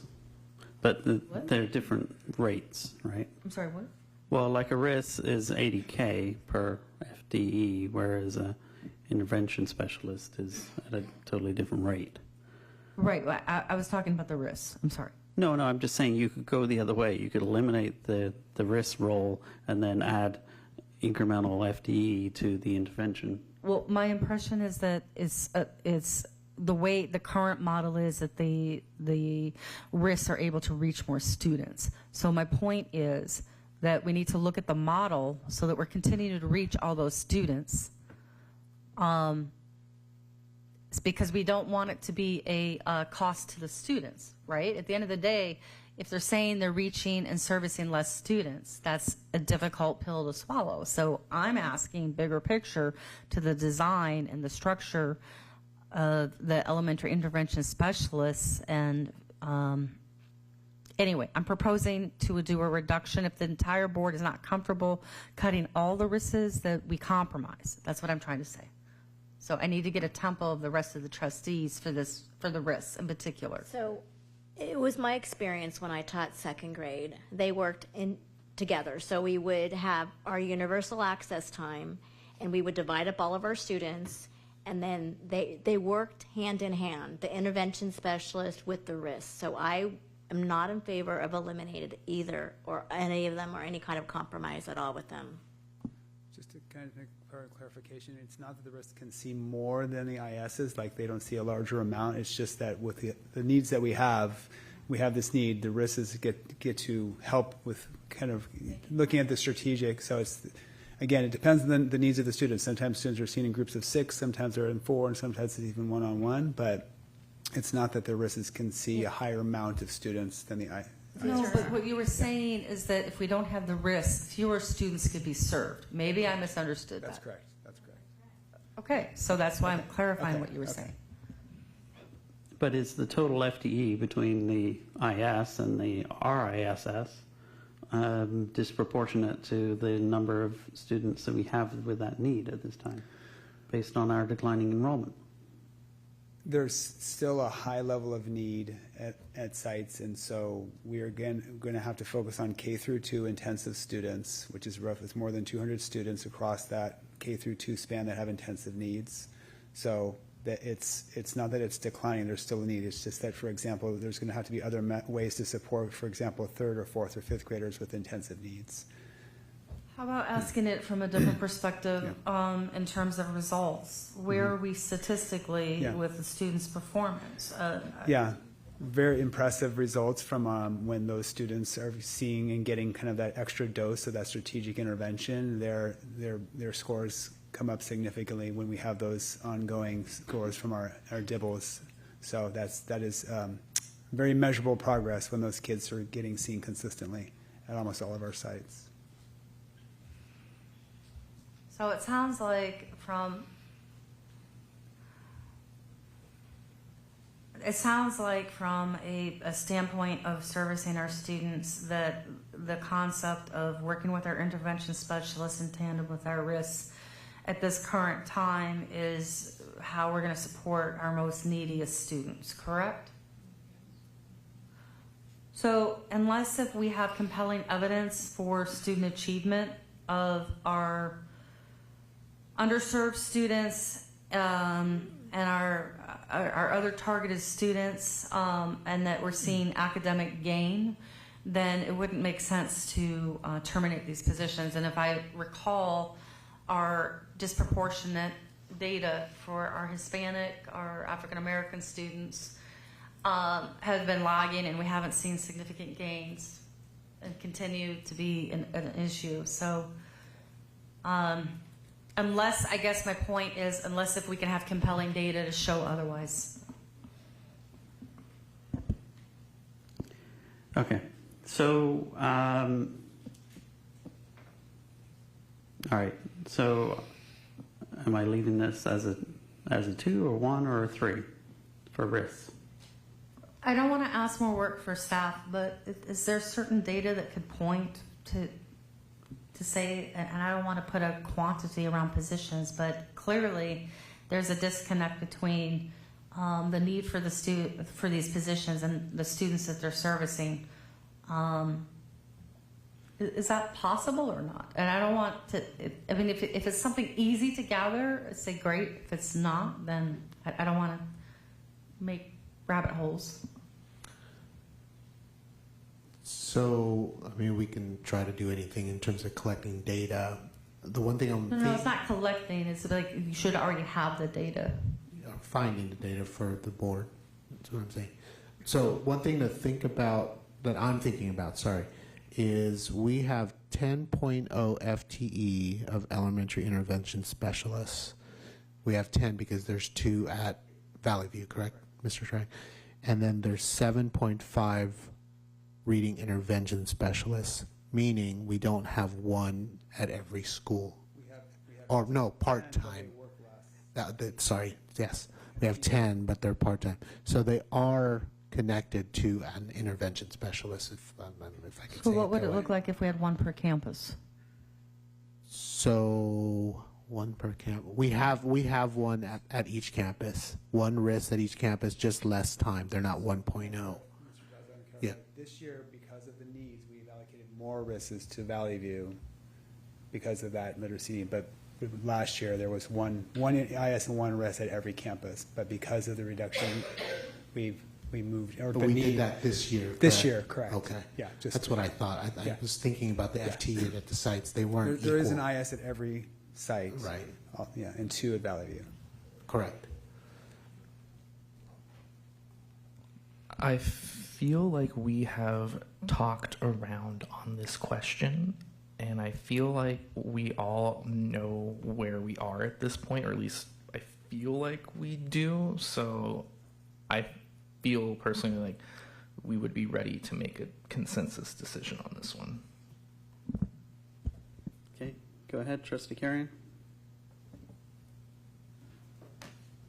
Is that a 2 or a 3? Trustee Walker, sorry. It's 1.5. 3, 1.5.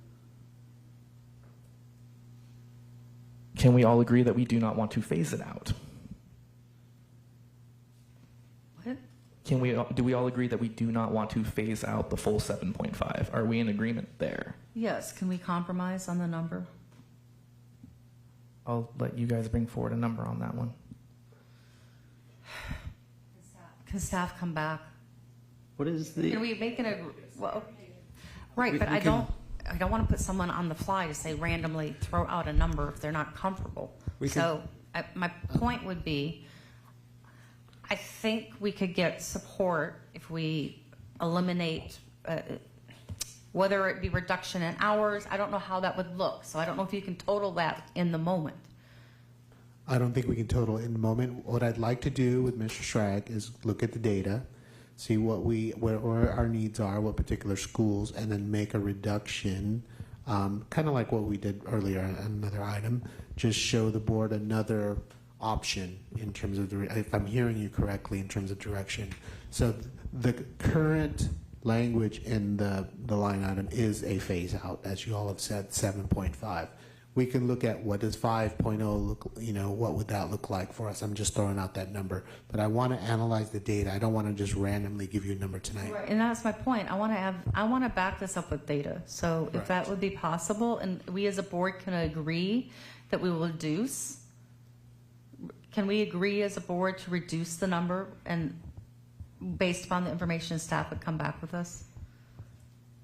I won't make a decision until I see the data. Well, then we'd be more informed. That's why I'm willing to wait until I see the data. I'm going to propose we wait. Mr. Schrag, does that make sense? That'd be great. Yeah, Let's we'll look come at back with some options. Yeah, thank you. As far as our outlooks, based on the needs. All right, so I'm going to keep us moving. Secondary intervention specialist. Is that our 2 or 3? 3. Okay. We have majority at 3. Yes, I did the math. All right. Josh, while you're here, can you just make a comment about those? So, look. Just kidding. Never mind. I want to talk about the science and PE specialists for a minute, right? We heard two proposals from trustees. Both are valid, which is to say we as a district are needing a parcel tax to keep our 360-degree support around our students. I think we're all in agreement with that. We as a board need to put the best case forward to our to our parents and the community writ large to support our parcel tax. I don't know if mortgaging the present to get the future is necessarily the best approach. And the reason I say that is we need support of our parents and support of our union partners to be successful in any sort of parcel tax, given the high bar of 66.666%. And so I'm kind of two minds here. One is, obviously, when you write a parcel tax, and we don't have parcel tax language in front of us, it's not agendized tonight. I'm not suggesting that we start writing parcel tax language, but you need to have a compelling statement. But I don't know if putting it on the list, losing it for a year in the hopes that we'll gain it back to get that compelling statement is the right social contract with our community. And so I'm personally leaning more towards leaving it as a 3, recognizing the however many hours of public comment we've had and the 900 emails that we've had from our community saying don't reduce these roles because they are important to us and the proportion of our students that require or value these roles. And so I kind of want the voting or the reduction list to represent our community's values, not necessarily what will put us in the best position for a parcel tax. That's my point of view. And again, I don't disrespect what you're saying, Trustee Kieran, because we have the same goal. We want the parcel tax. We want these roles. We value these roles. Every single board member along this table values a science specialist, a PE specialist. We have in the past survived without them. I just don't know whether, I don't believe at this time it's the right social contract to remove it and then threaten the community. If you don't vote for this, you won't get it back, right?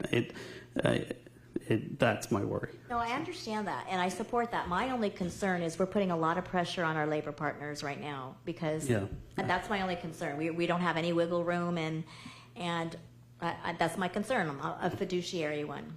Yeah, So no, I agree. my comment, first I wanted to compliment the board and staff for working together on this for the last several months, and the community and our labor union partners. for the collaboration to have these conversations. I feel this is a space that we were not at before, and I think it's important that we state that. That said, I still do not feel comfortable pitting specialists against each other. And I hear what you're saying, Trustee Carry-On. I think the message needs to be slightly different. That it's about bringing our community together to support that whole child education experience. And there's the must-haves and the nice-to-haves. And it was nice to have elementary art, but it's not a must. So my point would be is I'm still going to stand that either we keep the specialists united, or if we're going to consider the cuts, then we would have to look at all the specialists and then rally with the community for long-term strategy of how to support these other programs. So that would be my point. Yeah, I'm saying at this point in time, I keep the science, PE, and music specialists at 3s. And we have the discussion with the community around a parcel tax to I'm protect not even those talking programs about the long-term. parcel tax. That's was what I meant. Again, I'm kind of getting, ancillary topic, but I guess what I'm trying to say is I don't think, I understand what you were saying, Trustee Carry-On, but I think to President Brown's statement, I think we have to look at the cuts for the fiduciary responsibility for us as the trustees. The parcel tax is a later conversation because the bigger point is that we're entrusted to make these decisions. We've been deficit spending for 5 years plus, and we should have been looking at these cuts sooner. And so we're going to have to make the hard decisions and figure out how to manage our budget. So that would be my point. I want us to be bold. We can keep all of these specialists, and we should, because we don't just have a fiduciary obligation, we have an obligation to education and an obligation to our students. And these are in the heart and the core of it. I think that we can rally the community around it, and I think we can rally our labor partners around it. We can even, if we write that thing right, we can also even get, like I said, art either through Prop 28 or even through a parcel tax so that they have a K through 5 prep period and you have this full range that our kids deserve. But we cannot tell somebody that we're going to give you the carrot after beating them with the stick. It doesn't work. We've tried that in other districts and it has failed. The most success is when you say, hey, we've kept these things because we believe in them. Work with us to preserve them. You walk hand in hand on it. So let's do this right. Let's show the community that we do believe in them, but also that we believe in our partners and ourselves, that these things matter enough that by saving them, we will continue to do so. yeah, I mean, at the end of the day, does an ABC cleaning schedule impact our students more? Or is it something that we could restore funding later? Versus keeping the science specialists, keeping the PE specialists, keeping the preps there, not reducing the school day, all the other things that we discussed. So my feeling right now is we keep it in place. We have a social contract as a board with our community to retain roles that add the most value and to listen to our staff, our teachers, our parents, our students even. We've had students speak eloquently on these things. And so, there are other things that I think janitorial, elementary, library potentially are more short-term pain that I'd be willing to endure or add back later than these. So are we in agreement that this whole page are 3s? Well, and then just take them off. And right now we have 10.5. I think what we said is this whole thing is 3s, but we will come back on item J3 around the rests. as to whether a partial reduction, not a elimination, and we'll get a report out on staff on this last item. So, has anyone changed their mind on the integration specialists after we went through tonight's discussions? We talked about that early on in the evening, and so my argument was if, for example, the integration specialist. Yeah. Yeah, so I wasn't supporting to change it to 3. So I guess what I'm saying is I would be okay with the other 3s, but that we need to consider another cut for the integration specialist. So that's fine, but I'm just saying that we had 4, now we have 3, and just remember it's that the position works supporting our teachers, expanding their expertise, coaching, and that support. But if we're talking about closest to the classroom, this position isn't as close, it's indirect because the job is different. So I'm not saying it's a better position or worse, but we've been talking about keeping cuts furthest from the classroom intact with student to teacher support. So my argument was we're building teacher capacity. We're, TOSA's leadership support. We have to take a look bigger picture. And so I'm saying this should be a place where we consider to compromise.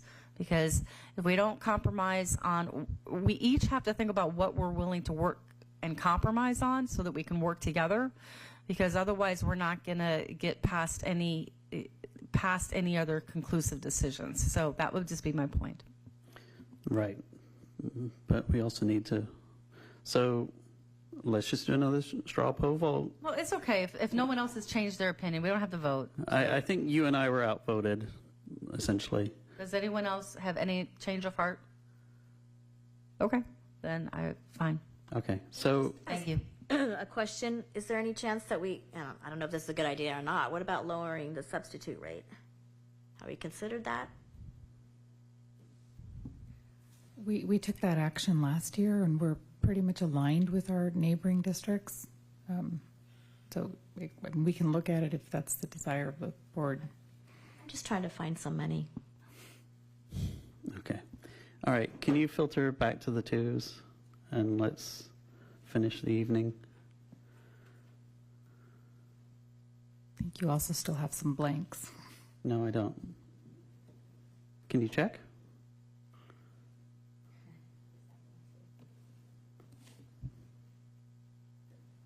Oh, see?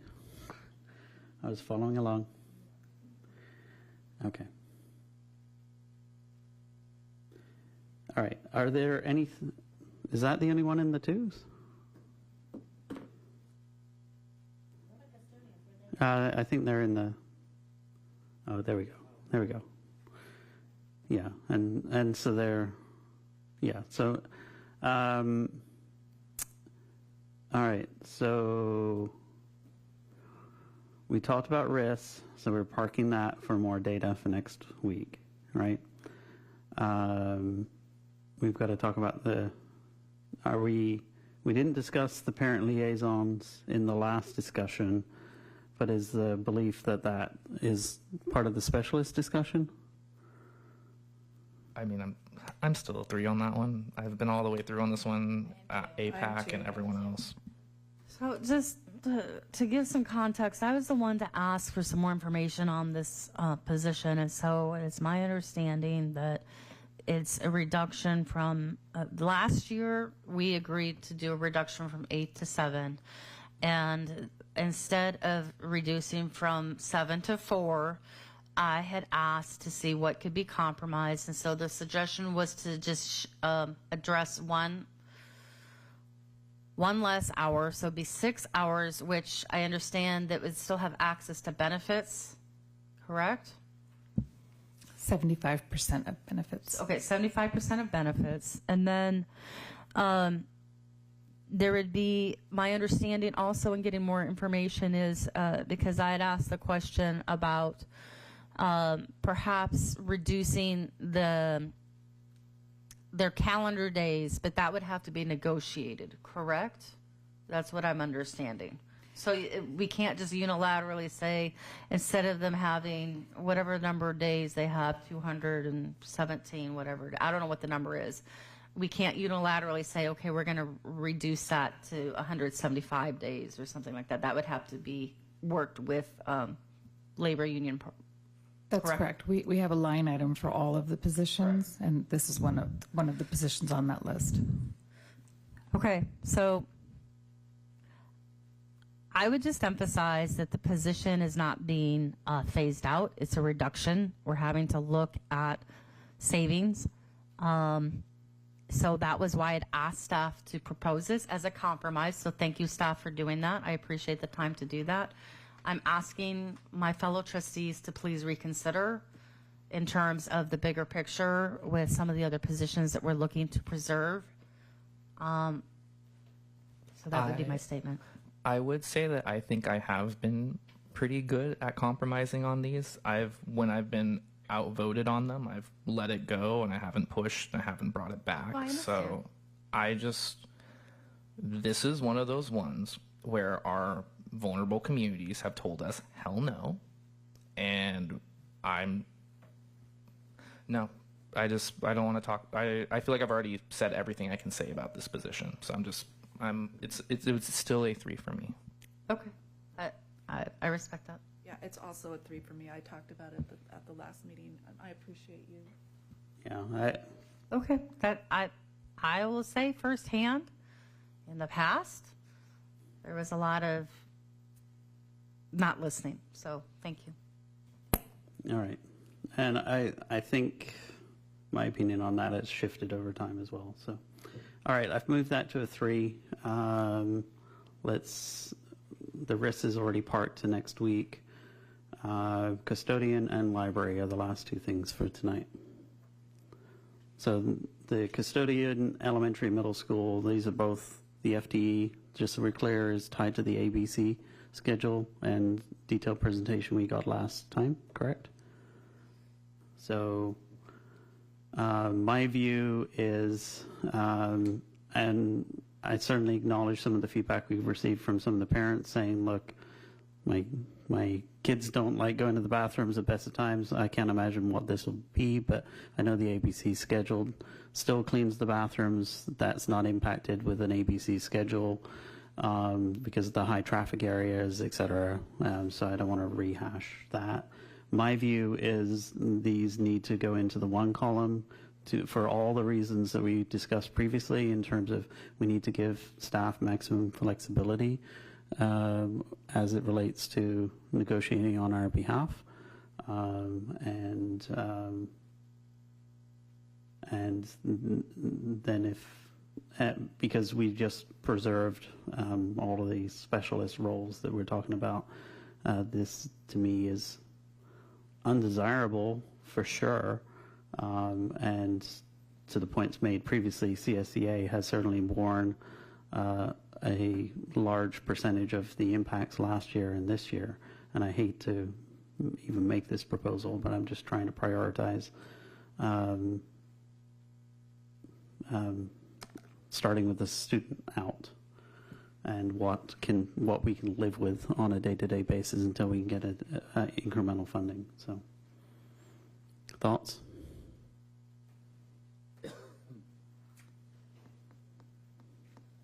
Staff, can you confirm this is the night shift for the elementary? And I don't recall for the middle school. I believe that's what it was. That's correct. Both at the elementary and middle school, it would be a reduction of their the night custodians. A 0.5 at the elementaries except for Donlan, and then a 0.5 at each of the middle schools. So my comment would be that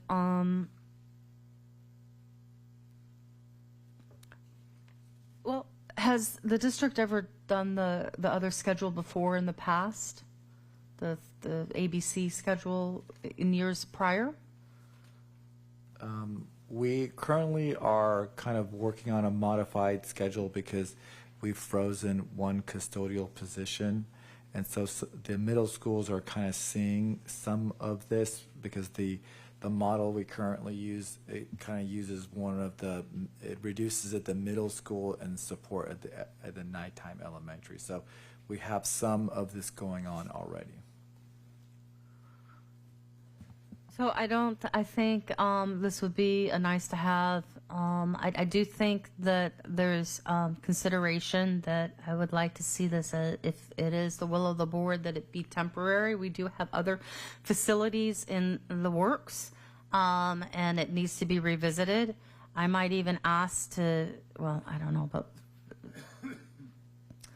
yeah, so I believe that we're in a financial situation that we need to consider some additional cuts. So this would be one that I think we need to talk about, whether it be complete and full or a modification.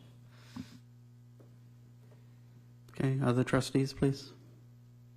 Yeah, I would want it to be a temporary thing. I'm not lost on, like you said at the last meeting, with the increased square footage, but in light of the dire straits we're in financially, you know, in terms of saving other positions, I guess I would modify my rating. Okay. I agree with what you said, President. Charlie, Mary Jo? I was going to ask your opinion because I do high school. I don't do elementary and middle, so I don't know those as well. It's very messy in elementary. But I'm looking at this list, and for me, I'd rather save our library and media assistants. I think for me, those are threes, library, media, and I could probably compromise on the custodian, even though I don't want to. I'd rather it be a temporary thing. So I'll just say I don't like to pivot positions against each other in a spreadsheet. I would just state I do currently work at an elementary school in Fremont, and they, I think they do the ABC schedule because they only do my room twice. And the night shift. They do it Mondays and Wednesdays. And sometimes they're flexible if I say, hey, I've got something going on, can you come Thursday instead of Wednesday? But they only come twice a week. And I do arts and crafts, all that fun construction paper stuff and all that, and they still do the high touch points. So I think it's something that, and maybe we could put it as an ask that if we do put it on the reduction, that we do it for 1 year, or be the first to say, let's rescind those positions if the budget looks differently. And mainly because I do feel strongly like the operations director position, we really supported these positions last year. So I would feel better about having it as a partial reduction or short term and be able to put it first priority back. Well, we can, if we get additional funding or things come better, we can do a partial or full restoration. But I think we should do the full amount for now to maximize the flexibility to staff. Okay, so we're parking the risks. What's the opinion on? I've already expressed my opinion on. I recognize that middle school and high school libraries serve a different function. They're places, quiet places for kids to study and do after school, etc. Elementary, as I said, to me it's a scheduled activity. It will definitely have student impact, and for some it's a very special place, and they go there during recess, etc. But I do think that's one that we could consider as a board, but I want to hear everyone else's opinion. The elementary doesn't have a wellness center, and I know that sometimes the library is seen as one, and this is a 3 for me for both of them. I think I've spoken out quite a lot against the cuts to these two positions. One, because of understanding like the sanctuary that it is, but also understanding too, like this is. I was there when they were doing Pleasanton Middle School, and they made that commitment. So for me, libraries are meant to be open. They are meant to be available for students to the best of our ability. So yeah, I am opposed to the cuts to either of these positions. So you clarify in the job description, how is the assistant, how is their work different than the primary librarian?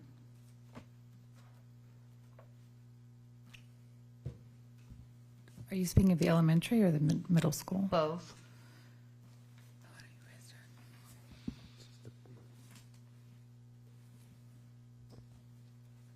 Elementary and middle school and high school are all staffed as a library media assistant. It's a classified position who work with, you heard from some of those individuals who spoke. Those are library media assistant twos.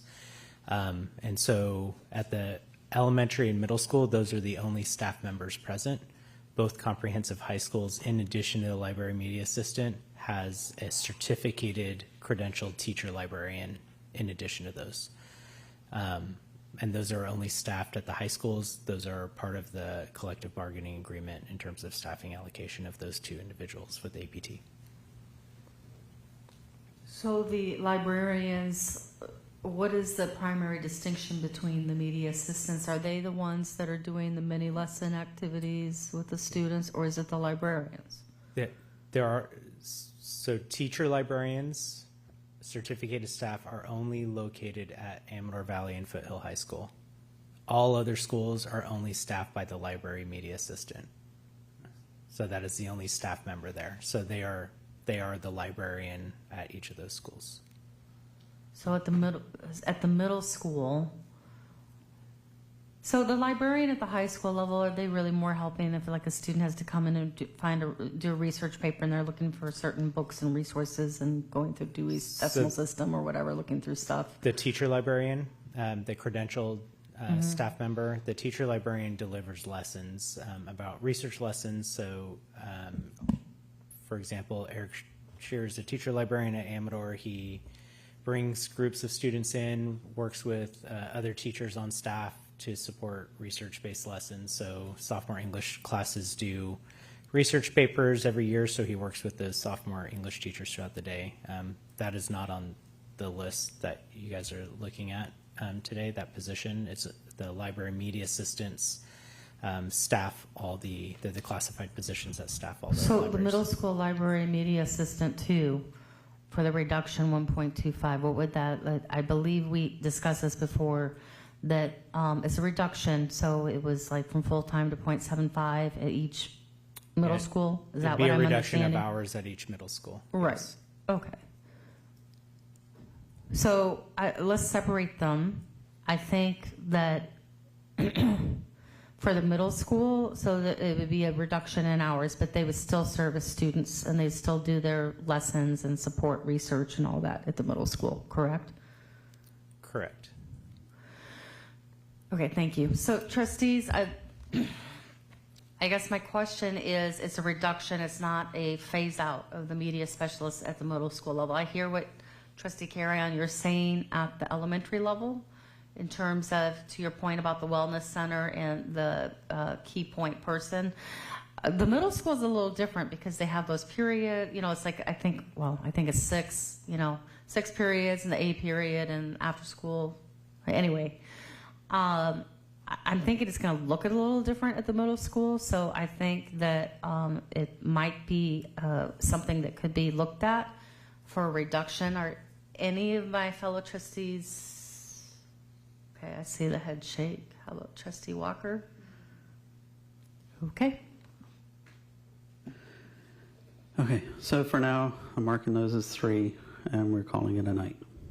So we have one item to discuss next week, which is the scaling or reduction in the risk role based on a staff presentation. So what we're looking at the next meeting, and we'll discuss whether we do that in a special meeting or wait till the December 4th meeting, would be a action item for those identified in column Y, which says 11, 13, 25. And a presentation on the ERISAs for our final discussion. Everything else is being moved either to a 3 or kept in the 1 column. So It's been a very long evening. I appreciate anyone that may still be online or in the room for your patience with us as we go through this public process. And with that, oh, sorry, this is a regular meeting, so I do need to follow the agenda. All right, I'm getting ahead of myself. So does anyone have any items for board discussion or action? First, the mic. Go ahead.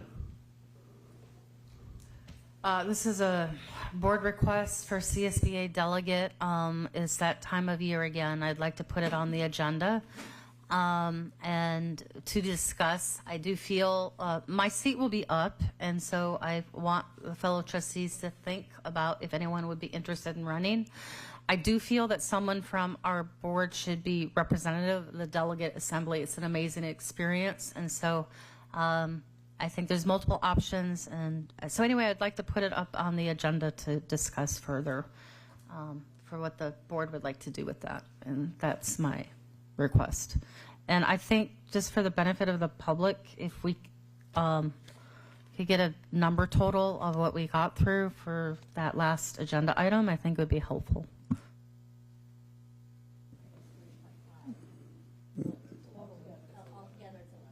Yeah. I think to say it publicly for people who just to confirm that number.